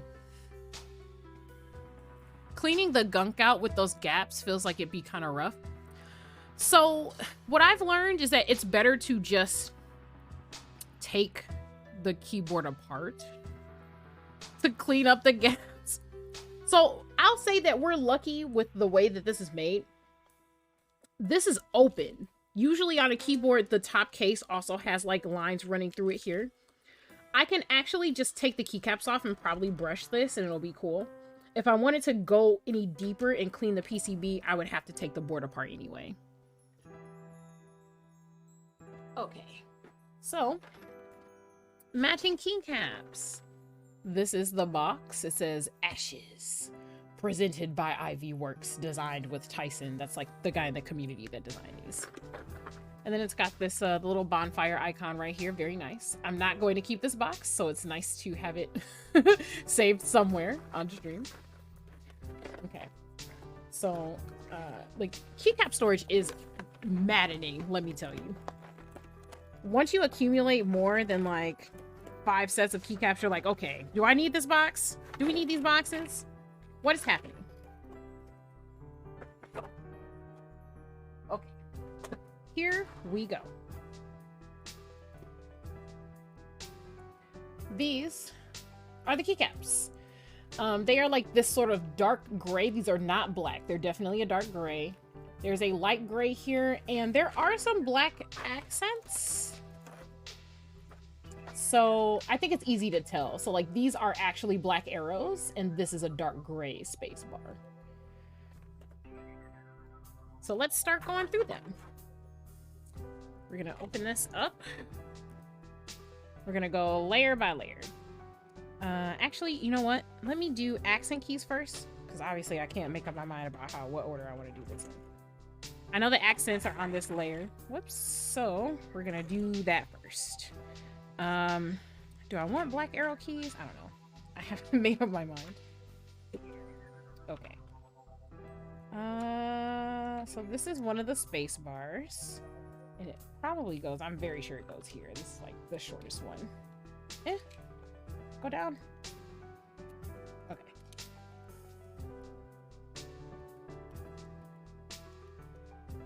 That is a very light sound. I don't know if I like that. We'll have to see. Okay, let's see. Does this go here? I feel like it does. I feel like it can. It might be this longer one though.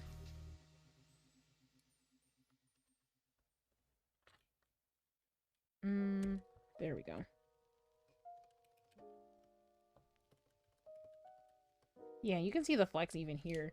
There wouldn't be as much flex if you put the foam in either, because obviously it stops it from moving. Okay, I'm gonna go with a black enter key just because I like that. I like having the accent. I'm also going to... I'll put the bonfire here. Why not? Why not, you know? So let's see. Do I want anything else? I don't think so, though. I could do the black arrow keys. I don't think I want to, though. I feel like these space bars are enough of an accent. I'll do regular arrows. So... And after we're done with this stream, the rest of these keycaps are straight up going into like my usual storage space, which is like a box, basically. I have like these little plastic boxes that are really great. They come from Amazon, basically. But they're like art supply cases that work really well for this type of thing. So we're gonna start putting these in here. I'm thinking off stream, I'll type with this for a few days and see if I enjoy the sound. And then I might take this apart to test it with the foam. I would rather test it without the foam first, which is why I didn't put it in there. But I'm very interested in whether or not it sounds louder and poppier with or without the foam. Usually, the answer is no. I need home and end. I'm sorry. Home and... Oh, do the extra keys have a home that's not from the first row? That is actually a question. Do you have another home key? No. We sure don't. We got lots of pages up, lots of pages down. Okay, okay. Nope. So we got home here. And I usually make this next one the end key. And then when I do function, I'll make the layer underneath this will be page up, page down.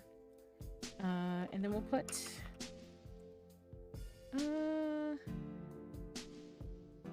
no, not that delete. It's a different delete that we need. I'd love to hear how it sounds in comparison with versus without the foam. I'll probably record a separate sound test with them back to back and do it that way. Because it's one of those things where, like, taking it apart just to put the foam in is, like, basically not long enough for a full stream. But to have the comparison would work really well. Oh, I want these ashes for, like, the all keys, though. That's definitely what I want. I'm gonna put ashes right here. I know that that's alt. That's control. I think this is function. And honestly, this is probably a Windows key. Maybe. I don't know. It's probably.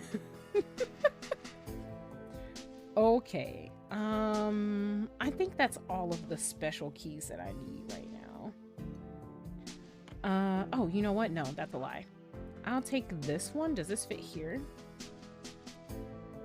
Yeah. Kinda. Oh, I feel like that's not long enough still. Dang.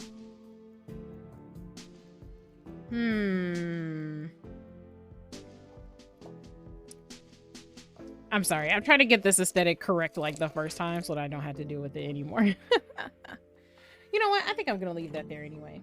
That's like pipe key, basically. I'm just going to leave that there. That's what I'm going to do. If I want to change it, I'll change it later. Well, this is good. This is good. And we'll get to... Oh, nope, nope, nope, nope, nope. I forgot. That's a function key.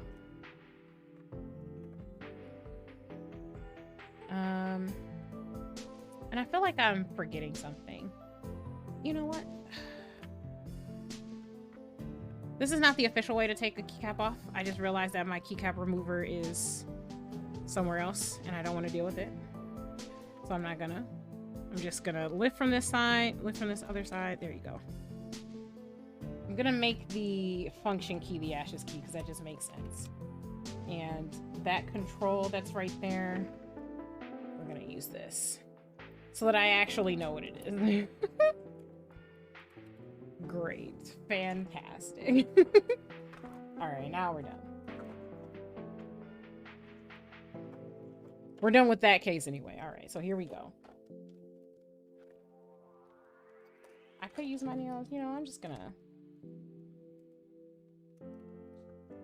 gonna pop these out because it's just easier to do that. Pop. Pop. Pop. 5. Oops. 4. 3. There we go. Interesting. That is an interesting sound. I'm gonna turn all my filters off so you guys can hear it in a minute. The acrylic feels like it's thick and it's dampening it as well. So I'm definitely gonna clip the sound test that I do at the end of this.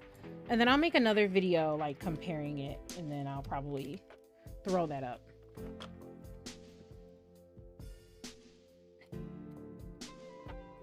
Okay. So we're getting there. We are getting there.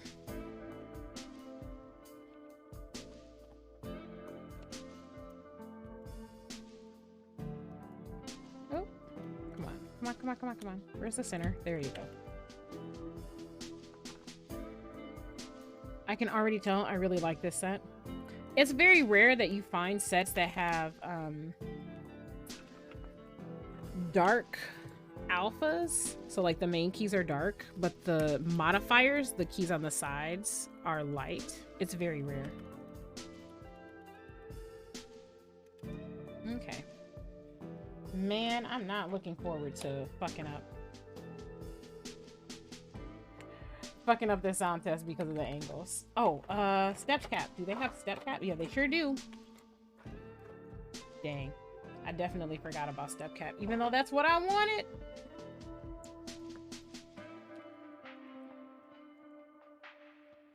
There we go. I promise that's the last time we're going into that last tray. Oh, and there was a keycap puller in the box the whole time. Mm-hmm. Sounds like my MO. This is a... Oh, that's the normal cap slot. Okay, I was like, that's not long enough to be a shift key. What is happening? Alright, so we have control right here. Left control. And then we got QWERTY. Q W E R T Y.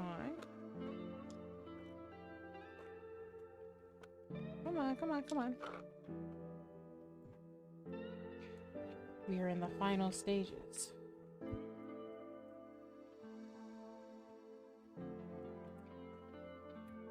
I'll tell you what, having these nails does not make it easier to put keycaps on. That's what I will say. Does that mean I'll stop getting them? Absolutely not. Oh no! The Y is on the other side? I mean... The Y on the other side? I mean, like, I know that that's how you type it with your hands. But, like, I don't know. My eyes, the way they work. I don't know. I counted 5 and miscounted QWERTY. I'm dumb. Okay, here we go. This makes perfect sense. I type Y with my right hand. So it's not like I don't know, but I don't know. I can't count, is what it is. QWERTY is 6 letters. Okay, here we go. And also, this keyboard will do nothing if not reinforce your like proper typing, because it's split specifically in a way where you can't get away with crossing over. Like, it'll be harder to cross over T and Y and that kind of thing. So I guess we'll see whether or not I actually can touch type correctly. Who knows? I'm pretty sure that I type correctly. Not that it matters. I think you're valid no matter how you do it, honestly. But I'm just saying in relation to this specific keyboard.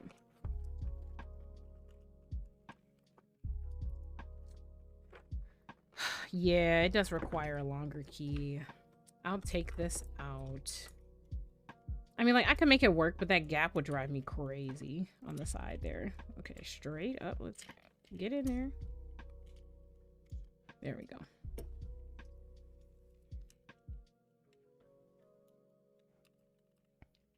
Yeah, that's better. Less gap, less gap.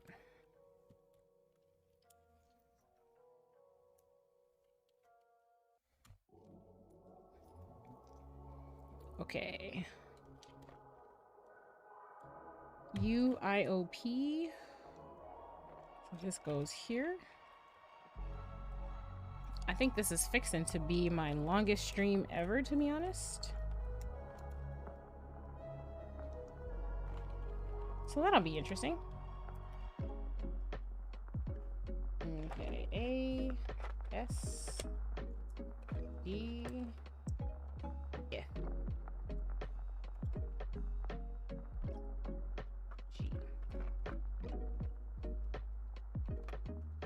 Right into another freaking.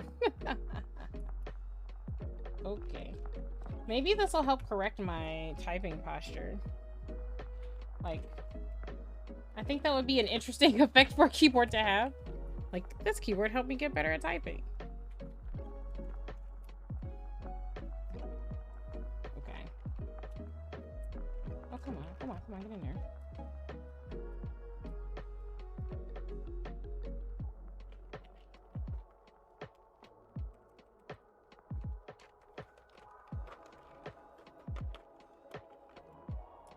Oh, shoot. Okay. Oh my god. Okay, we'll pick it up later. L colon end quote.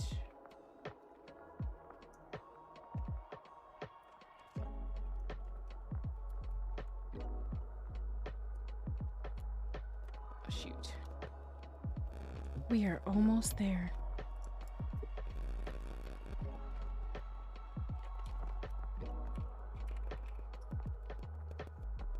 That is an interesting sound. Okay.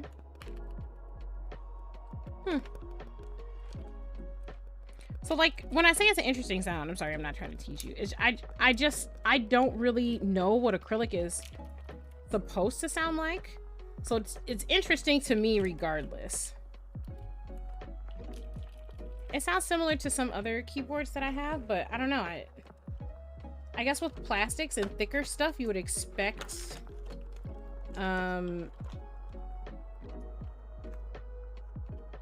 you would expect things to be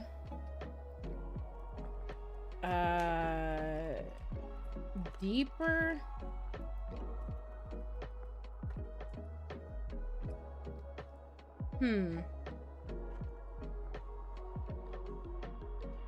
And it's not that it's not deep. I guess the plastic has a very specific sound. The acrylic has a very specific sound that changes what it will sound like from if it's in an acrylic board. I'm sorry, not acrylic. I'm sorry, in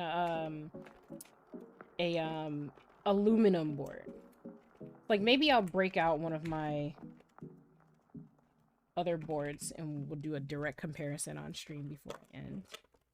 Okay, NM. And then we got brackets and question mark.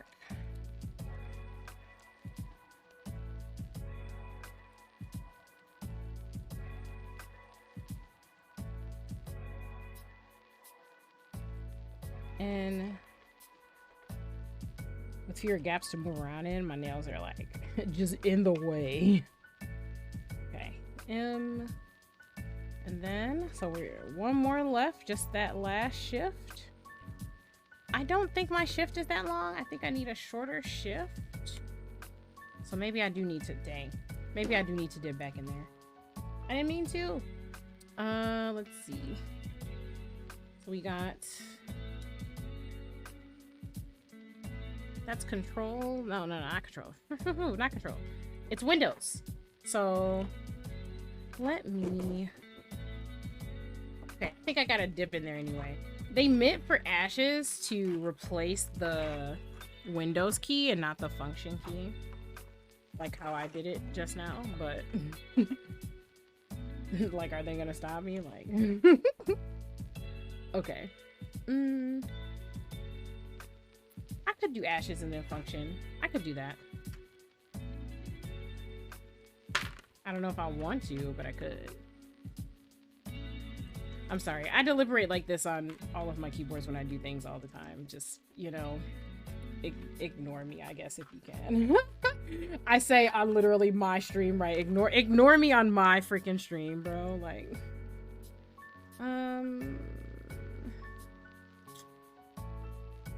okay. All right. We'll make ashes the Windows key. That's what we'll do. I'm just such a dork about aesthetics and how things look and whatever. Sometimes I'm just aware of, I'm aware of how I come off, you know what I mean? When I post this to Twitter later, I'm gonna be like, oh yeah, I actually need to name this board. I'm gonna have to name it something Dark Souls related, but I'm not sure which Dark Souls character to name it after. I'll have to ruminate on it. I did not, I actually completely got this board for the aesthetic and to support a fellow creator in this community. And I know, like, the pool of characters I want to name this board after, but I haven't narrowed it down to, like, one specific one. Okay. All right. We're almost done. We need that short shift. I dropped the outside of this cover. Oh my god. Okay. We're almost there. Hang in there. I promise. I promise we're almost there. All right. We got this numpad. We got this. These are the extras. We'll put this ashes back.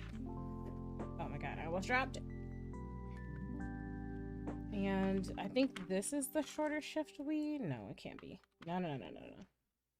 Oh, maybe. Yeah. Never mind. There's no stabilizer on there. I just realized. God damn. It's a late night, man. It's late. Perfect.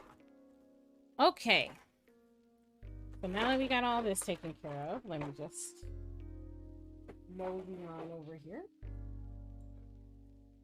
Push these off to the side. We're gonna take a moment to pause our music. Actually,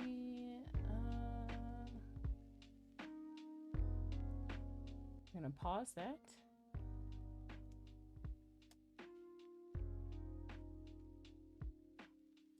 We're gonna turn the filters off, and then you'll be able to hear everything happening in my home. We're gonna take that noise suppression off. Close. And my usual dealio is I will turn my gain up a bit. So we've got it up. Oh god, yeah, I can hear the difference there. Jeez. Alrighty.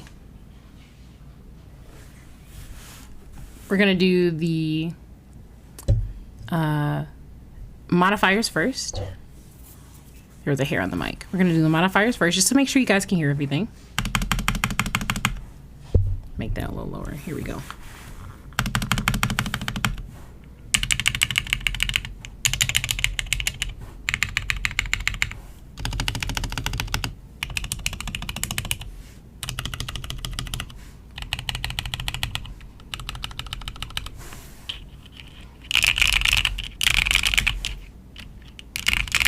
God.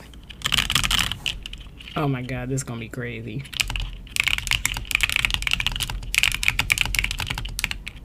Oh my god, oh my god. Okay, that's actually crazy. That's actually crazy. Let me actually get my shit together.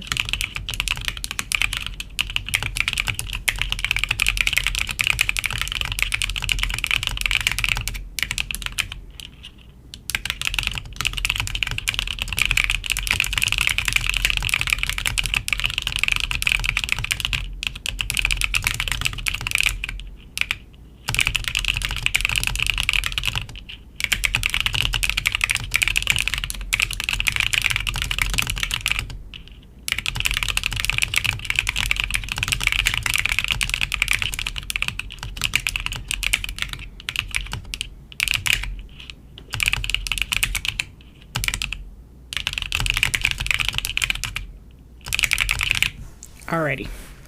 Again, just the going through it.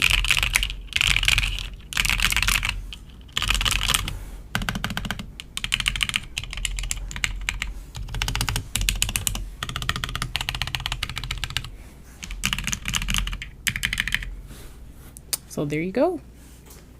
Gonna turn the game back down. Move the mic out of the way. And turn the tunes back on. I'm gonna put the filter back on too because my cat's meowing in the background. So yes, that was the test for the Av4. I see your wow. I do actually like it. I like how the alpha sound, especially. This key here sounded a little muted to me in comparison to these. And it could just be how the PCB is made. So like depending on how many sockets there are, like there were extra ones here for this to be split backspace. So that might just be how it is. I'll probably take it apart at some point and put the put the foam in there to see if the foam isolates the sound. I wouldn't want this to be quieter than it is though. I like the way that this is. I would not want this to be quieter. But I guess like if putting something else in it would make it pop a little more, like make the sound pop a little more, I would be okay with that. Yeah, basically that's it. I think it sounds solid. It looks good. It's got this very nice, you know, silvery type of deal going on. The keycaps look amazing. This weight is nice. It's got a nice weight to it because this is an aluminum weight, and it sounds good. I have like zero complaints. Joe, the guy who organized this, he runs Av4. I think he did a good job designing this product and delivering it to people. This is not his first product. If you Google search, you know, like Av4, the website will come up. There's also a Discord you can, you know, access there with people talking about their builds. People build them with different switches and things like that. So if you want other sound tests of what things sound like and what the possibilities are with this, that would be a good place to go. I definitely cracked the acrylic on that third layer, but I don't think it affected the sound or anything. And I think that as long as the rest of the build is fine, I'll probably leave it the way it is and not replace it. Now, if I nick any other layers or if something happens to it, which hopefully it shouldn't, then maybe I'll do some replacement stuff and get that while I'm at it. But this seems fine. There's a couple other mods I'm curious to do on this board just to see if I can get it a little tiny bit louder actually. But I hope you liked it. Arisu, you stayed like the entire stream after you came in, and I appreciate that. I hope that this, you know, like helps you learn a little more about what keyboards are like now and how that's going, how the hobby is going. Let me raise my mic up a little bit. There we go. Okay. I have been streaming for 5 hours. So I don't see any point to, you know, like delay the stream any further or anything. I'll probably do like a just chatting tomorrow. I'm gonna play Obra Dinn tomorrow. I'm like close to beating the game, so we're gonna do that. That's what we're doing tomorrow. It'll probably be around this time, although I've been guerrilla streaming, so there's not like a set schedule for me right now. I've been, you know, in taking it easy mode. It was fun watching. Thank you so much. I'm glad that you had fun. Okay, so I'm gonna end stream here. Thanks to you, Arisu, and to everyone else who stopped by and, you know, did a drive-by, came through. And I hope that if you're watching the VOD, you learned something so that you don't crack your acrylic like me. But this was cool for our first acrylic build, and I really love it. I really, really love it. So I will see you guys tomorrow if you stop by, and hopefully you'll come by for more keyboard streams. So I will see you guys later. I'm not gonna plug this in and try to use it to exit OBS because that's not gonna work for me. Oh, you know what? I forgot. Arisu, before I go, are you interested in hearing the sound test for another board? You don't have to. I think there's a couple typing tests on my TikTok, but I just thought I would ask because I offered before. I didn't want you to think I forgot about it. It is up to you. We've been on forever, so no worries or anything. Yeah, you okay. Let me figure out which one I'm gonna grab. I'll probably grab two, like I'm not gonna lie to you. And we'll do that. Give me just 1 second. I didn't want to end stream too early without giving you what you were promised. Definitely said you could. Okay, so we'll do like do I have another plastic board that's like not stacked acrylic? I'm trying to think. I don't think so. Let me double check. Okay, I'll double check. We'll reconvene and we'll see what I can pull up.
straight up just gonna cut the music because it's easier.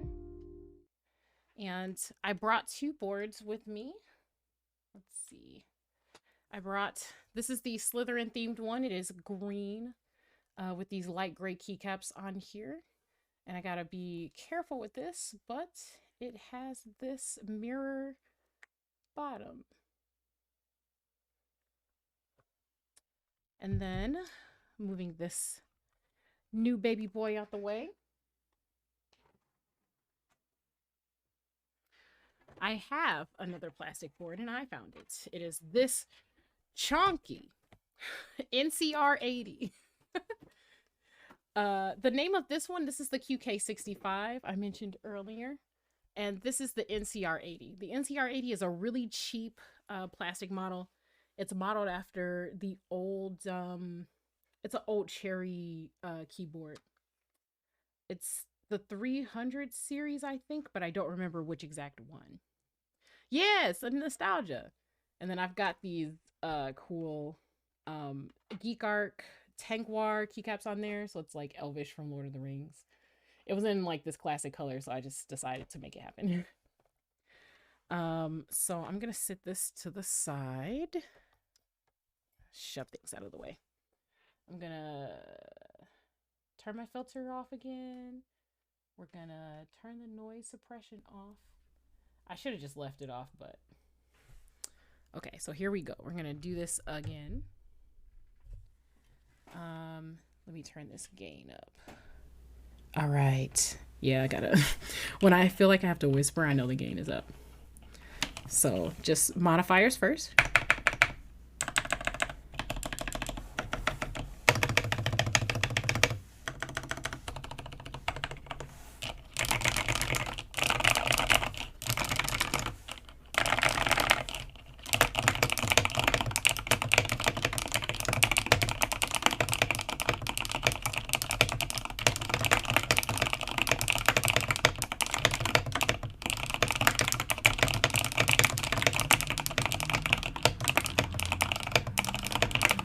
Yeah, this sound it takes me back too. They made it especially with the Thaki enter in mind. They did something with how they did the ejection molding for the case to make sure that this sound was going to be there.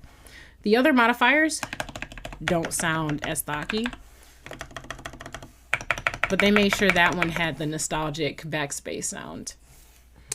So let's move this old boy out of the way. Oh, just so that I can be, you know, like a crazy cat person, but with my keyboards. The name of this board is Kudrigel. Kudrigel. And this is Abraxas, named by one of actually one of the streamers that took me to VTuber prom. All right, so this one is a more, you know, like modern, traditional type of build. And when I say like modern traditional, I mean it's a classic style. It's very blocky, rectangle-y. The bezels are not too big. The side profile that you have here, it's very standard. It's a block on a wedge. There's nothing like to do or fancy about this one. So it's traditional in the sense of keyboard design, but it's modern. You can get a sense of their personalities. I hope so. I truly, truly do. Okay, so modifiers for this one. I do want to say this is made completely out of aluminum. There's a weight on the inside, and then this back plate that's here is like polished silver PVD. Ignore all my cables at the back of the desk. There is a bunch of foam in this one because it was made to sound the way it sounds with the foam in. Like, it was built with the foam in mind.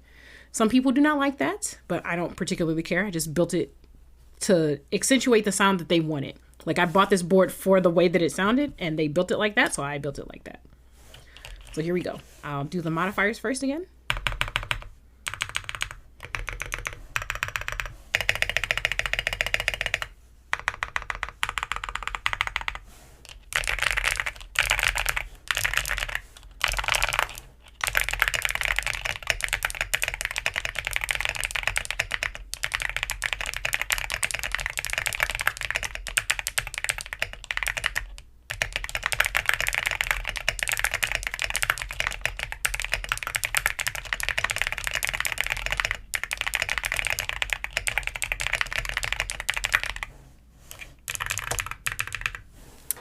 so that's about it.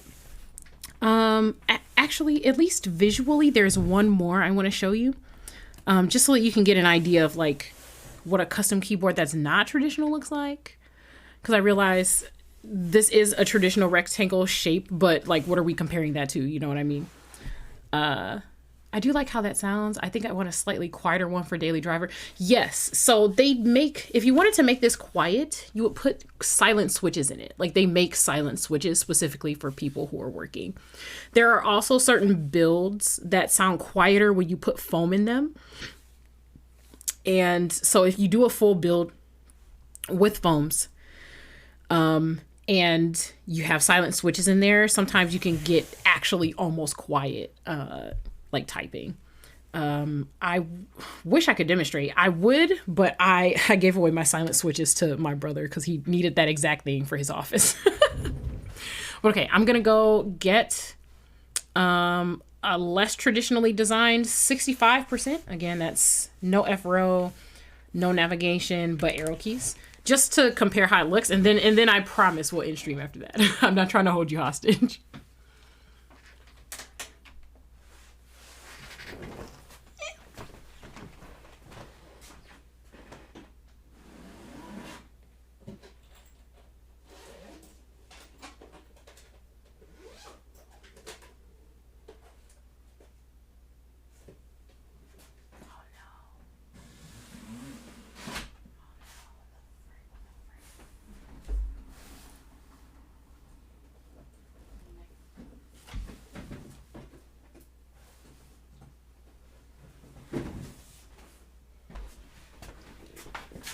Oh no, I realized I left my gain up. Oh my god. The gain is up. You probably heard me shuffling around. Gosh darn it. I don't remember which case is which, so let me check. I own too many keyboards is the actual thing. This is not the correct one.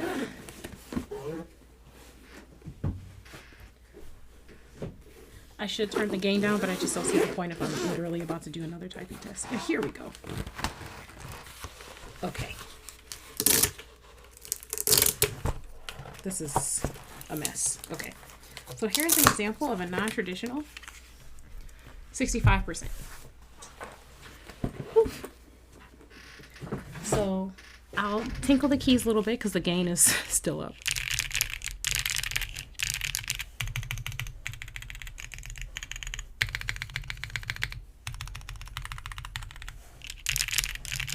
Yeah. So this one's themed basically on space, to be honest. It's called the Space65, if that wasn't obvious. It's literally a keyboard in space. It's got these cool grooves and designs and stuff on it. You can see Space65 carved into the bottom.